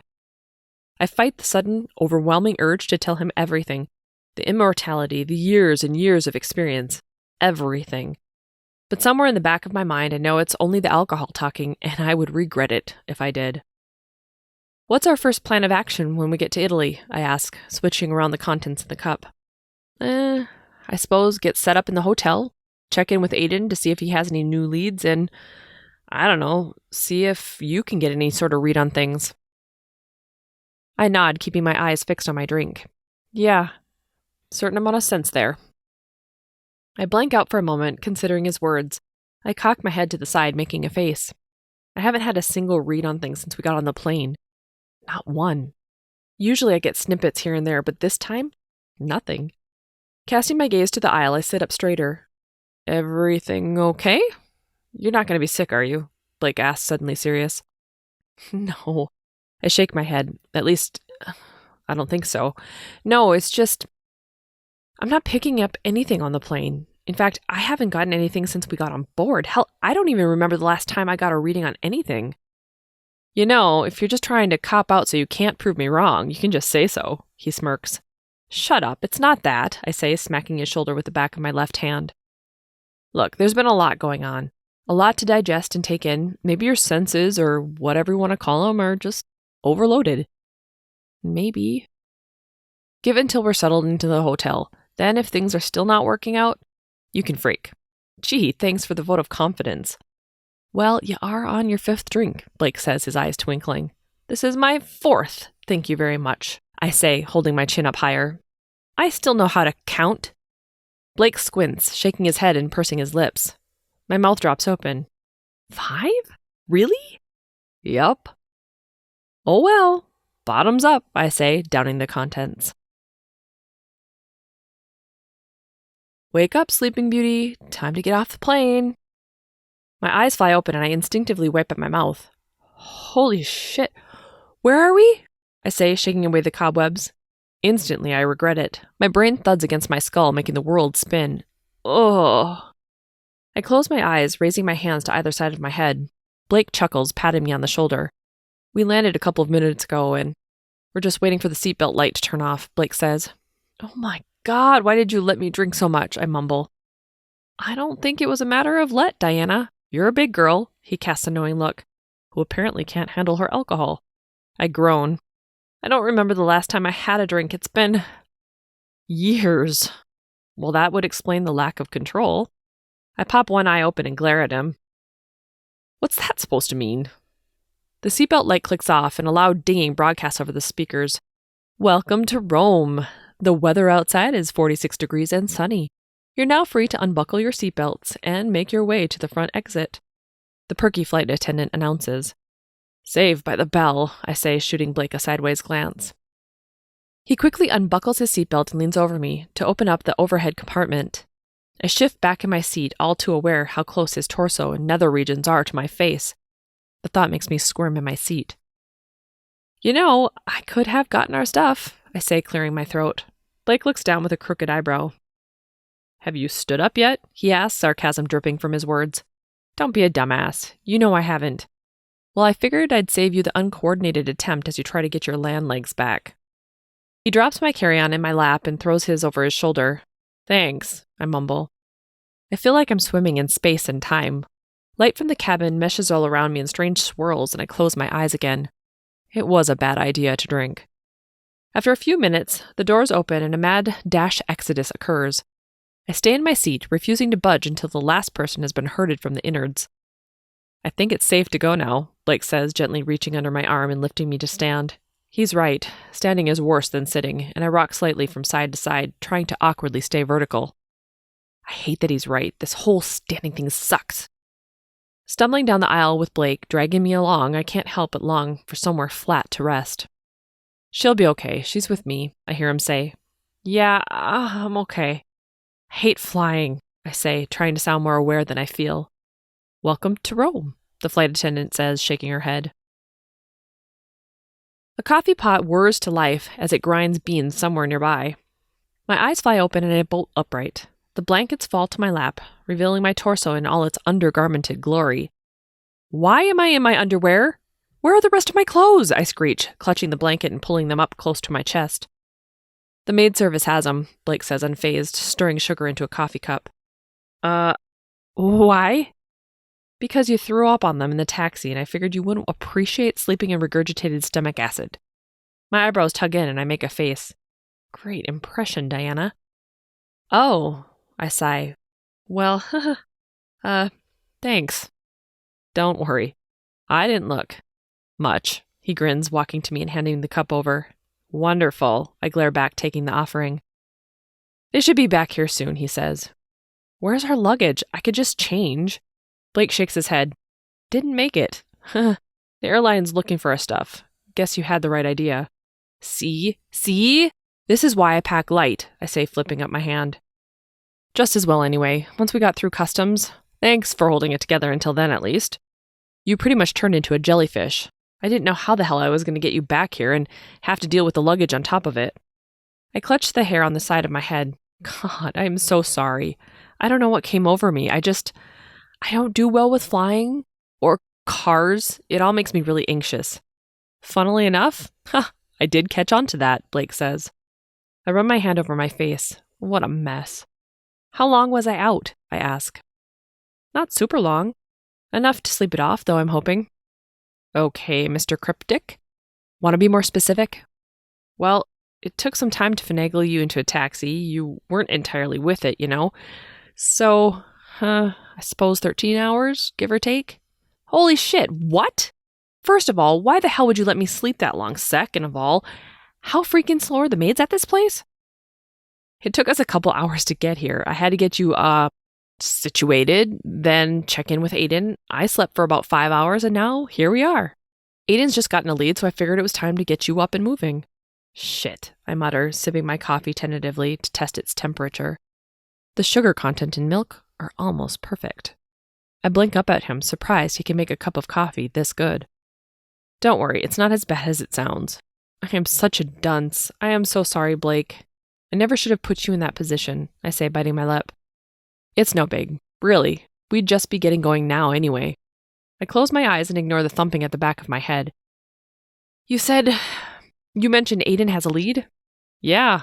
If it pans out, we won't be here long. Why is that? I ask, taking another sip of my coffee. My senses and wits are returning to me after the idiotic booze haze.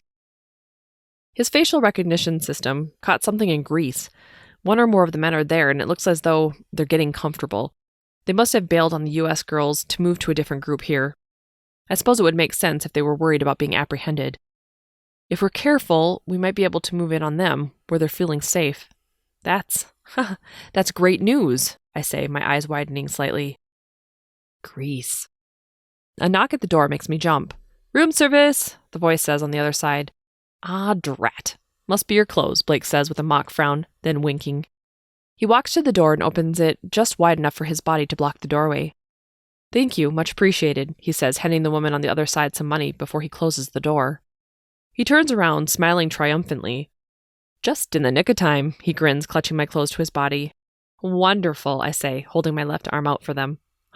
He says, quirking an eyebrow. Blake, I warn, don't be a creeper, give me my clothes. Oh, I will, but first, I have some questions. I roll my eyes. Leave it to a man to blackmail a woman with her own clothing.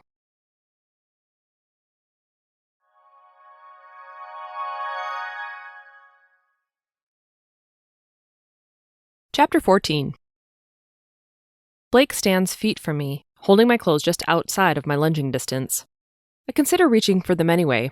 It's not like he hasn't seen the goods already, and honestly, after all these years, the last thing I have is an overabundance of pride for human nakedness. What questions? I say, letting curiosity get the better of me. Blake narrows his eyes and chews gently on the side of his lip. I cock an eyebrow and sigh loudly as I place my coffee down on the nightstand. Okay. I'm trying to... I don't know, I need to trust you, and I just waffle back and forth. You sound like a breakfast food. Would you spit out what it is you want to say? Fine, he says, nodding. Truth. How did you really know about my relationship with Aiden? He told you, right? I shake my head. Until I have the chance to really show him what I can do, he's just not going to believe me. Why would he, I suppose? I wouldn't either.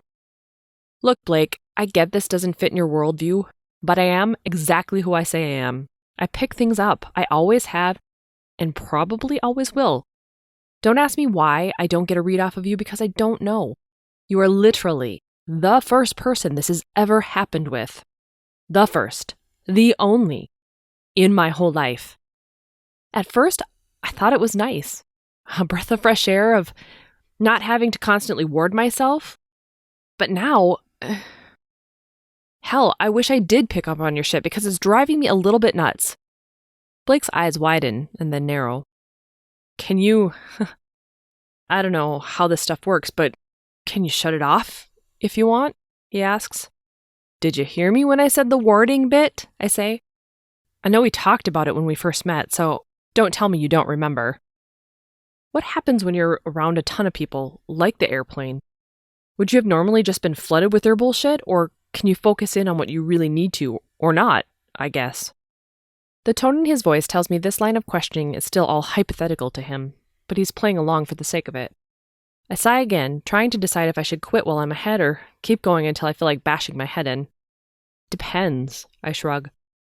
Most of the time, it's like turning down the volume, but it's technically always there. Things stream in and out all the time. But when I'm not focused on it, it's like being in a crowded room. You can hear all the chatter, but unless you stop to totally listen, only bits and pieces will stick. Blake considers for a moment, then nods. So you're saying most of the time, if you really wanted, you can't shut it down. Are you asking me to try not to pick up stuff about you? We're alone, and I can't read you. What more do you want? What do you have to hide, Blake? I ask, letting frustration get the better of me. Nothing. It's not like that, but I don't know. I don't like the idea of all my stuff just being out there, you know? Would you like it if someone could tap into all that you are or have been without your permission? I hold his gaze for a moment, trying simultaneously to choose an answer and figure him out. Is it the military in him that makes him so secretive, or is there something more? Maybe he's just a knowledge hoarder. Who the hell knows? I know I sure don't. I've had a long time to think about that, I say, biting my lip before I say something I'll regret. Blake chuckles. I can imagine the 20-some-odd years has been rough.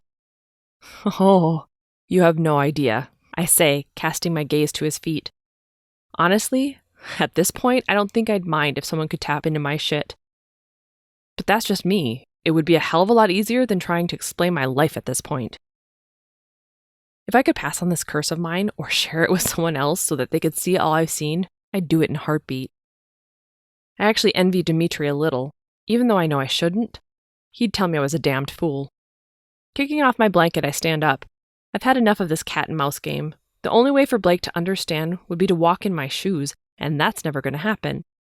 Even if I try to explain or walk him through what my life has been like, he'd have me committed.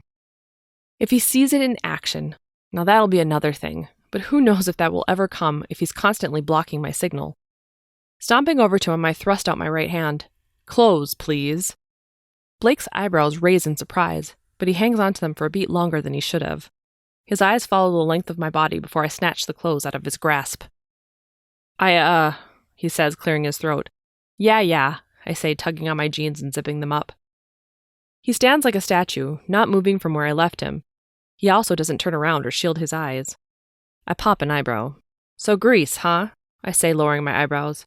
It's been a long time since I stop myself from saying too much. Instead, I scrunch up my shirt and throw it over my head. You've been to Greece? Blake says, surprise lingering in his voice. Yeah, I say, trying to sound casual. Blake takes a step back, his expression bordering on awe. Huh. You don't strike me as a worldly type. I snicker.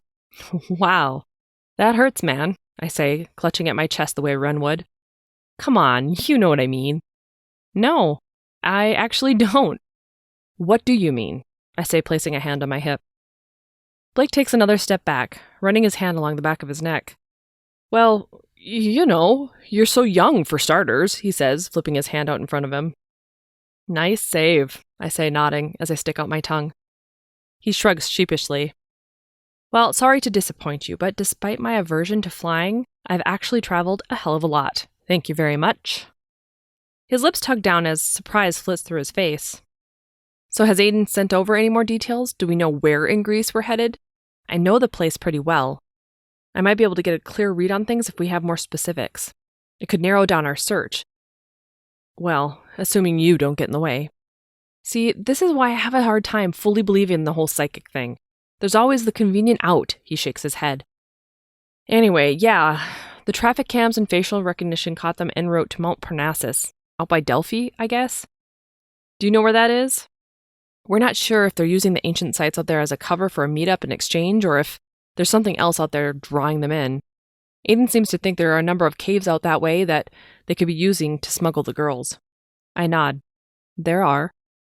I cast my gaze again to the floor, shaking away the bizarre sense of déjà vu. The hairs on the back of my neck and arms tingle. Being lost in one of those very caves is the first memory I have of my life as I now know it. You don't know darkness until you're lost inside a cavern with no source of light and no way of knowing how to get out. It's utterly petrifying. To be brought back there now, for this? I don't know. It means something. The universe is rarely so lazy. A shiver runs up my spine, and the memory of me, stumbling out of the Karikian cave as it's now known, penetrates my mind. It's been centuries since I was last in Greece. Centuries since I even considered my origin story. Suddenly, despite the proximity to Blake, visions of green lights flash in the back of my mind, and the memory of the cavern shifts from me then to present day. I watch as 4 girls are herded into the innards of the cavern system, led by a single flashlight held by a man much older than they are. Fear permeates the atmosphere. They know they're on a death march of sorts, with no way out. Shit, I mutter to myself, shaking away the remnants of the vision. Whoa, your eyes. They just went completely white. What the hell? Were you just... Blake mutters. I wave away his question. There's no time. I know where they're taking the girls. We need to leave. Now, I say, slipping my feet into my shoes and grabbing my carry-on. Okay, look, I need a minute to process, Blake says, raising his hands and shaking his head. I mean, was that a thing you do? Do you roll your eyes for that effect, or... Blake, for the love of God, just trust me. This is why we're here. It's why you agreed. My abilities don't need to make sense to you right now. You just need to take the leap. If we sit around here wasting time, the girls are going to vanish, or worse. We have to move quickly. They're already there, and it's going to take us at least a half a day to get there. Where's there? The Karikian cave. It's within walking distance from the ruins of Delphi, but it's still a hike. Blake nods, finally turning around. He grabs his cup of coffee, downing the contents and grabbing his coat. Hope you're right about this, he mutters, shaking his head. Only one way to find out. The urgency from the vision tells me we need to plan this down to the minute. The time it's going to take us to get to Greece from Rome is far too long for my liking. But I wouldn't have been given the information unless there was a chance that we could do something about the situation. That's one thing I've learned for sure. As soon as Blake reaches for his carry-on, I head for the door and walk out. We're going to need to haul ass to catch another flight. Catching the 10:40 a.m. flight from Rome to Athens just as it was boarding is more than simple coincidence. It was providence. However, the 2 hours in the air is still pure torture. Sitting mostly in silence, I continue to stay with the stillness so I can check in with the cave and the girls. A compulsion has taken a hold of me. I need to maintain a read on them and their whereabouts. Luckily, the lack of booze has cleared my head and allowed me to use my abilities properly again. Plus, it helps that I'm acutely aware Blake and I are their final hope of ever getting away from these monsters. So far, nothing has changed for them, but I'm not sure if it's the truth of the matter, or if being in close proximity to Blake is disrupting my vision in a different way. A strange energy about the whole thing pulses around me, something I can't put my finger on. There are blind spots, and I'm not sure what it means. Only time will tell. The second the plane lands, Blake stands up, reaching for his bag. I take a deep breath and ground myself. We're going to need to catch a taxi or grab a rental, I say, finally breaking the silence. Each of us were deep in thought through the whole flight, but now it's time to get down to the nitty-gritty. Blake nods. I don't know the area. What do you suggest? If we... no, scratch that. When we get the girls, we're probably going to need to get the hell out of there fast, don't you think?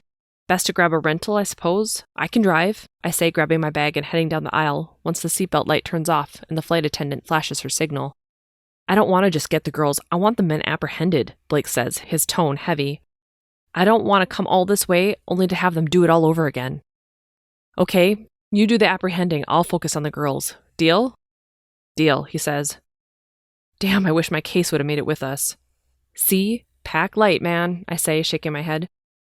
When you have less to rely on, there's less that can go wrong. You're not kidding. I'll make a call to Interpol once I know for sure what we're dealing with, he says, shifting to his other foot. Reading between the lines, he means once he verifies my story. I roll my eyes and continue to the front of the plane. Blake follows behind, giving me the space to take the lead. I can tell it's not his strong suit, but he acquiesces just the same. I only wish he'd given that easily with my abilities, or at least give it a try. Minutes tick away as we hurry to pay for our rental car and get the hell out of Athens. The drive to Delphi could take us another couple of hours, but I know I can shave off time with a few tricks up my sleeves. It all depends on how much the terrain and roads have changed over the years. As soon as we get in our rental Jeep, I step on the gas and instinctively head toward Delphi. Blake pulls up the sat-nav, trying to help us find the best route. Everything is a strange juxtaposition of the same energy and vibe from years ago, all overlapping with new buildings, roads, and landscape changes. Large trees and old sites that once stood are nothing more than ghosts in my memory as we speed toward our destination. You know, for someone who doesn't overly seem like they like to drive, you sure do know how to handle this vehicle, Blake says, breaking the silence. When needs must, I mutter, refusing to remove my eyes from the winding road. The mountainous landscape is far different from the relatively flat one back home. One glance away could be disastrous, especially at my speed. I'm going to check in with Aiden to see what he knows, Blake says, doing something on his cell phone. Damn it, no signal out here. Can't say I'm surprised, I say, shaking my head. What about you? You picking up on anything? He says, trying to sound like he means it. Only bits and pieces, I say, shaking my head. I hope you're right about this, Diana. I really do. Me too, I say. Now would not be the time to be wrong, that's for sure. How are you planning on apprehending the guys once we're there? Have you managed to work that plan out yet? I've got a few things in the works, but it will depend on the situation once we're in it. Those guys likely know the area a hell of a lot better than we do, and that's definitely to our disadvantage. Without my gear, I'm going to need to be extra cautious, he says, then adds, you will too. I risk a quick flick of my eyes over to him. His gaze is dark and serious. You don't need to worry about me. I can handle myself. Yeah, well, as true as that may be, you're still a part of my team, and I have to worry about you too. Like it or not, you'll need to be a little more cautious than you were back at the creepy old man's place by the river. I tip my head in acknowledgement. Once a military man, always a military man. I think our best bet will be to get to Delphi, then hike to the caverns to see what we can find. I'll get us as close to Parnassus as I can, though. If we're lucky, there might be a place to get Wi-Fi, or at least a better signal before we pack up. You could check in with Aiden then. I'll do my thing while you do yours, I say.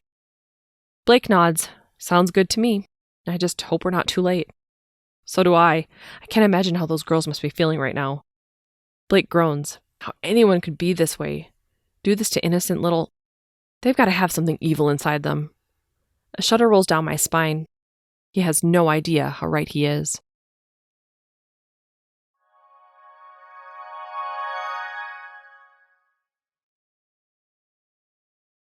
Chapter 15. Blake stops for a moment, casting a hand over his eyes to shield them from the blaring sun. Red and gold glint from within the strands of his dark hair. I thought you said it was close, he says, eyeing how much further we have to go to the cave's entrance. Pretty sure I said it was within walking distance, I correct. Sweat pools at the small of my back, and I know Blake's feeling the same as I am. We need to move faster. I glance down at my watch. It's been nearly 5 hours since we left Italy. 5 freaking long hours. Blake does the same, shaking his head in what I can only imagine is disgust. Anything coming through on if the girls are close or still alive? He asks, his voice cracking slightly. I shake my head. No. Ever since we arrived, everything has gone dark, almost as silent as when I try to read you. That can't be good. I cast my gaze to him. Silence is definitely a mixed bag. I'm hoping once we get into the cavern, things will click into place. Sometimes I need to come into contact with items or the location before things make sense. There's probably a lot of interference energy-wise. All right, let's keep moving then, he says, reaching out and taking my hand. I grab hold of his and take another big step forward. The terrain is rocky and the elevation is much higher than back home, making it harder to breathe as we forge on. Avoiding the tourist groups and their occasional stopping points, it still takes us another 20 minutes before we finally reach the mouth of the cave. Wow, there's a lot of people here, Blake mutters, placing his hands on his hips as he takes in the scene. I walk up, eyeing the massive mouth of the cave. He's right. It's a hub of tourists interested in learning more about Delphi, Greece, and the ancient ways people honored Apollo and Pan. Clusters of people huddle around tour guides who are all giving their own variations of the stories. Some speak in Greek, others in English or Italian. I shake my head. This isn't what I saw in my vision. There was no bustle of people, and the cavern mouth wasn't as wide open as it looks in person. Yet, I know it was this cavern. I can feel it. They must have taken the girls deeper, I say, leaning into Blake. Could they do that without being noticed? Sure, if they did it in the middle of the night or something. Hell, anything's possible. In my vision, there wasn't anyone around when they all came through. They may have just taken a different entrance or something. It wasn't this wide. Are you absolutely certain it was this cave? Blake says, his eyes narrowing. I'm sure, I say, staring him straight in the eyes. But now that I'm standing here, defending myself, I'm totally not sure. What if the weird sense of connection, the fact that this place was where I began my journey, has been clouding my own judgment? Could I have let it all get in the way and taken us off course? It wouldn't be the first time. I shake away the memory of the ritual with Dimitri and the way the violet flame transmuted more than it should have, all because of me. Then come on, we need to look around the cave a bit, he says, walking beyond a small group of tourists and heading deeper into the cavern. When no one comes rushing after us, Blake takes his flashlight out of his pocket, switching it on as we go beyond the mouth of the cave and into the rear of the cavern opening. I stand back, trying to pull a read off of the energy of the space. The rocky walls, the unique way the stones and stalactites have turned green, before following him through the narrowed opening. Small flashes from the vision seem to mesh with where we are, but I'm not sure. Things are in flux and shifting around. I shake away the confusion, pushing myself to go forward. Does anything look familiar? Blake says, cautiously shining his light around the space. Everything.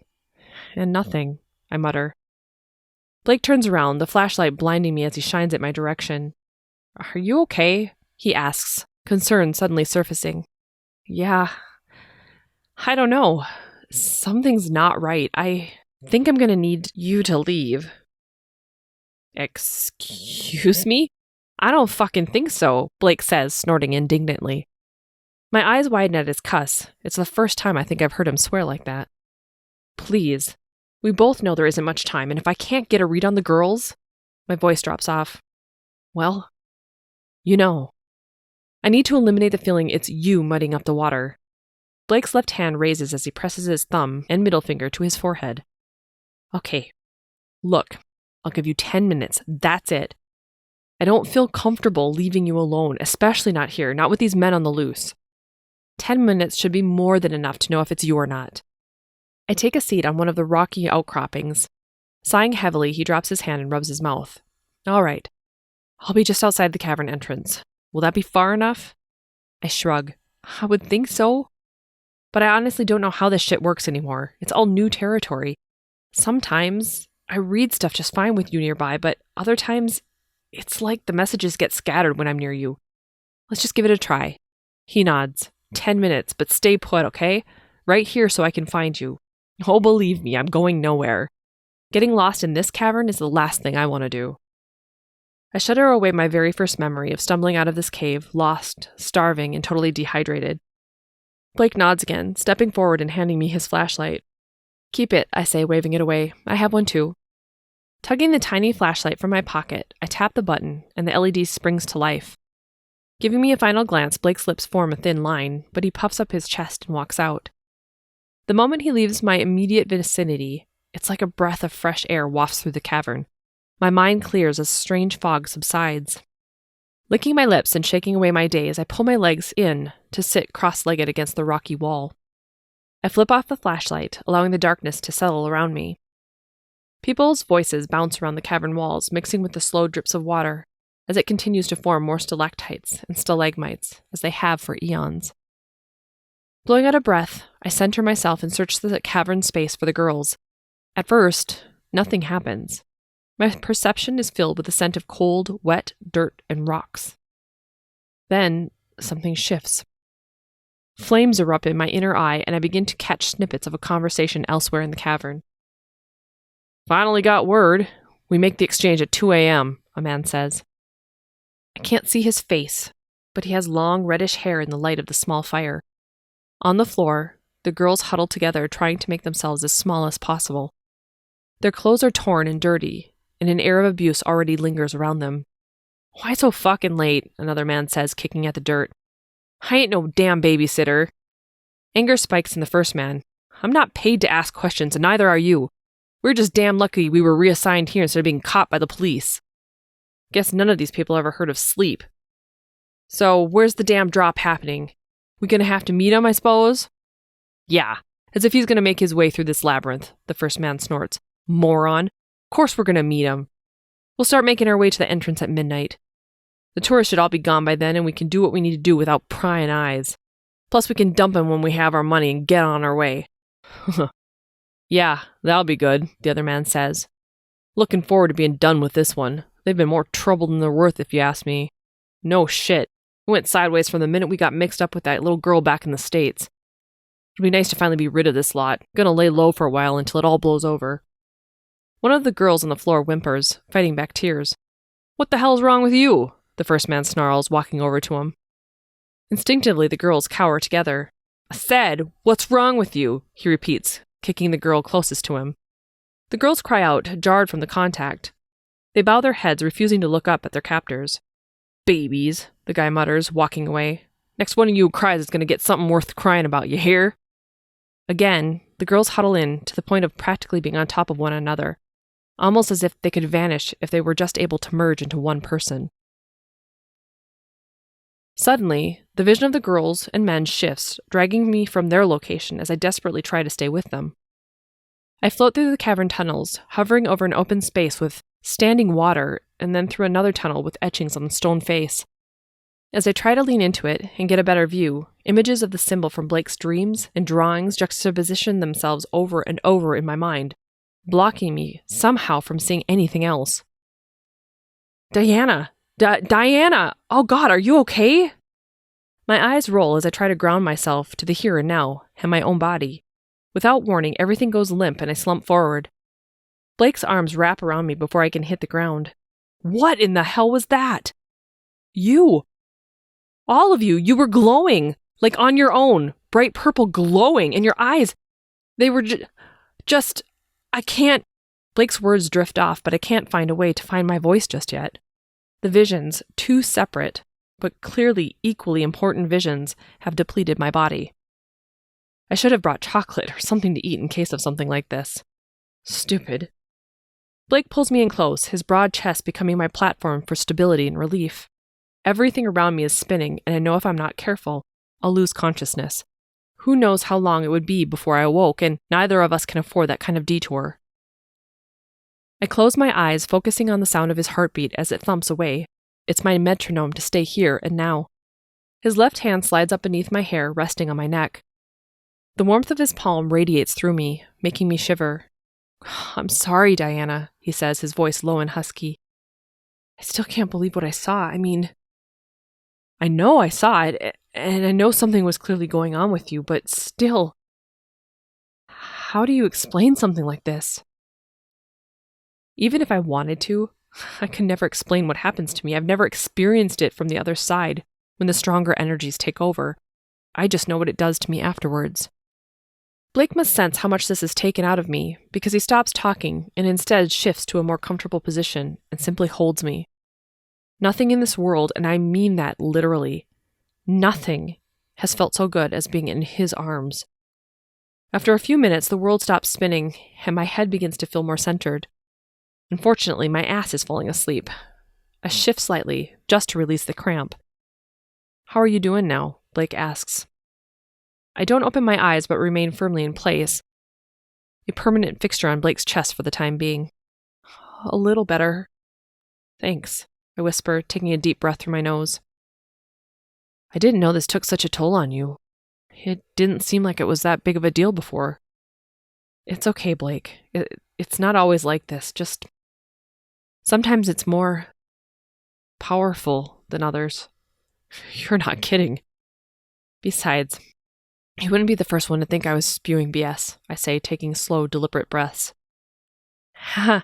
After seeing you glowing, I feel like a complete ass. I mean, holy shit, that was intense.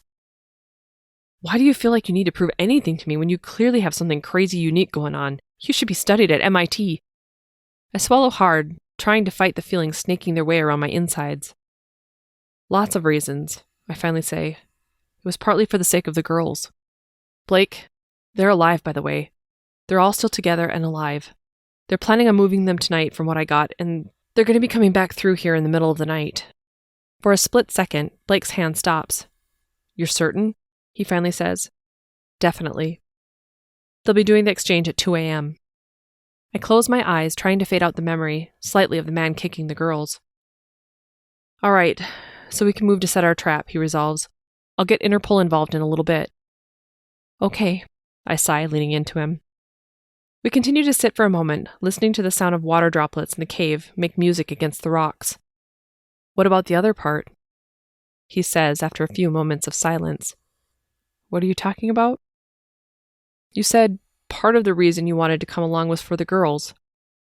But that wasn't to prove anything. It was to get them out alive. So, what did you have to prove?" he urges. I bite my lip, trying to decide what to say and what to keep to myself. I'm only just starting to parse it all out for myself, and I'm not sure what any of it means just yet.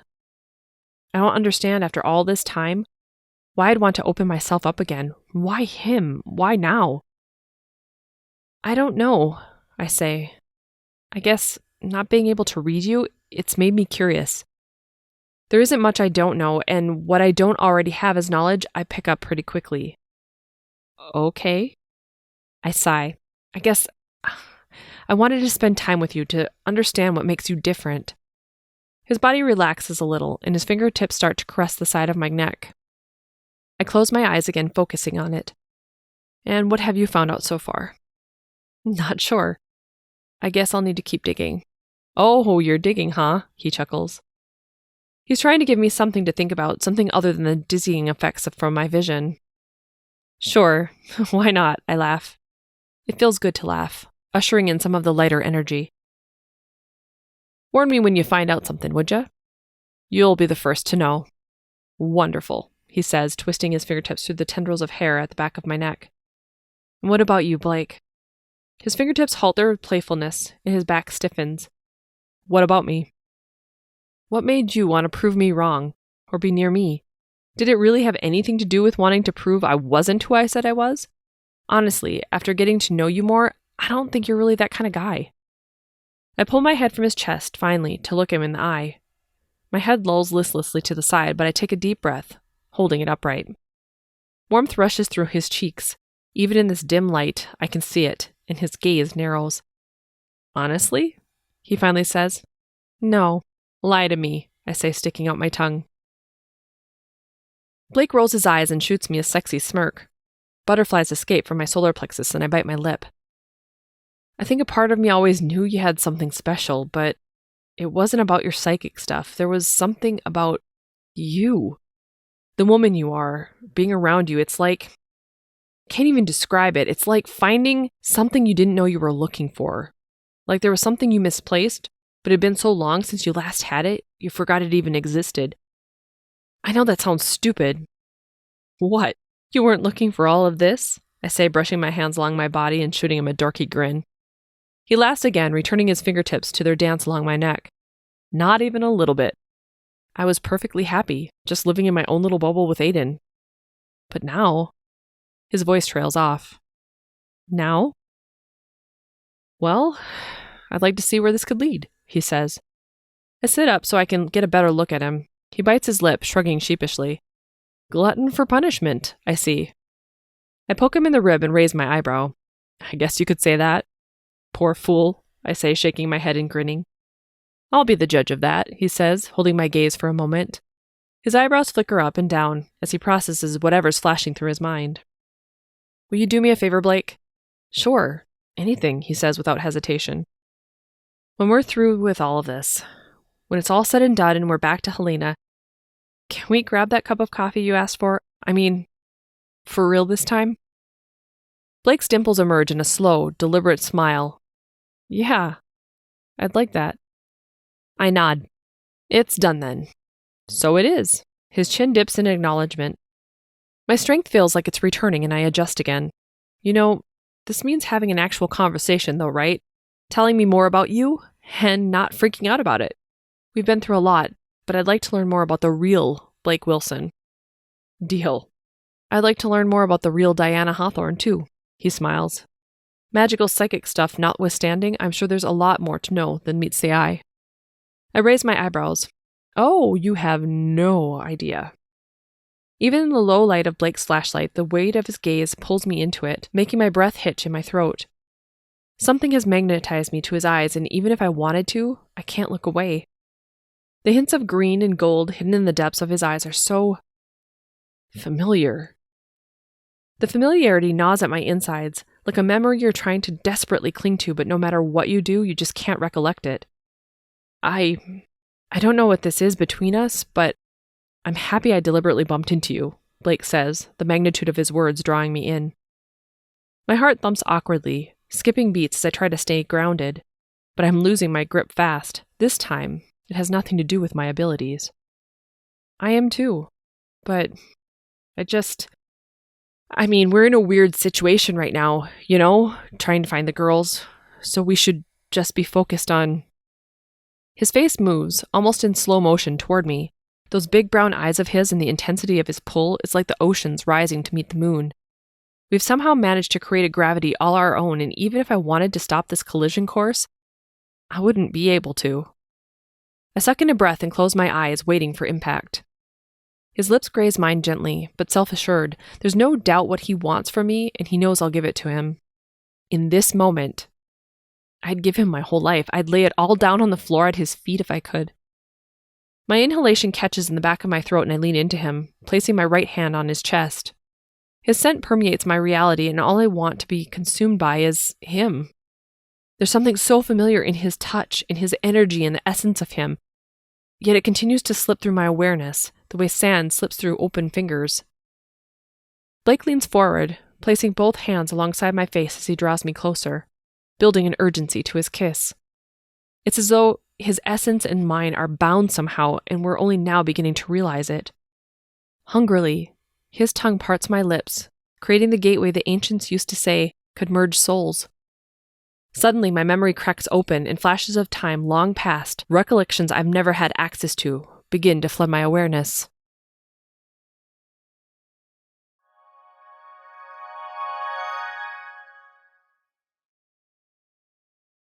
Chapter 16. Split apart from the present moment, I'm suddenly viewing myself from outside as I walk these same long cavern tunnels. Tears stream down my face and my heart is shattering into a billion pieces. Clutched in my hand is a small dagger, sharp enough to claim a life, but I sense that's not my intent. Even then, even in the ancient past, I know I can't die, even if I'd want to. Instead, I'm painfully aware of my eternal life, but there's no way I can live with this type of heartache. The pain of this loss is too unbearable.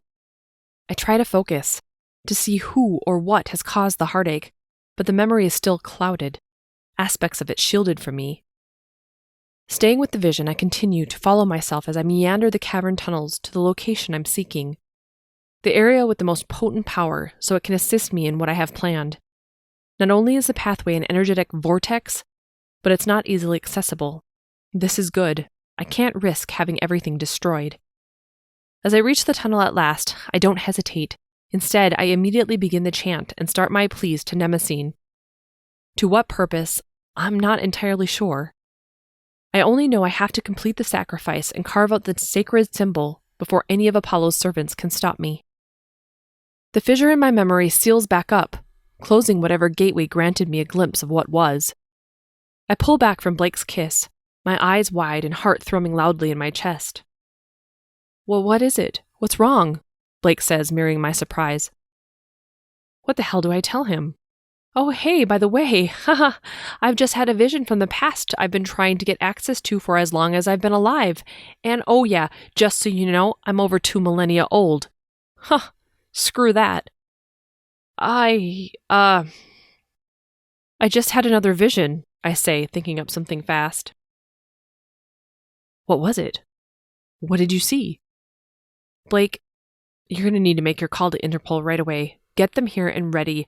They're considering making their move sooner. In the meantime, I need to go back in, try to get more info, I say, hoping it will mean him having to go outside to find cell signal.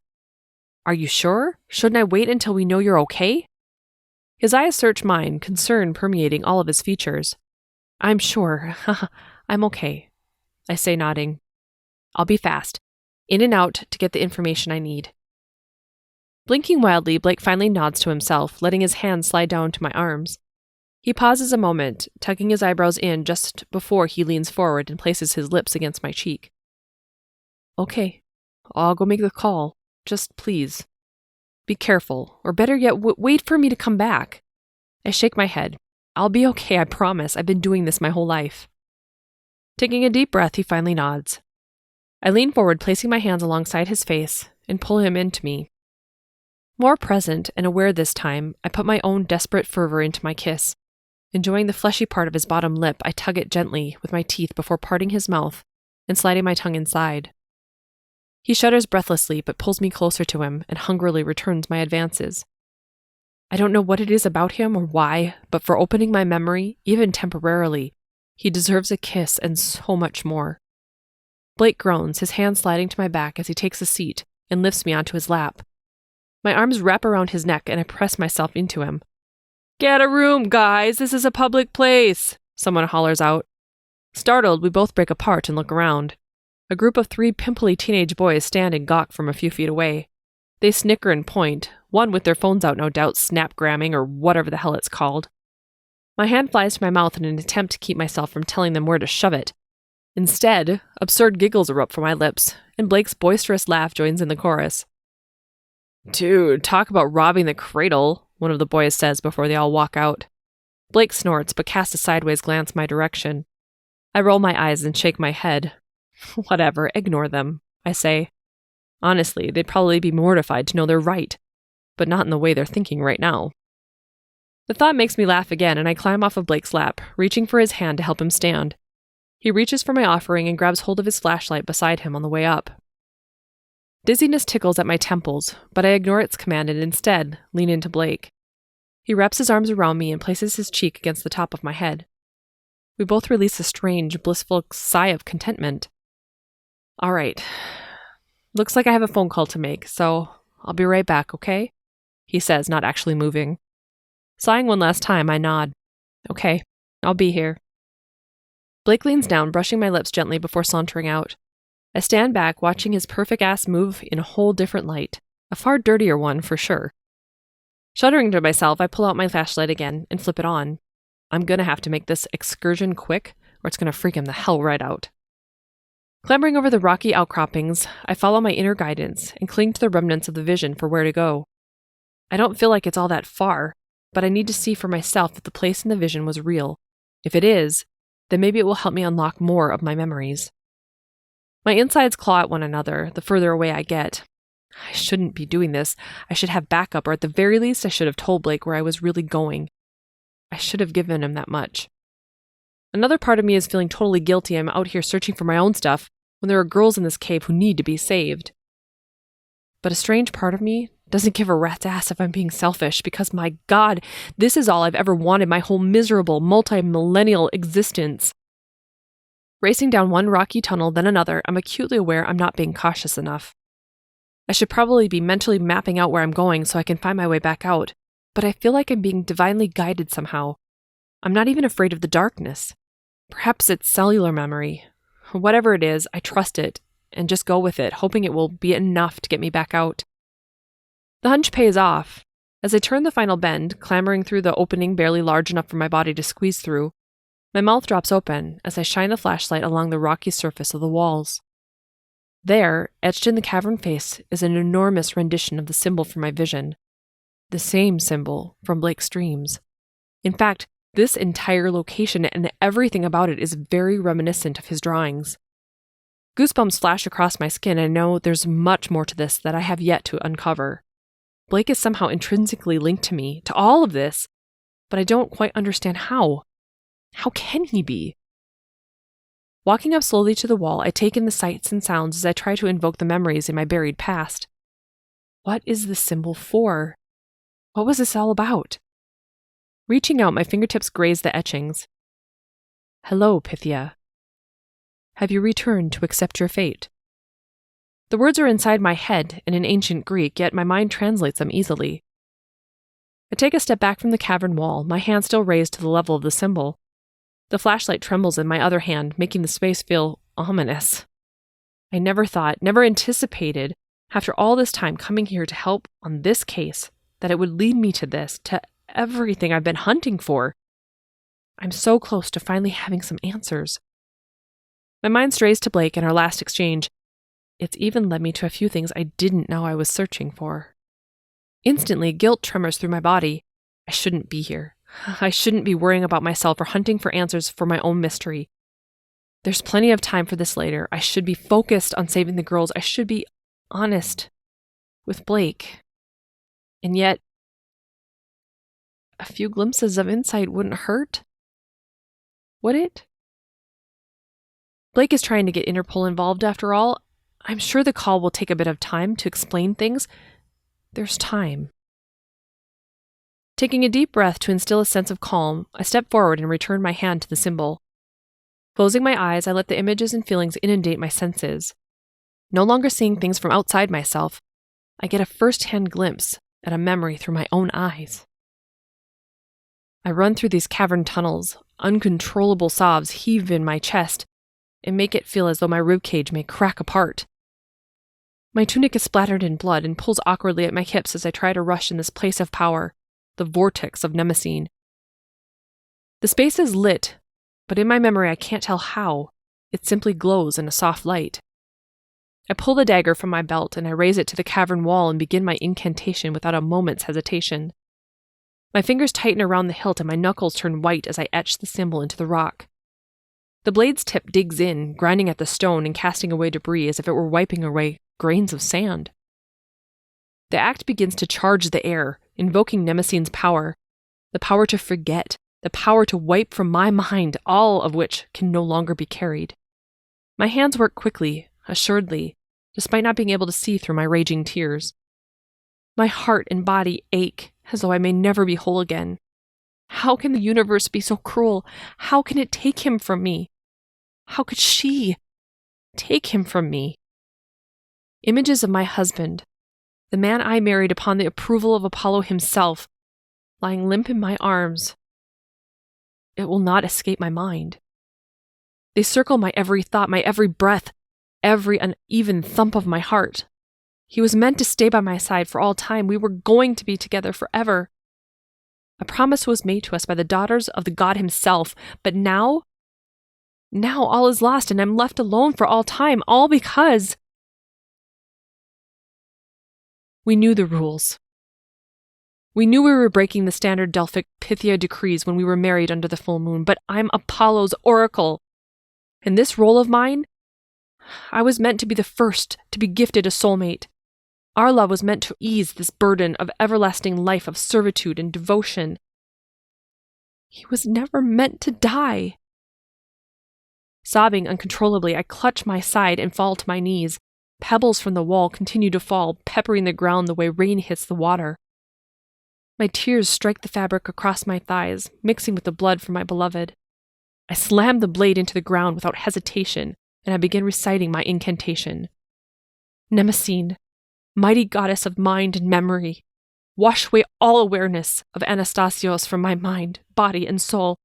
Abolish all traces, so not even the smallest of specks may slip past my gifts.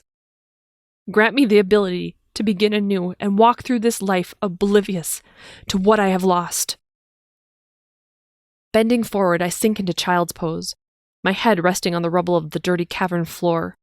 My arms splay outward, stretching in reverence, in the hopes the goddess will hear my pleas and take pity on me.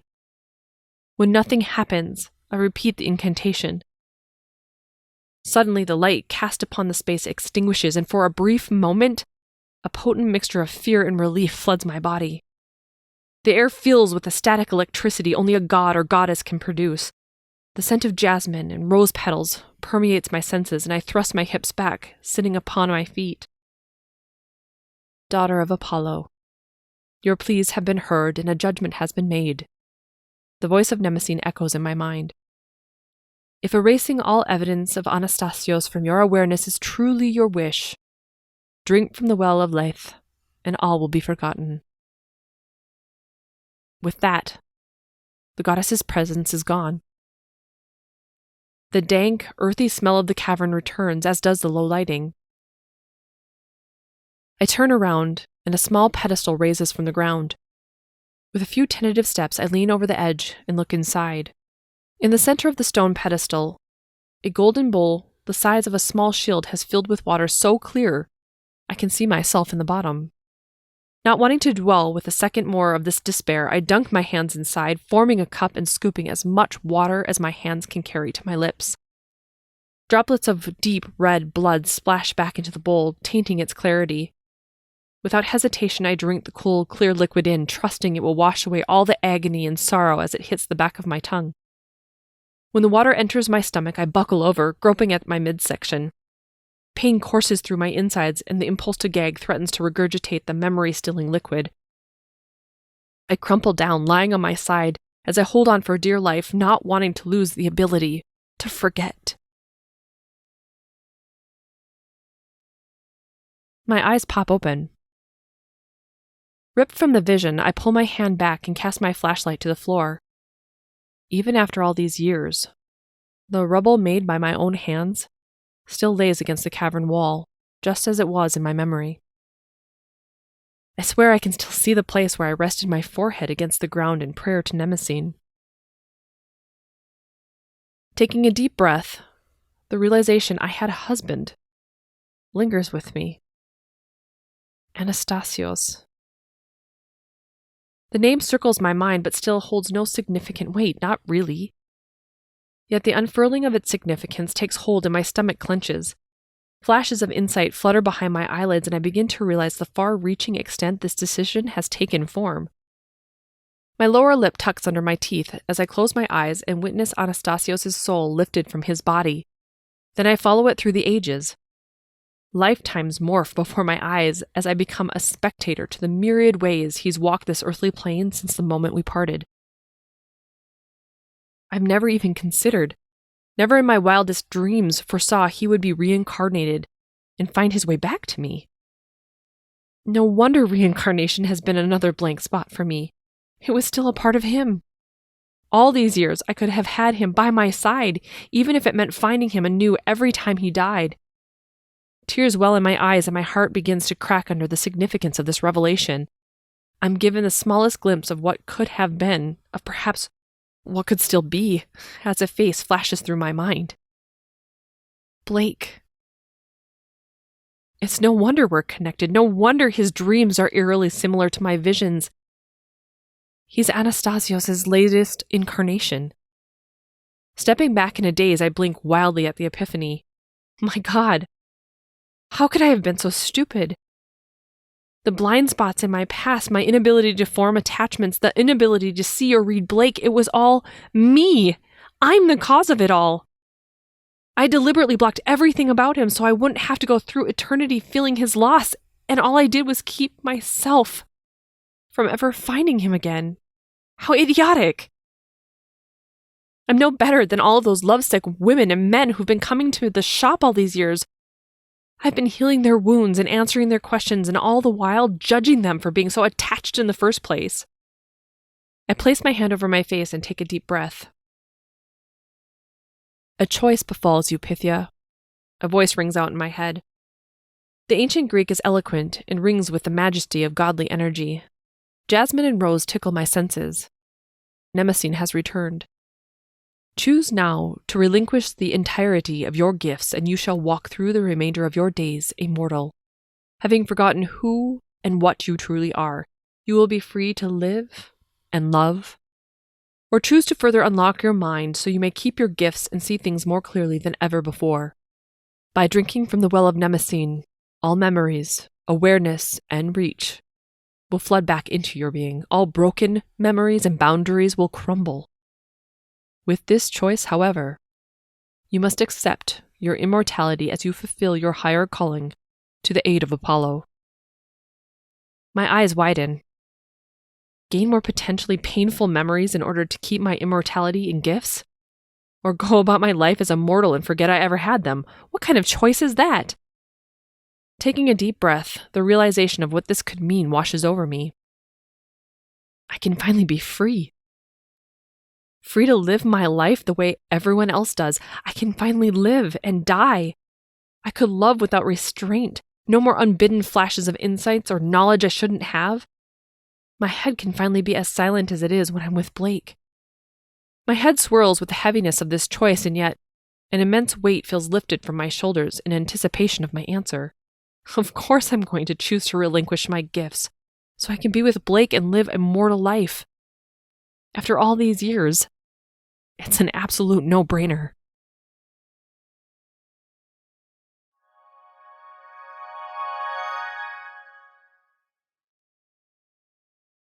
Chapter 17. Standing up, I take a deep breath and take a final glance around the dimly lit space. I need some time to think and get a grip on everything I just learned. Shaking my head, I leave the sacred vortex. I set aside the partially unlocked memories and the realization of what I'm about to do. I've lived a long time. Decisions like this shouldn't be made lightly, as there can be far-reaching consequences, obviously. Besides, there are more pressing concerns, like getting back to Blake before he realizes I'm missing and freaks right out. My heart trips over itself. For the first time in my life, I would be free to love, free to embrace a relationship and not fear the impending conversations of having to leave before they realize I don't age, or staying with them and watching them grow old and die. Pretending to be a daughter or a granddaughter, a neighbor or a friend just so I can continue to be near them. Blake and I could have a real, normal chance at something, if that's where this is all leading. And how could it not? He's my soulmate, after all. My footsteps are light as they carry me purposefully through the tunnels. With my new memories, I don't have to remember the way I'd come. My body instinctively knows and does the work for me. It takes less than 10 minutes to return to the place I'd left Blake, but the closer I get, the more concern creeps over me. How long have I been gone? Has he come back for me already and wondered where I am? Glancing down at my watch, I realize it's been nearly 45 minutes since I parted with him. Much too long. Running the last leg of the journey, I come to a screeching halt when I get to the location, and it's completely empty. Blake? I call out. My voice cracks slightly. Are you here? The echo of my words against the cavern walls is my initial response. I can be Blake for you, darlin', a man says, leaning casually against the cavern opening. His ruffled-up plaid shirt splays open, drawing the eye to a stained wife-beater beneath. Shuddering, I ignore him completely and walk out into the main opening of the Karikian cave. There aren't as many people mulling about as there were earlier. My eyes scan from crowd to crowd, searching for his dark hair or perfect ass, anything to guide me to him. There are still enough people standing around that it takes a few moments to verify Blake isn't among them. Racing out into the lower hanging sunlight, I draw my hand to my forehead and scan the surroundings. What do I tell him about what I've learned? Do I freak him the hell right out about my revelations, or do I wait until we're more comfortable with one another? God, he's going to be so pissed I left without telling him where I was going. But wow, I'd say it was worth it. Craning my head around, I shield my eyes from the setting sun and survey the area for any sign of Blake. But he isn't here either. He's literally nowhere in sight, and I know without a doubt that this is not like him. Even if he thought I was missing, he would have started with local authorities and made sure he was standing nearby in case I still met up. He wouldn't just leave. My heart thumps unevenly in my chest and begins to skitter off like a deer running from the sounds of gunshots. What if something happened to him? I can't lose him now. Not after everything I've just learned. I sit down, closing my eyes to try to use my abilities to find him. The familial energy of accessing my gifts begins to rise up my spine, tingling along my neck and making the tiny hairs stand on end. At first, my mind circles around the cavern and tunnels, leading in and out and around the area. Everything looks so familiar as I view all the places I've just been to, but I'm suddenly blocked by the big, flashing Nemesine symbol as it blocks my mind from accessing anything related to Blake and his whereabouts. Damn it, I spit, hitting the ground with my closed fists. There has to be a way to find him or contact him. He wouldn't just disappear like this. Raking my fingertips across my forehead, I can't help but swallow back their rising hysteria. His cell phone. He had his cell phone on him. Blinking away my dread, I stand up and rush to the nearest tourist with a cell phone in their hand. The man stands back, taking a photo of the view of Mount Parnassus, and I tap his shoulder. Excuse me, do you speak English? I ask, desperation bleeding into my words. The man nods. Sure, I'm from Kentucky. Do you mind if I use your phone for a moment? I've lost a friend and I need to find him. Why don't you use your own damn cell phone? He asks, clutching the device closer to his chest and giving me an indignant look. Well, I would, but I don't have one, I say, biting back my inner bitch so I can get what I want. You're not one of those anti-technology freaks, are you? The man says, eyeing me nervously. I throw my hands up in exasperation. Ugh, I just need to find a friend. Can I have it or not? The guy actually snorts in my face and walks away, muttering under his breath. I ain't a phone booth, bitch. Didn't your mama teach you manners? My jaw slacks open wide and I search for anyone else with a phone in their hand. A woman downslope has her cell phone out as she takes some photos of her kids against the backdrop of the skyline. Racing down to meet them, I skid to a halt. Excuse me, I say, trying to catch my breath. Do you speak English? I need to find a friend. I was wondering if I could use your phone to try to locate him. I'm getting worried something's happened to him. The woman and the two kids turn to look at me. Their dark, heavy eyebrows kiss their hairline as they stare back at me in surprise. Please? I repeat, pointing to the phone. The woman looks down and nods, clearly not understanding anything else I've said, but understanding what I need. Thank you, I repeat, walking a few steps away from the three of them. Taking a deep breath, I clutch the device in my hand. I stare down at it, trying to figure out how in the hell to turn it on. Damn it, I really should have figured these stupid things out by now. Blinking back tears, I start pressing every button on the side of the black box.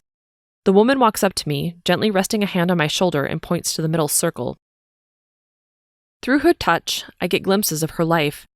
She and her two children are here on vacation from Turkey, and this is the first time they've been to Greece. Though I don't need to speak her language because the energy binding us all is universal. I touch the button and the screen flashes to life. My body trembles, but I nod my head in thanks. Thank you, I breathe. The woman presses something on the screen and the dial pad pops up. Taking a deep breath of relief, I freeze. I don't know Blake's number. For fuck's sake, I curse under my breath. Can't anything just go right? Why didn't we think of this? Why didn't we have a plan in case we got separated? How idiotic are we? I don't even know Aiden's number. Aiden! I practically scream. The woman beside me jumps back, surprised by my sudden outburst, but I can't worry about that now. I need to connect with Aiden and lift his number somehow, or a way to reach him. Closing my eyes, I reach out to the universe, asking for guidance back to Aiden. I hone my senses so that they can narrow in on all the information beginning to assault my awareness. A Helena telephone number raises to my perception, and my fingertips instantly start dialing. The first attempt ends in a screeching sound, telling me I need to add a country code to dial out. A new, longer number flits into my mind, and I redial.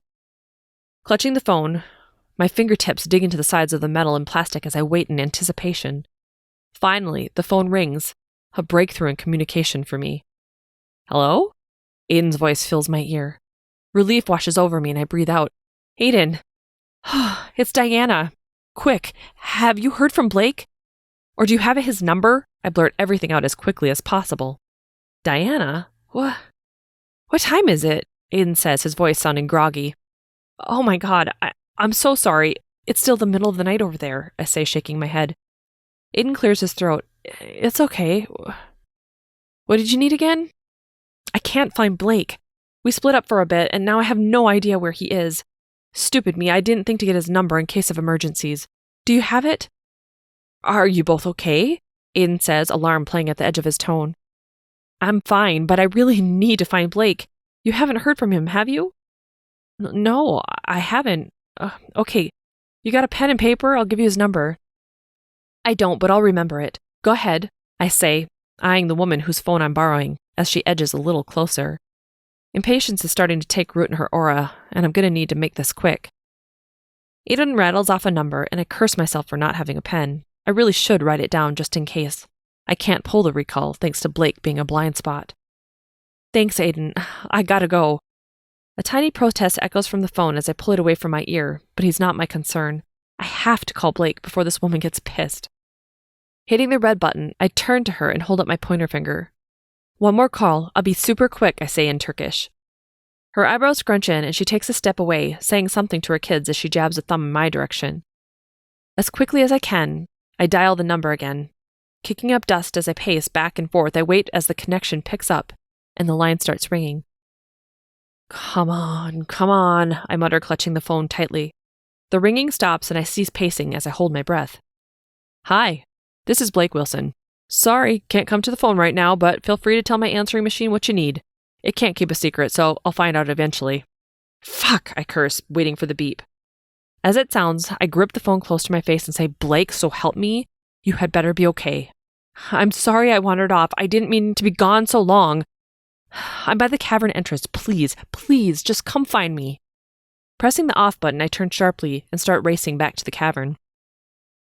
The woman and her 2 kids chase after me, yelling something at my backside. Their arms are flailing in midair and their faces are red with anger as they point at the cell phone I still have gripped between my fingers. Shit, I'm so sorry, I say, stepping back toward the woman, handing it back to her. She snatches the phone back and skins me alive with a look before throwing her arms around her kids and rushing away. They speak frantically in Turkish, clearly pissed. I said I was sorry, I call out after her. Well, that's me scarring her and her kids for life. Way to go, Diana. They're never going to help another poor soul like me again. Taking a deep breath, I butt the palm of my hand to my forehead and turn back to the cave. Where in the hell would he be? Better yet, how in the hell am I going to find him? The tourist groupings have dwindled to only a small handful of people as the sun continues to set. Without the ability to reach out and find Blake with my abilities, I am truly lost. We only have a few hours before the girls are moved, and I don't even know if Blake managed to get in touch with Interpol. What if he hasn't? Holy crap, could this seriously get any worse? How am I meant to split my allegiances between saving the girls and finding Blake? Hell, for all I know, he needs my saving too. I am so over my head. I curse myself again for not having a backup plan with Blake in case we get separated. Christ, you'd think after all this time I wouldn't be so dense. On the verge of hyperventilating, I hunch over, trying to slow my breathing. My fingertips dig into my scalp as I rack my brain. There has to be a way to find him. A young man's voice filters into my awareness as he says, Yeah, Mom. We're on our way back to the hotel, seriously. You should have come out this way. You would have loved it. The Temple of Apollo is amazing. Plus, we hiked to this cave by the site. I stand up, suddenly revitalized. Of course. I'm Diana freaking Hawthorne. I'm Apollo's oracle. Or so I've recently come to understand, and even if I can't get a read on Blake, I can get a read on everyone else. My eyes flit to the young man just a few feet away. Reaching out with my abilities, I search his recent memory for any signs of Blake, to see if he may have seen what happened. I might not be able to get a full idea, but perhaps snippets, the way I was able to with Aiden. Unfortunately, it's all clouded with makeout sessions with a redhead he's standing next to. Immediately, I turn to the next person, an older gentleman with a broad, worn smile and kind eyes. He's been here a while, but unfortunately his eyesight isn't very good, and he's spent the majority of his time listening to his tour guide, who's been urging his group to start heading back to the tour bus. The tour guide hasn't seen anything unusual. She's been too hell-bent on rounding up the stragglers so she can meet up with her boyfriend for a romantic dinner in town. I switch from person to person, hunting for the information I'm looking for, but no one, not a single person, witnessed anything about Blake that I can use. Unless, of course, I'm being completely blocked. Damn it, I whisper under my breath. Okay, there has to be something. Something I'm missing, or someone. Trekking the last bit up to the cave's opening, I walk inside and have a look around. A man and a woman with a small child are all that remains inside. I take a seat on one of the stones resting at the entrance and close my eyes, allowing my senses to reach out and find their way to the man first. He's enthralled with the geological formation and the way the cavern was created. Clearly someone with far less imagination than the others I've been surveying, but he doesn't overly care about the sociology or history. His wife stands by his side, nodding her head and holding the young child's hand. She acts engaged with whatever the man's saying about the rock, but her mind is back at the hotel as she longs for a bath and a glass of wine. Alone. She's been the one chasing the 3-year-old all day, and all she wants in this whole wide world is for a few minutes to herself. Releasing a sigh, I open my eyes and bite my lip. Nothing. Not a damn thing. How is this even possible? How can a grown-ass man just disappear? I roll my eyes. He could have been thinking the same thing about me. I wandered off into the... No. He wouldn't have gone deeper into the cave without knowing where I was. Would he? Suddenly, I get flashes of a police car and a puppy. The name Chase comes to mind. It switches to a disjointed image of a mask and a cartoon like cops and robbers imagery, but still with dogs. Something like Papa Troll comes into the forefront, but I have no idea what the hell that means. I sit up straighter, trying to find the source of where the images are coming from. My eyes rest on the little boy, whose eyes are trained into the dark abyss leading into the deeper part of the cavern. It freaks him right out. The images change again to a brightly colored water gun pointed at the middle of a man's back. It switches to a man with arms raised like the cops and robbers imagery as he gets edged toward the back of the cavern. The little boy shudders, remembering. Just what do you think you're doing here? The man with the gun says. Make a scene and you're dead. Start walking, you're coming with me. The 3-year-old's parents are nearby, but they're too busy talking to each other. The toddler hasn't been allowed to do much of anything, so he's been watching others closely and making up his own stories. Even though he's much lower to the ground, I push myself to dig deeper into his mind, trying to parse out reality from whatever fiction he's associated with what he saw. I never get a glimpse of the men's faces. The little boy is too engrossed by the gun, but then I catch it. The clue I'm looking for. Blake's signature ass. It's at the perfect height for the little boy to take in fully as Blake gets shoved past him and pushed into the darkness beyond. My eyes pop open and I'm on my feet. Racing into the gaping entrance to the rest of the cavern, I pluck my small flashlight from my pocket and enter the pitch darkness. Pressing the button, the LED springs to life, illuminating the pathway ahead. At first, the tunnel is wide and direct, but the further I jaunt, the more turned around I get. Tunnels and offshoots splay out in every direction, some larger, some extremely narrow, and without a good read on the man with the gun, I can't hone in on Blake or where he's been taken. And I sure as hell can't go ask the boy for more details. I'm lucky I got what I did. My feet hit the dusty ground in rhythm with my heartbeat, rapidly. What if I can't get to Blake in time? How long has it been? Would the man kill him? Could he already be dead? I pull up short in the middle of a larger opening, with 5 offshoots branching out in front of me. Clenching my side, I shine the flashlight to the ground, searching for any signs of footsteps or a clue to the direction Blake was taken. Damn it, he's gotta be here somewhere. But which one? I curse aloud, breaking my fingertips through my hair. Come on, Diana, where do they go? Which direction? I take a breath, trying to calm myself and use my gifts. My tongue brushes my lower lip and I close my eyes and concentrate.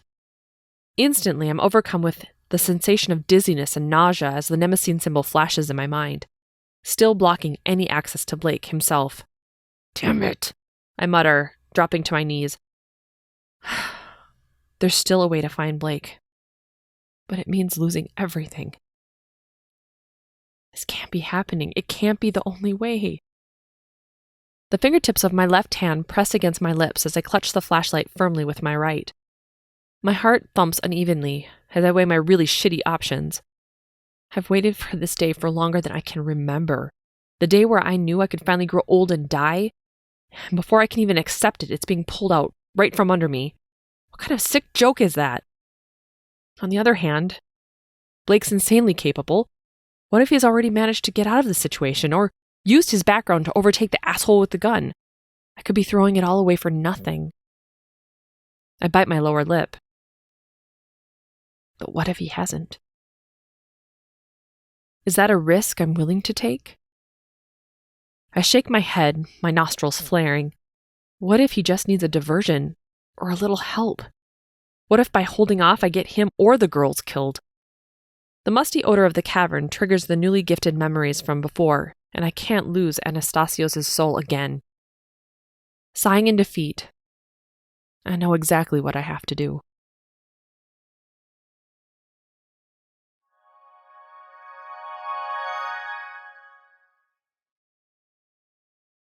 Chapter 18. Racing back to the vortex, and the place where I carved Nemesine's mark, I come to an awkward halt as I trip over my own 2 feet and slam my right shoulder against the cavern wall. My ripped skin aches, but it doesn't matter. It will heal, and I'll live on. But I can't say the same for Blake or the girls if I don't take immediate action. I need to locate him, and there's only one way I can force it to happen. Rubbing my shoulder, I widen my stance and take a deep breath. Lifting my head high, I call out to the black abyss, desperation permeating every word. What good are these gifts if I'm left blind and helpless when it really matters? Come on, Apollo, or Nemesine, or whoever it is I need to bow to or kiss ass. Give me something to work with. People are in danger here, and I can't sit on the sidelines, I say, lowering my head and whispering.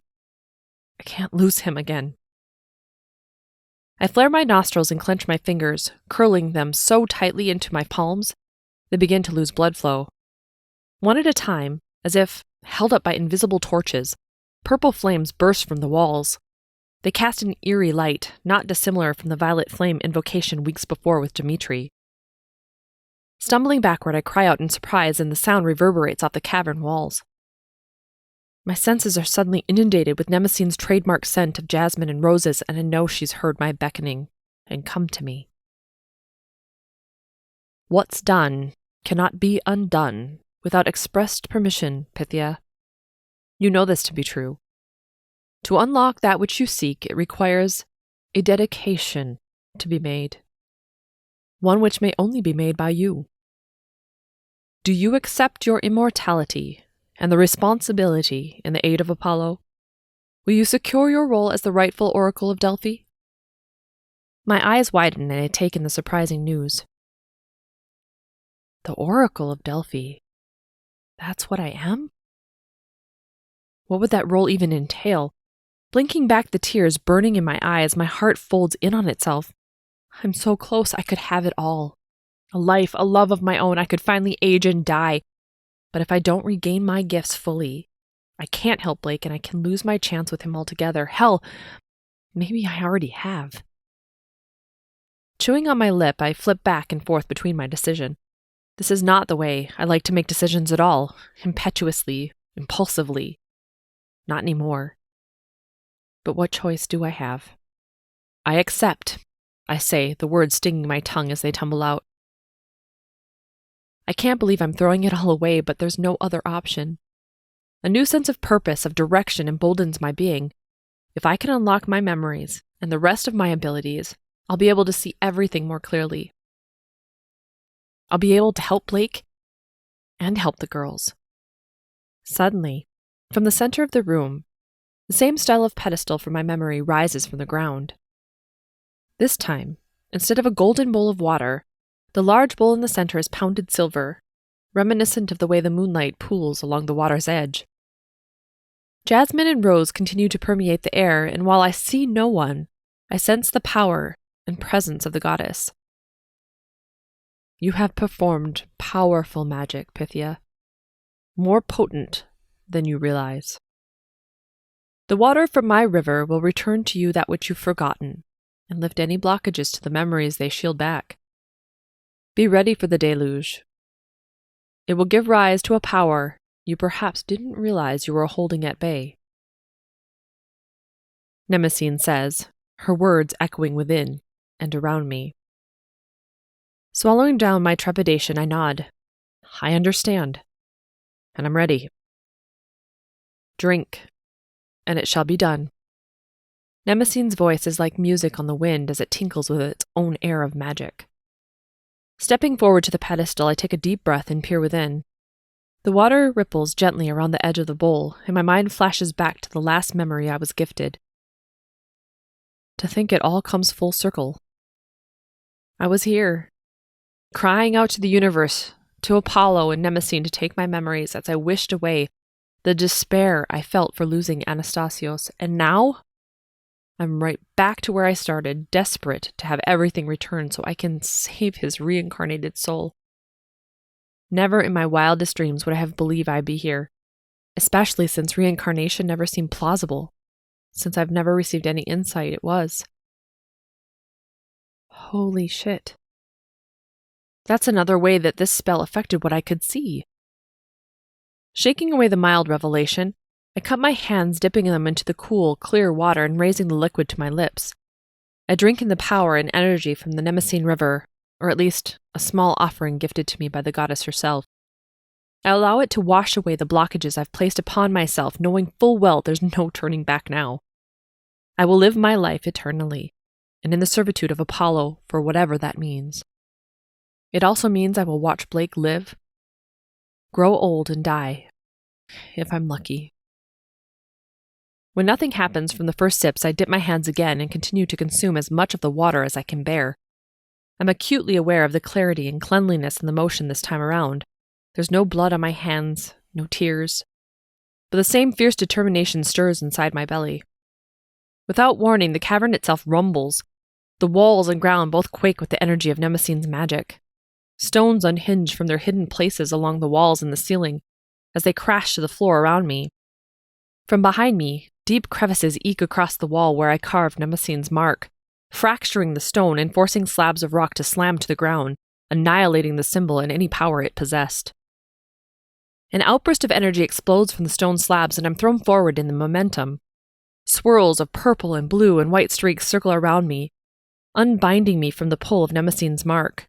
Dropping to my knees, I steady myself on the floor, my fingertips digging into the rock and dirt beneath me, as I'm suddenly overcome by the urge to heave. Just like before, I clutch at my stomach, doubling over as whatever magic imbued in the water releases its torrent within me. Memories flood into my awareness, bursting through and inundating all of my senses, every single one. All of my experiences, sight, sound, taste, smell, touch. I recall every glance, every embrace, every stolen moment with Anastasios. There was a reason. I lost my entire first 24 years. He was there, with me, every step of the way. He and I were inseparable from the moment we could crawl, walk, and talk. There wasn't a moment where Anastasios wasn't somehow intertwined with my life, and it was clear, even to the gods, how intertwined our souls were. As small children, we would play down at the Gulf of Corinth, carving small boats in the driftwood and racing them together. We would sneak out at night, playing in the moonlight and telling each other ghost stories.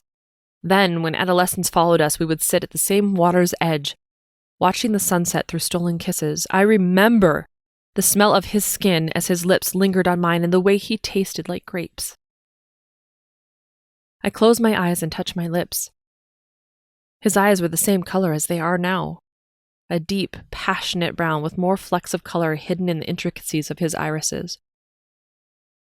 When I was tapped to become one of Apollo's priestesses, we didn't know I would become his sole prophetic vessel. Neither of us knew I would become immortal, not at first. But as this news arose, Anastasios was there with me when it rocked my world. He held me and kissed my forehead as I swore to Apollo then and there I would never serve a master who would be so cruel.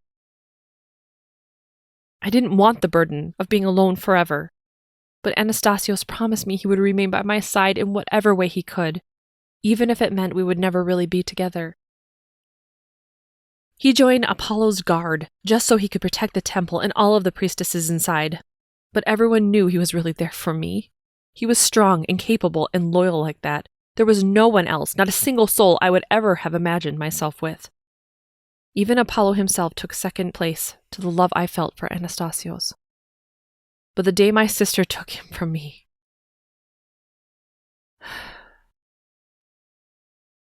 Epithemi. My eyes widen with newfound enlightenment as the memory returns of her name. He didn't die of natural causes. It wasn't the natural course or the plan Apollo had laid out. Instead, it was my sister, a priestess in my inner sanctum who took matters into her own hands. How could he have seen her betrayal coming when he swore an oath to protect her?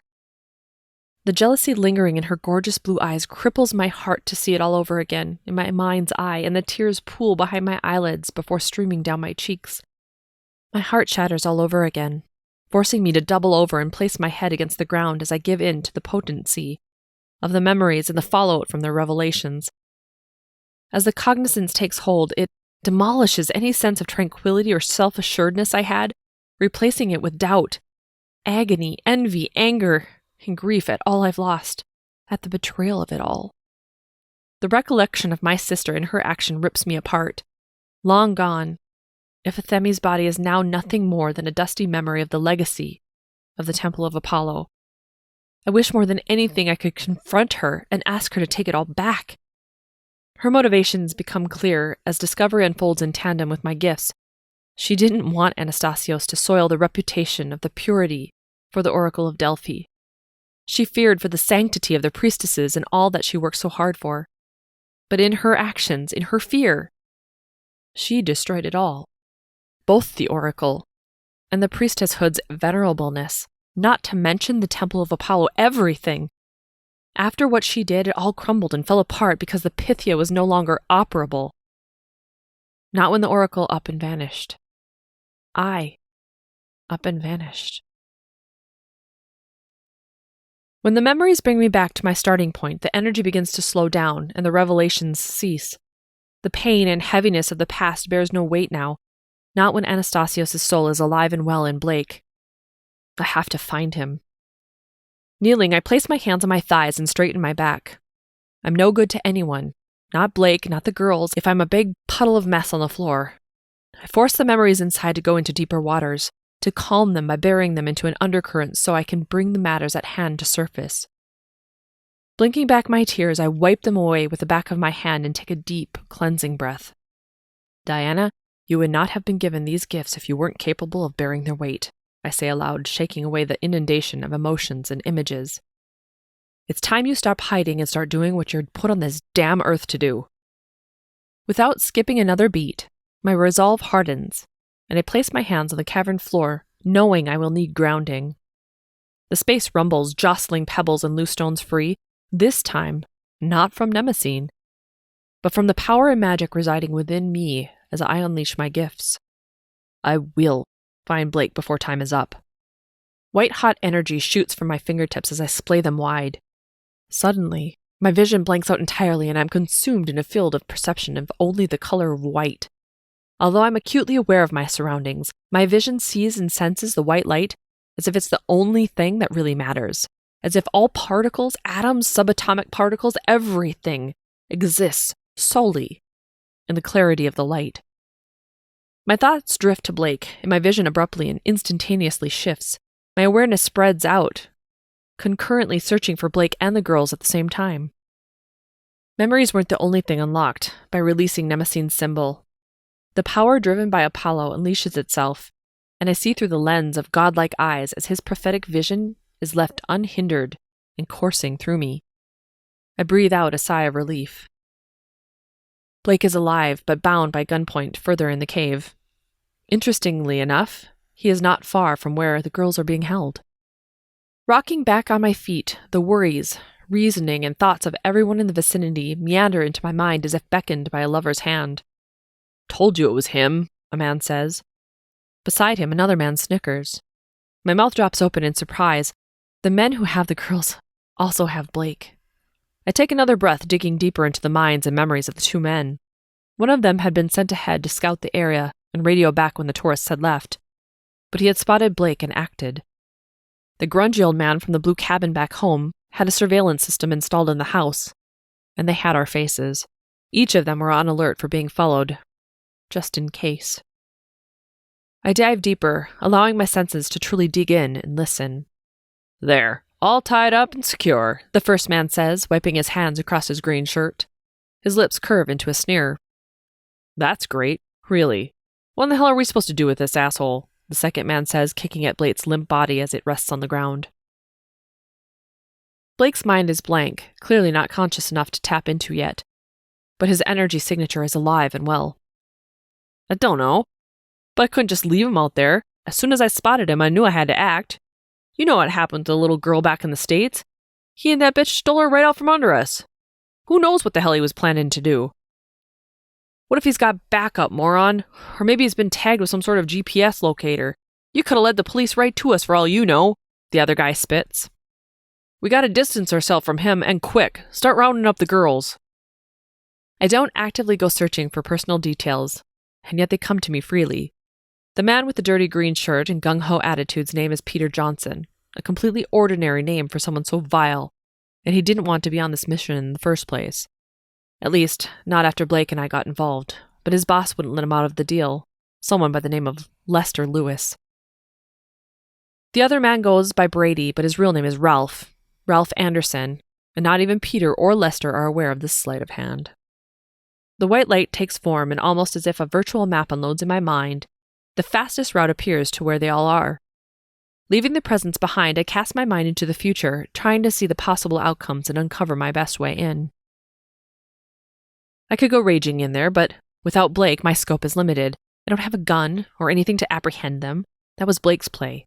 It's his area of expertise, not mine. Stealth it is. I'll need to get to Blake without the men seeing me. Then I need to get him back up and operational so he can do his part of the job. Together we can overtake them and get the girls. Easy peasy. Easing myself to a stand, I sigh in relief. This will be all over soon. Blake and I will have a lot to discuss, and I can't keep all of this from him. He'll have to know. Following my inner compass and the pathway of light in my mind, I walk the cavern pathways. It's an odd sort of sensation, almost like sleepwalking, as I'm guided closer to where Blake and the girls are being held. In an ironic twist of fate, Ralph Anderson, or Brady, was right. Blake has been tagged, just not with a GPS locator the way they know it. From where I am, the tunnels leading deeper aren't entirely walkable. Some require strength and skill to climb up and over, or go through narrow passageways. I've never been one to overly love spelunking, because of the thought of getting lost in the pitch black, or worse, trapped without a way out. Even my abilities, at least in the past, have had their weaknesses, and that was enough to instill caution. Yet now there's never a moment where those thoughts arise and give me pause. I know exactly how to get to where I need to be, and the most efficient way to do it. I'm surprised by the way my awareness is vaster than it was before, encompassing movements, thoughts, and placements all in real time and without much effort at all. Before I had to truly focus to get the information I really wanted, all while sifting through the details, just causing noise. All of that is gone now. I place my tiny flashlight between my teeth, climbing up and into a narrow passageway, as I begin the next leg of my journey. The space is tight, forcing me to crawl on my stomach for a good distance. This isn't the only way to Blake's location, but it's far the fastest, and right now I'd rather be faster and ensure Blake's safety than take my time to protect my own. A source of water must be nearby, because I can sense its stagnation and feel its vibration. The dank air in the cavern begins to close in, flooding my lungs with the memories of long past. Not much in this space has changed over the millennia. Nearing the edge of the narrow tunnel, I scrape my knee against the side of the rocky wall as I push myself forward, rushing. The rough surface shreds through the fabric on my jeans, and I don't even have to look at it to know it's already drawn blood. Damn it, I curse, biting my lip to keep myself quiet. Sound echoes in these enclosed spaces, and alerting the men I'm coming is the last thing I want to do. Finally, I reach the end of the crawl space, and I clamber through the opening, flopping out onto the dusty cavern floor. Beside me, a small pool of water glimmers in the low light as it releases my flashlight, and I let it fall to the ground. The way the light hits the liquid and bounces around in the enclosed space instantly reminds me of some of Blake's drawings and paintings, and I know why. Pulling up short, I hunch back onto my heels and take a look around. This pocket between the crawl space and the next tunnel can't be any larger than 450 square feet, and yet I'd remember it anywhere. It's where I found Anastasios' body.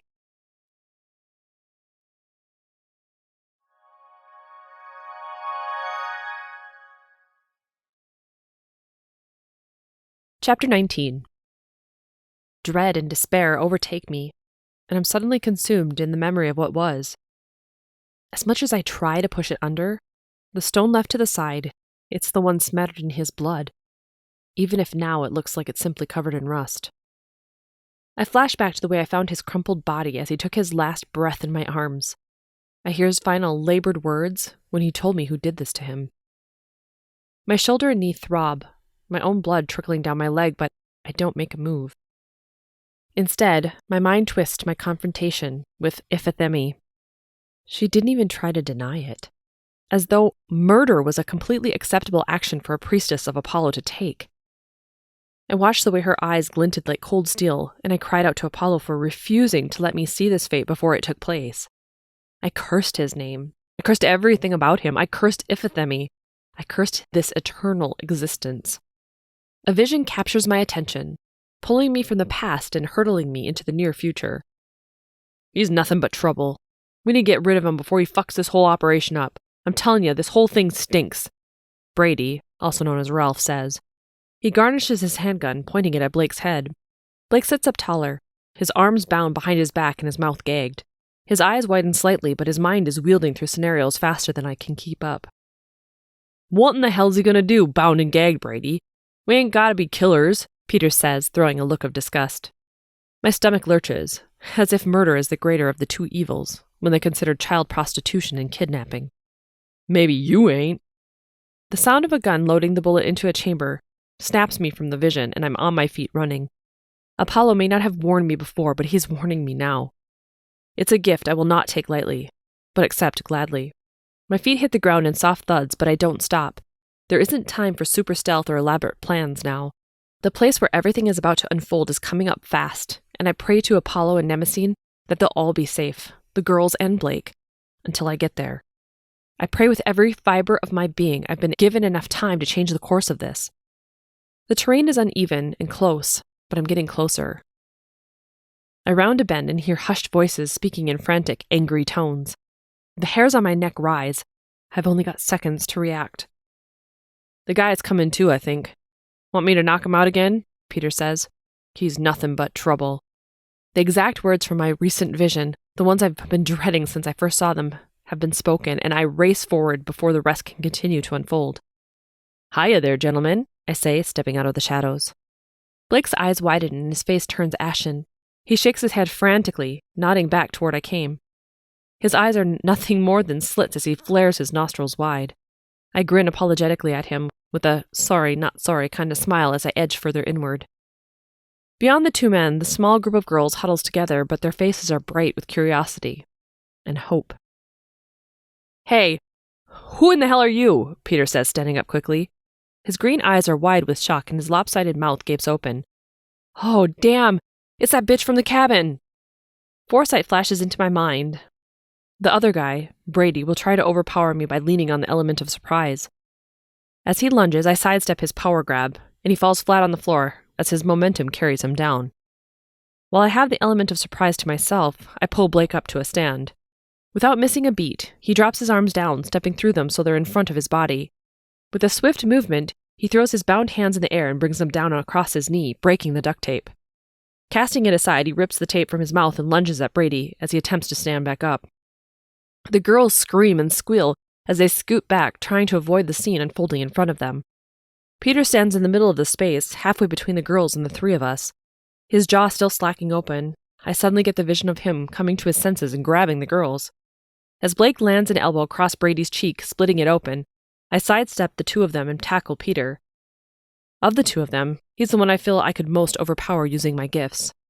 His weight and height almost match mine, and I have something he doesn't, Apollo's aid. Wrapping my arms around Peter's torso, we both freefall backward, landing hard against the cold ground. He hits with a sickening oof as his back thumps against the rocks.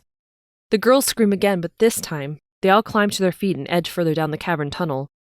Their hands are bound in similar fashion to how Blake's were, but they're also bound to one another with some sort of coated wire. Peter entwines his fingers in my hair, pulling hard.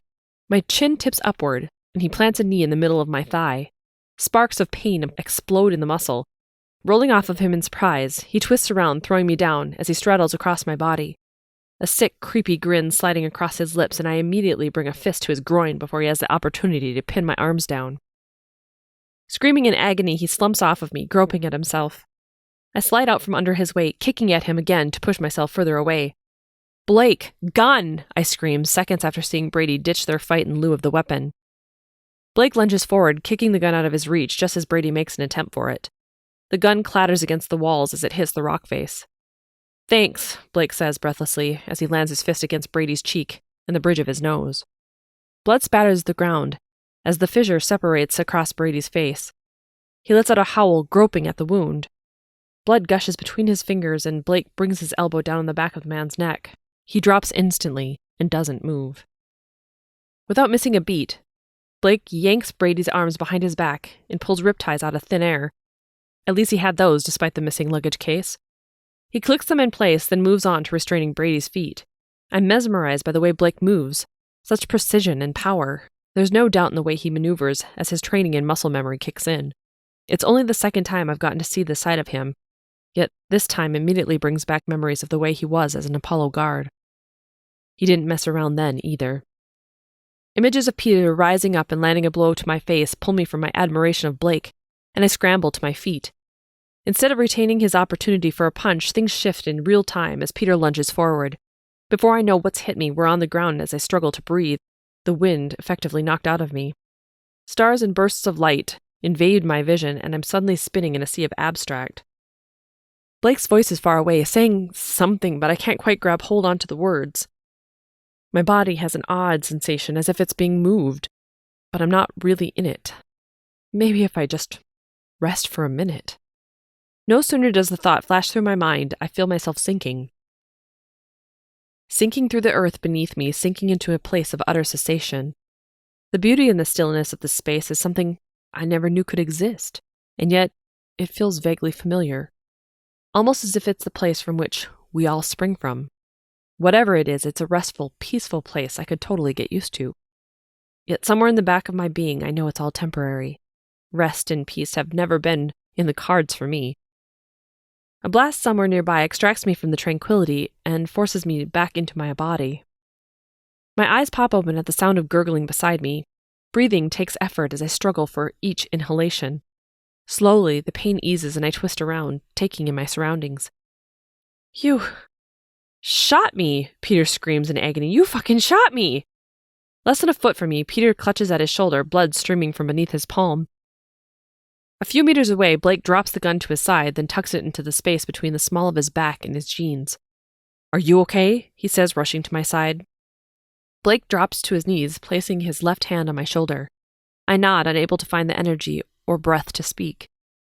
Returning the acknowledgement, he stands up, making his way to Peter. Without a single warning, Blake lands a blow across the man's face, and his body slumps to the dusty floor. His limp hand slides from his wound, and Blake grabs hold of it, twisting him over to apprehend him in the same manner as Brady. "Holy shit, Diana. You're either the dumbest person I know or the bravest. What in the hell were you thinking? How did you ever find us?" Blake says, shaking his head and dragging Peter's limp body closer to Brady's. Sitting up, my gaze strays past him to the group of girls hiding in the shadows.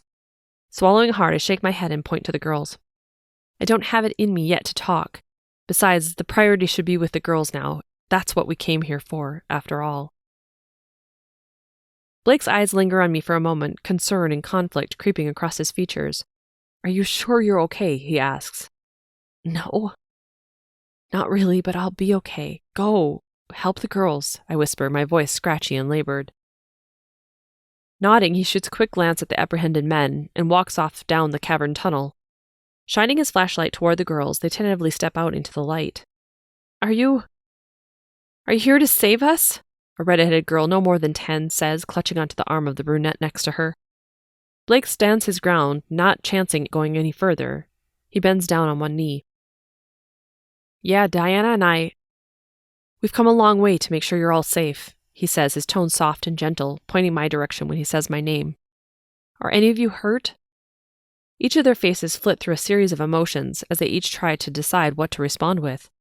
Their pain isn't necessarily anything that can be seen, but none of them are 100% okay with how the past few weeks have transpired. A blonde girl in the back raises a pointer finger to the men beyond and says, "They're not the ones in charge. There's another man."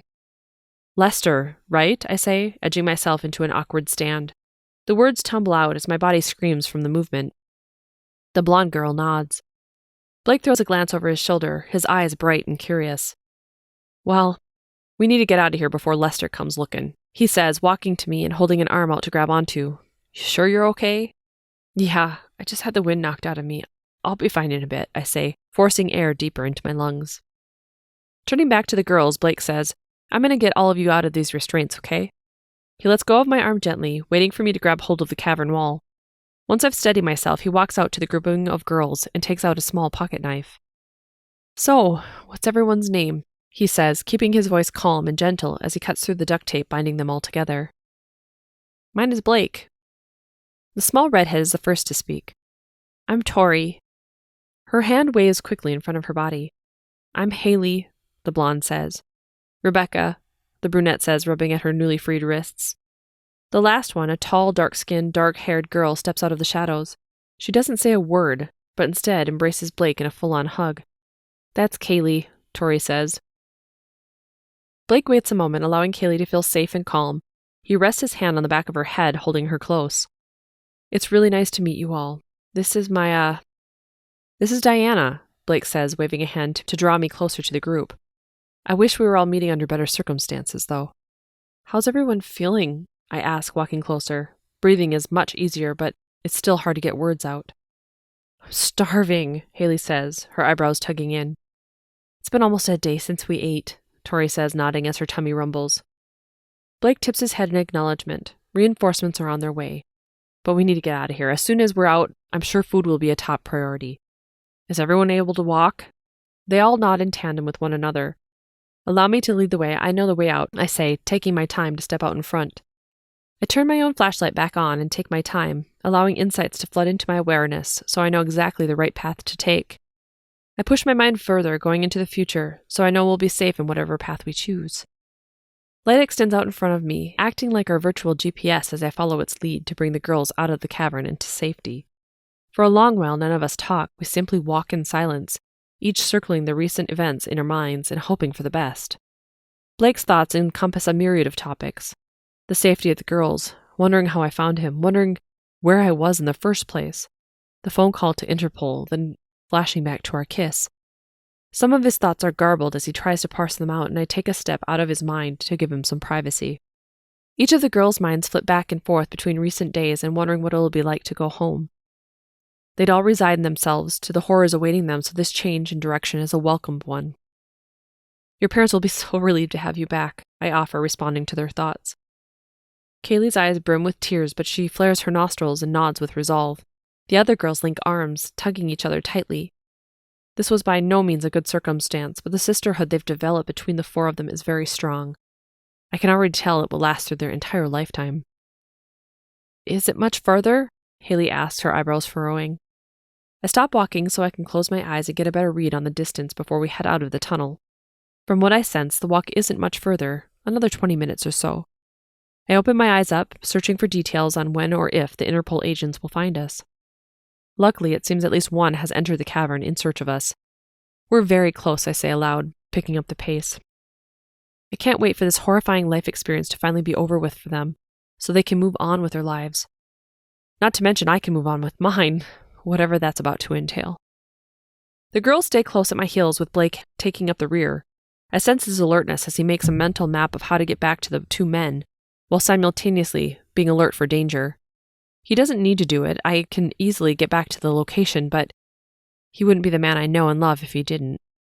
As we reach the last bend out of the tunnel, I take a tentative look around, trying to get a gauge on where we're about to exit. The location is different from the main mouth of the Kokorian entrance, but more to the side. This opening is obscure, but much easier to escape and be found by the authorities. The light from my flashlight ceases as it finds the opening of the cave and shines out into the wilderness beyond. A man dressed in field gear steps into the light as we're about to reach the end. His flashlight shines up beside his head and he calls out, "Interpol, don't move." The girls and I stop, waiting for the signal we're all clear. Blake, on the other hand, steps forward, dropping his flashlight to the ground and raising his other hand. "Blake Wilson, United States, ex-Special Forces. I'm the guy who called," he says, making his way to the front of the group. "Glad to see you, Mr. Wilson," the man says, keeping his flashlight beside his head. "I see you located the girls. Everyone get out okay?" "Yeah, we got them out. The 2 guys are back." Seconds too late, I realized my guard was down just enough. I was too focused on those around me and not focused enough on the legitimacy of the man in front of me. I lift my gaze just in time to see the glint of his gun and receive the insight for my gifts. This Interpol agent is legit, but he's also Lester.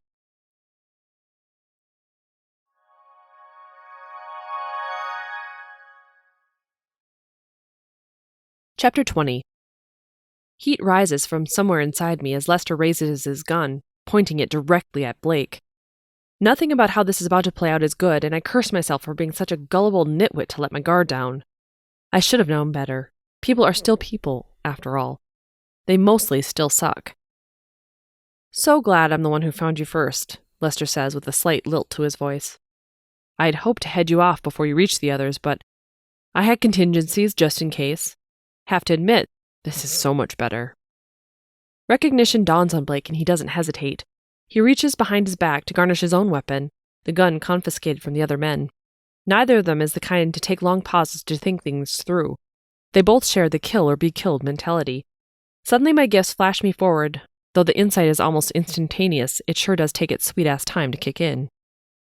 Though both men pull the trigger, Lester is a split second faster, having already had his weapon ready. Racing toward their intended targets, Blake's bullet grazes Lester's ear. Lester's bullet makes accurate impact, lodging itself directly into Blake's heart. Blood gushes out of the wound, staining his gray dress shirt as it streams down his torso. Before I can will my feet to move, I watch in horror as my soulmate drops to the ground, his mouth contorted into a large O of surprise. I don't follow the vision any longer. Instead, I blink it away and spring into action. "Get down!" I command to the girls, throwing my arms out and pointing to the ground. Their eyes are wide as screams of surprise escape their lips, but they hit the floor without needing to be asked twice. Before I have time to truly think about it, I step out in front of Blake just as the bullet leaves Lester's gun. With my arms splayed out wide, I jump in the way, putting my body between Blake and the bullet. The impact as it rips through my torso is enough to slow my momentum and force me backward instead of continuing my sideways trajectory. My body slams against Blake, but his strong arms encircle me as we drop. Blake's bullet flies wildly off course thanks to my fall, and it lodges itself in the cavern wall. Instead of Blake's shirt stained crimson, it's my own. As I hit the ground, my hands instantly fly to my wound, trying to keep the blood inside my body as pain sears through me. Blake's nostrils flare, and his lips press into a thin line. He doesn't say a word. Instead, he lays me down gently and returns his focus to Lester.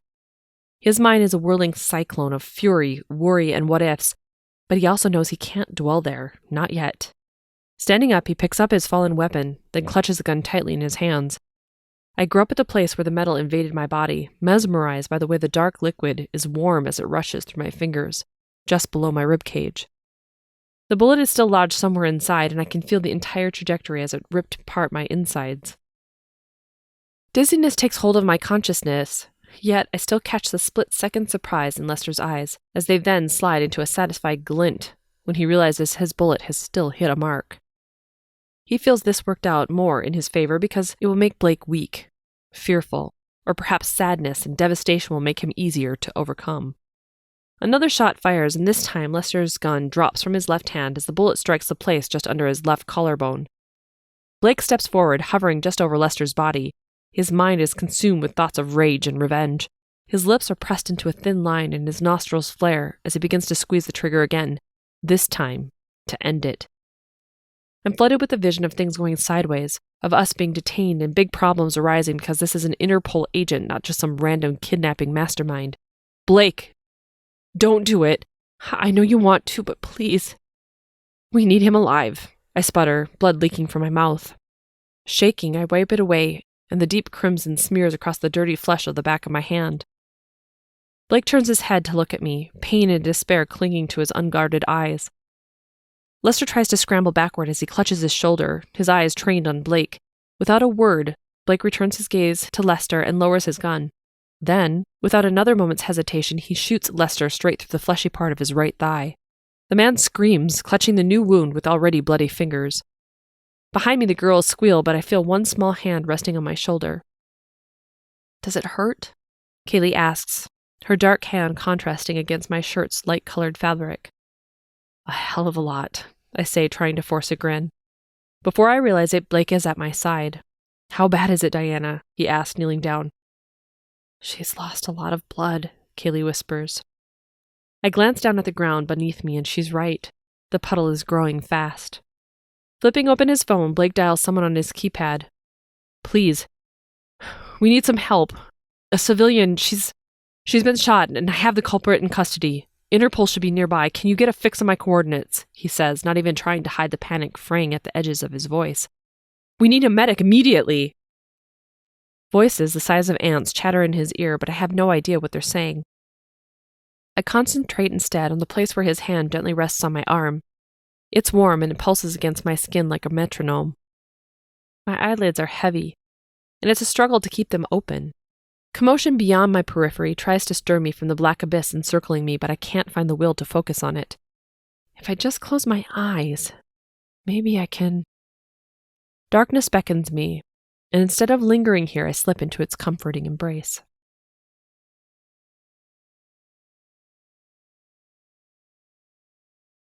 I think she might be coming around, a voice says somewhere in the vicinity of my head. Everything is so heavy. Like I fell asleep when I shouldn't have, or I used my gifts and pushed them too far again. My eyes pop open and I bolt upright. Pain shoots through my abdomen and I clutch at it, trying to claw the pain out. "That son of a bitch shot me!" I say, more to myself than anyone else nearby. I grip at my torso, my fingers searching for the point of entry. Instead, I find a new shirt has been put on my body, and my wound has already begun its accelerated healing process. The gaping hole is now much smaller, thanks in part to the new set of stitches. "Lay back down, for Christ's sake," Blake says, his hands suddenly on my shoulders and easing me backward. As my back touches the bedsheets, I cock an eyebrow and try not to snicker to myself. It would take a hell of a lot more than a bullet to keep me down. A rush of emotion suddenly swell up, kicking me right in the gut as I stare into the wells of his dark, concerned eyes. I fight off the tears as they brim to the surface, making my eyes sting and my stomach clench. He's alive. I'm alive. Blake takes a seat beside me, scooting his chair in closer so that he can take my right hand. His thumb caresses the back of my hand, comforting me in more ways than I can even express. "She sure is a fighter," a nurse says to my left, her face buried in my medical chart. Without a word, he nods. Instead, his eyebrows crumple inward, then flick up in the middle. "How are you feeling?" he asks, his words soft. I don't know how to tell him I feel fine, that in a couple of days it'll be like nothing happened at all. It's not the sort of thing you talk about, especially with nurses standing by. "I've been better," I say, my lips curving upward into a slow smirk. "I bet," he says, nodding. His thumb continues its siren song on my body, both relaxing me and making me hyper-aware of where his body touches mine. The nurse sets down her chart and says, "I'll be back in a minute. Are you hungry for anything, dear?" I shake my head. "No, not yet. My stomach feels a little queasy." The nurse nods, turning on her heel to walk out of the room. Turning back to Blake, I search his eyes for details. "How are the girls? Are they okay?" I ask. "They're all fine, safe. Lester's been apprehended as well." "Good. I hope he rots," I say, fire spitting from my lips. Not only for being the disgusting kind of human being that traffics children in multiple countries, which in and of itself is horrifying, but also for shooting me and aiming for Blake. Blake's eyes fall to our hands, his lips curving slightly, but not enough to force his dimples out of hiding. "What about you?" I say, waiting for him to return his eye contact with me. "What about me? Are you okay?" I say, raising an eyebrow again. He takes a long, deep inhalation and leans back slightly in his chair. For the longest time, I had taken his mannerisms, trying hard not to invade his mind. But his thoughts begin to tumble out at me easily. He's been beside himself with worry. With the amount of blood I'd lost, he can't understand how I could even be alive, much less as healed as I appear, and even talking with him now. He has his own questions, and he has no idea how to ask any of them. I watch as he finally licks his lower lip and nods. Yeah, I've been bitter too. I was worried. Everything was very touch and go for a while. I was worried you weren't going to stick around to have that cup of coffee you promised. You can't get rid of me that easily. You should know that by now, I say, smirking. Very true. You can certainly be a stubborn pain in the ass when you want to be, he says, his dimples finally shining through. You're one to talk. I take a moment, deciding how much to say right now. There's nothing I want more than to blurt it all out, that we're soulmates. He's my reincarnated husband, and I have to make up for lost time. That I screwed up my memory because I can't stand to be without him. All of it. I bite my lower lip. He was going to shoot you, I say. Well, yeah, I did actually get that, he says, his nostrils twitching to the side in deflection. No, I mean, you would have died. I lift my gaze to his, waiting for the revelation to seep into the creases of his eyes. When his eyes widen, I tip my head in acknowledgement. So, instead you took a bullet for me? Yeah, well, I guess I also knew I wouldn't die, I say, settling on a partial truth. He lets go of my hand, pressing his fingertips to his mouth. Sighing, he leans forward, dropping his head to the place right beside my hand. Reaching out, I run my fingertips through his dark strands, playing with the length. You shouldn't worry so much, I say.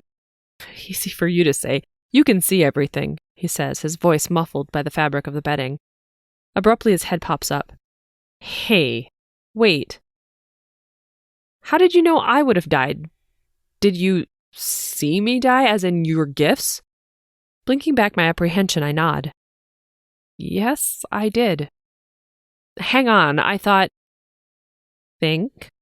Process. I'll give you a minute, I say, rolling my eyes playfully. But how? I thought I was a blind spot to you, he asks, his eyes narrowing. It's a really long story, and I want to tell you all of it. I do. I turn my head toward the nurse, who re-enters the room with a new bag of saline. Without needing to explain any further, Blake nods. The look in his eyes alone tells me he gets where I'm going with this. When you're feeling better then, he says, nodding. I bow my head in agreement, keeping my gaze trained on him. Agreed. Casting his eyes to the floor, he leans forward again in his chair, shifting his elbows to his knees. Really, there will be time, I say, reaching out and placing my hand over the top of his forearm. I know. There's just been a lot to contend with these past few weeks, he says, sighing. You really are a surprise, you know. Thank you? I say, quirking an eyebrow. Oh no, it's a good thing. A gentleman I've never seen walks into the room. The air around him exudes authority, and you don't need to be psychic to know he's an agent of some sort. Though my gifts immediately tell me he's from Interpol. His name is Bruce Dexter, and he's 50 years old. Has a wife he adores and 4 kids, all entering college. Blake stands up, shaking his hand. Good to see you again, Bruce says, as he releases his grip. You as well, Blake says, nodding. So, this must be Diana. Nice to see you on the mend, he says, walking over to me and extending his hand. I'm Bruce. Dexter, I know, I say, unable to help myself. Sometimes it's fun just to see the look of surprise on someone's face. He blinks rapidly but nods. Right, did Mr. Wilson tell you about me? He must have, I say, smiling sweetly and throwing a sideways glance at Blake, who scratches his forehead. So what can we do for you, Agent Dexter? Blake says, returning to his seat. After all the commotion, I wanted to check in and make sure you're all doing well. We sure do appreciate the help on the case. I'm sure it goes without saying, but we've been looking for a way into this ring for a while now. They've been hard to pin down because they've never go to the same place twice. Sure as hell didn't think one of our own was involved, or that it would be Americans who cracked the case. Blake smiles sardonically. I'll take that as a compliment. The agent slips into a sly smirk, but doesn't say a word. His thoughts, on the other hand, he typically doesn't trust Americans further than he can throw them. And he has a few of his own concerns over how we happen to unravel everything when they've spent years on the case. It's not that he isn't grateful. He is, but he's still skeptical. I shake my head, my lips twitching into a smile. I'm not entirely American. I just live there now. My mind casts itself back to the ruins of the Temple of Apollo. I suppose one could say I'm Greek. Agent Dexter's eyebrows flick upward in surprise, but he smiles. Where are you from originally, then? Here, actually, I say, letting my gaze fall on Blake. His face flashes through surprise but settles on rolling his eyes. Really? Where were you born? Did you grow up with any of my kids? Agent Dexter asks. I seriously doubt it. Huh. Well, what are your plans once everyone is back to health? Planning on staying in Greece for a while or heading back to the States? Probably head back to the States, Blake says at the same time I say, stay here for a bit. Surprise floods Blake's features. You plan on staying? He says. I shrug. I don't know. Maybe? Well, I can see you both have a lot of talking to do. I don't mean to cause any havoc, but if either of you are ever this way again, please give me a call, Agent Dexter says, brandishing his card to both of us. Blake takes the card, glancing at the face of it briefly, before nodding. Thanks, I say, taking the card and immediately placing it on the rolling side table used to deliver meals. Well, whenever you head out, have a safe flight. Until next time, Agent Dexter says, shaking hands with Blake and shooting me a quick wink. Thanks for stopping in, I say, waving with my fingertips. As soon as he's left the room, Blake turns back to me and repeats, You plan on staying? Well, as it turns out, there's a lot here I need to rediscover. Like what? I take a deep breath. For whatever reason, this isn't the time to have this conversation. Instead, my insights flash me forward to a different time and place, one that will help deliver the information in a way that makes sense in Blake's mind. Blake, I'm actually feeling really tired. Is it okay if we talk more about this later? I think I need to rest. His eyelids flutter, but he nods. Of course, I don't know what I was thinking. You must be exhausted. Do you want me to get you anything? No, I'm good. I just need to close my eyes for a few minutes, if that's okay. It's more than okay. Do you want me to go, or... I pull his hand toward me as he makes a move to stand. Don't even think about it. There's room here, I say, patting the minuscule spot on the bed beside me. Without batting an eye, he grins and slides onto the bed right alongside me. I curl on my side, resting my head on his broad chest. As I drift off, my mind is consumed with the memories I've shared with his soul, spanning across time and space.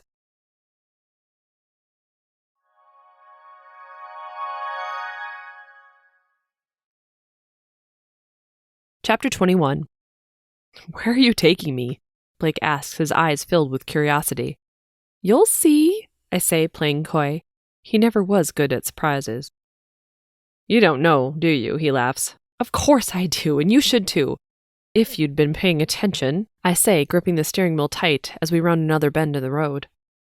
As Mount Parnassus begins to take center stage, Blake leans back in his seat. Ah, you're bringing us back to the cave, he says. Not exactly, but warm, I say, smiling. He adjusts in his seat, looking out the window and hunting for clues on his own. Part of me hopes this place jogs some of his own cellular or psychic memory, but even I'm not sure if it works like that. The other part of me worries about whether or not he'll believe a word I'm about to tell him. After a few minutes driving in silence, I turn left on the last leg of our journey. The view of the temple can be seen, though not nearly as impressive as it once was. Pulling into the tourist parking lot, trepidation begins to flood my veins. I want him to understand. No, I need him to understand. The Temple of Apollo? He says, pointing to the sign. Yep. I pull the handle and kick the driver's side door open. Blake follows after me, confusion playing across all his features as he surveys the surroundings. You know this place is closed for the night, right? He says. Temples never close, silly, I say, smirking and walking ahead. I try to settle my racing heart by breathing in deeply the smells of home. I didn't realize how much I missed these smells. A mix of olive branches and earth. Wait up for me, he says, jogging to catch up. The moonlight glows off the top of his head, giving him an ethereal vibe suiting to the man who broke my heart and healed my memory. Standing still, I reach out, taking Blake's hand. I lead him away from the parking lot and toward the ruins of the Temple of Apollo and the theater.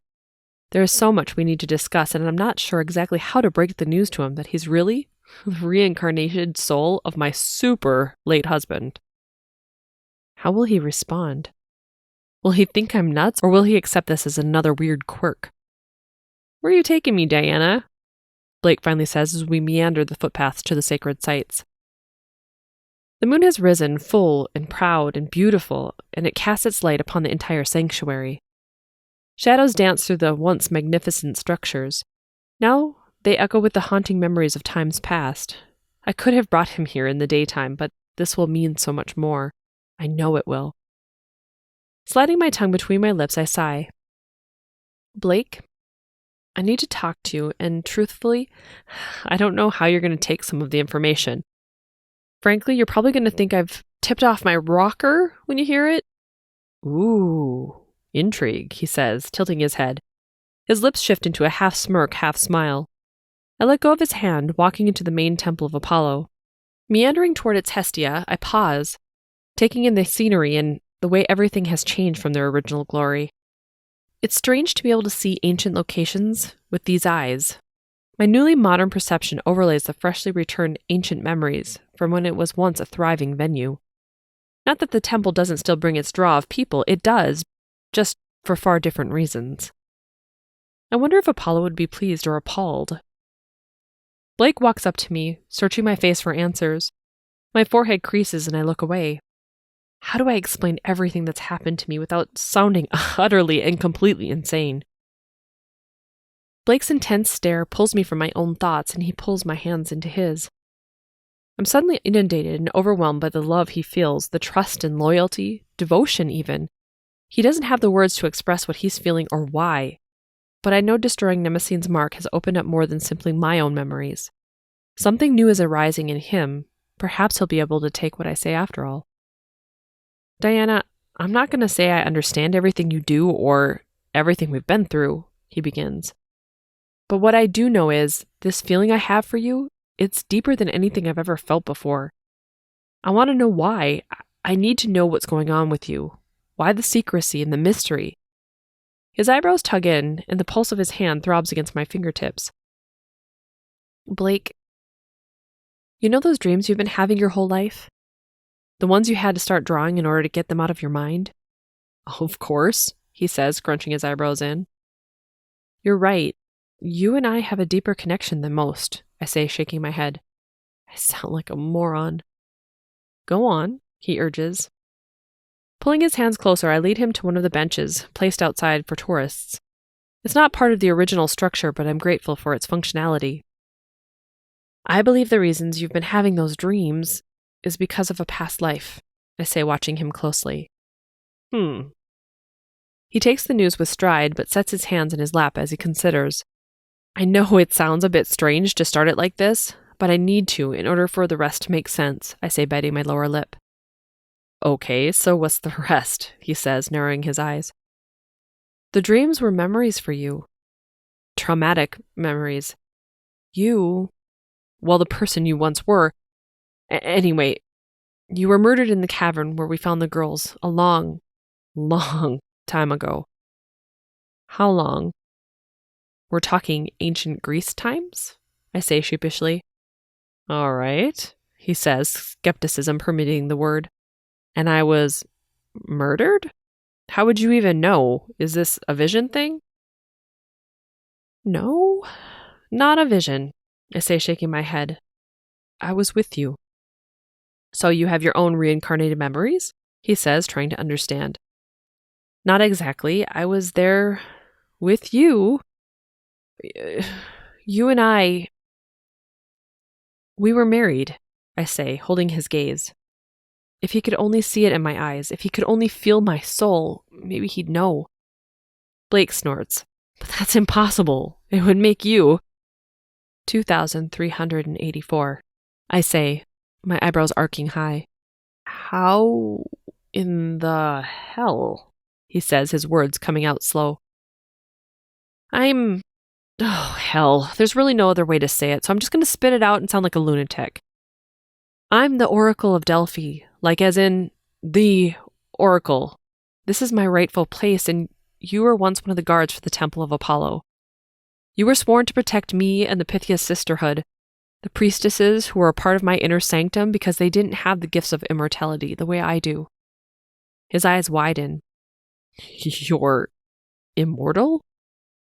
I nod, my lips tightening. It's kind of a shit deal if you ask me. Definitely not something I would wish upon anyone else. Though I guess it has its perks. I heal fast, I say, winking and then placing my palm over my recent bullet wound. His eyes brighten with recognition. Whoa. Hold up a minute. You're telling me you knew you couldn't die when you got shot because you can't die? And you didn't tell me? I shake my head in surprise. Of all the things he's concerned about, it's that I didn't tell him not to worry over me. You're right, I should have told you I heal fast. Maybe it would have prevented some of your dismay, but honestly, there was more pressing concerns, don't you think? Not overly. The girls were safe, Lester was in custody. And hang on a second. I thought I read once, or maybe it was a History Channel thing. The Oracle of Delphi was stoned to death, Blake says, tilting his head. If you're her and can't die, I'm so confused. There was a time when I was forced into hiding by the Christians, but they never caught me. I have no doubt they would have tried their best to kill me, though. In reality, those stories, in my opinion, originated to explain my disappearance. Why did you disappear? He asks, his eyes trained on me. That's where you come back in, I say gently. He makes a face. One of my sisters didn't believe our bond was gifted by Apollo. She felt it was tainting the reputation of the Pythia, and I had handed my innocence over to you. We were married in secret and didn't flaunt it. There was no need, but naturally, everyone knew anyway. I say, remembering back to the way everyone was so happy for us, thrilled we had found a way to be together despite the odds. You were meant to be with me forever. You weren't meant to die. Apollo approved our union. But Iphithemi was jealous and heartbroken. She wanted to prove to me, to all the other priestesses, that you were mortal just like they were. So a priestess murdered me? Yes, I say, my mind instantly flashing back to the standing pool beside the cavern. The blood on my hands. His blood, his limp body. I relived the rushing memories from his consciousness as they departed his dying cells. His shock, desperation, and horror when he realized what was happening. Wow, it's a lot to take in, he says, staring out at the mountain view in front of him. It really is. We sit in silence for a few moments, absorbing the revelations and taking in the moonlit view. I wish I could gift him some of the memories I have, some of the insights and feelings I know to be true. Because I lost you, I couldn't deal. I was completely lost. It was as though my whole world was imploding because what I was experiencing, it no longer made sense. My world no longer made sense. Blake tilts his head, watching me from the side of his eye, but he doesn't say anything. I continue. I was distraught. I enacted a powerful ritual to remove my memories. All memories of you. All traces of you. The symbol in your dreams, the symbol that continued to haunt my mind and put an immense strain on my abilities, it's Nemesine's mark. I didn't expect it to be as powerful as it was, and I certainly didn't expect how far-reaching it was. I mean, I couldn't get a single read on you at all. Ah, this mark. That's why you were struggling with reading me? I nod. Talk about weird physics or metaphysics? He shakes his head. I meant to ask you, how is it you can read me now, or know any of this? What happened to you in the cavern? I was being pulled in another direction the entire time we were in the cave. It was as though the ritual was calling me back, I say. It was powerful. Suddenly the memories from the full moon ritual with Dimitri flood into my consciousness. I see the circle we cast, the violet flame of transmutation, Morgan and Gabe and her map to find the final 5 guardians. I didn't think it had worked for me, but I was wrong. The intentions of how we manipulated its magic to transmute and transform the energy surrounding my memories, it had worked all along. It just needed to guide me to my path so I could fulfill its purpose. Time had to run its course, and free will had to play its role. So, you went hunting for something. Is that why I couldn't find you? Yes, I know I should have been focused on the girls, but when you've spent millennia trying to unlock your mind and you realize you might be close, Overwhelmed by the intense desire to bring him current, to explain myself in a way that can't be explained by words, I take a deep breath and allow the full capacity of my God-granted gifts to flow through me. These abilities, they've always been more than just a simple psychic ability. They're powers in their own right, and I've never even given them the attention they deserve. Placing my middle 2 fingers alongside Blake's temple, the way Morgan did for me, I close my eyes, summoning the power to relay some of the details I've lived through these past few weeks. The hunt for Esther, the realization there were other girls. I show him the ritual with Dimitri, Morgan, and Gabe, the violet flame, the insights into Mnemosyne's symbol, the ritual of drinking from the river of Lethe. My heartache as I found him dead in the cave, and the way I feel now that I know. The memories rush through me, flooding from me into his consciousness. I show him the thread tying his soul through the ages directly back to Anastasios. I gift him the years of memories we shared together, our childhood, the time we spent together by the Gulf of Corinth, first as young children, our first kiss by the water's edge, our moonlit wedding and the gifts granted by Apollo, everything I feel and have felt throughout the long, lonely existence of my life. Blake pulls back, his eyes wide, but dazzling in amazement. He takes my outstretched hand, placing it over his heart. I don't even know how to describe, he begins. You don't have to. I needed you to see and feel what I do. I search his eyes, wanting to see at soul level what impact this may have had. After a moment, he licks his lower lip and takes a deep inhalation. That was an experience I will never forget. Well, obviously.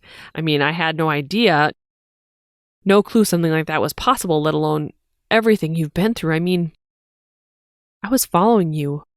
I heard what you were saying about being the reincarnation of your husband, and while I understand and felt something, I don't know, resonate in your words, I guess it's nothing like the experience of it. A slow smile slides across my lips. Tell me about it. His eyes fall to the ground as he clutches my hand to his body, his eyes going distant and far away. We sit in silence for a moment, taking in the moonlight sounds and sights. I think I hold a missing piece to your puzzle, he whispers. What do you mean? Whatever you just did knocked some things loose for me. Memories of my own, at least, I think that's what they are. His eyes narrow as he stares at the rocky ground, trying to recollect. My heart hitches and I lean forward. Can you explain? I remember you, us. I remember our connection and my side of the exchanges you sent me, but I was never gifted immortality, Diana. Or should I say Amara, he said, grinning. Hearing my birth name, or rather his nickname for my birth name, Amaranthum, pulls me up short. It's been eons since I went by that name. Tears brim in my eyes and my forehead crumbles as I deal with his proclamation. Blake's eyes are wide and sympathetic as he waits for the news to settle, and his hands refuse to drop mine from his heart. But we were told, I sob. We were only told I would be by your side forever, that's all, he says, raising his eyebrows. And how is that not immortality? I say, splaying my other hand out wide in front of us. Because the only way a human soul can walk alongside an immortal is... He holds the silence, waiting for me to catch up. My eyes widen. Reincarnation. Oh my God, I am so stupid. How did I not know? How did I not pick up on that? My fingertips graze my lips and I sit in horror at the revelation. Sure, it would have sucked to locate him again and to have to go through years of childhood and adolescence before he could finally be with me again, but my gifts would have easily brought him to me. Instead, I forced myself into 2 millennia alone. I forced him into 2 millennia reincarnating without me. All that time lost.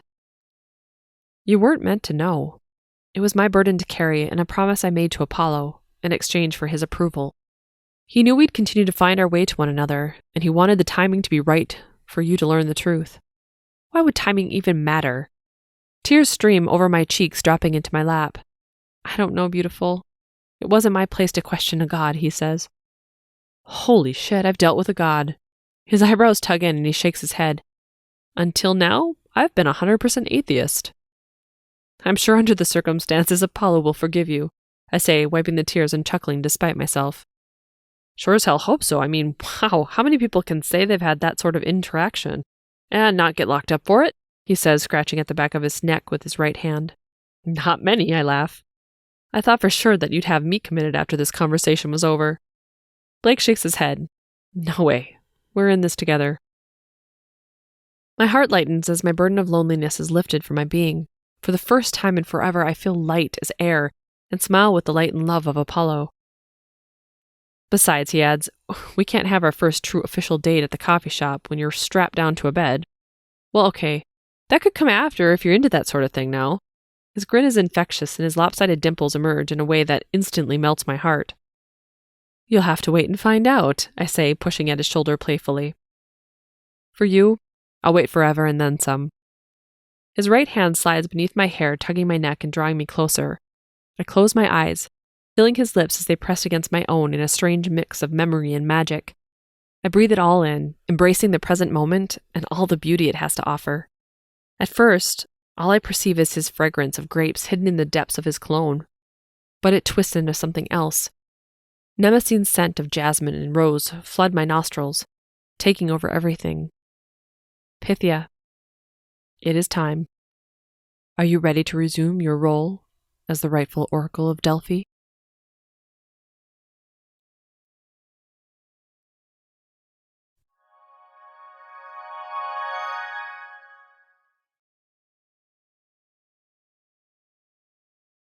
Thank you so much for listening to this YouTube version and presentation of Oracle, written, produced, and narrated by Carissa Andrews.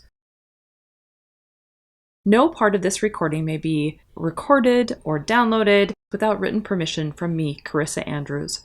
Please feel free to email me at carissaandrews.com for all authorizations. Otherwise, thank you so much for being a part of my audience and listening to this audiobook. It truly has been a journey to get to this point. I hope that you will follow this YouTube channel so that you can stay up to date on any new releases that are coming out in terms of audiobooks or some of my podcast episodes for the author revolution. If you're an indie author looking to do some really cool stuff, definitely check out the Author Revolution podcast. Otherwise, thank you again. Follow me on your favorite social media and or book platform sites, and we will see you around.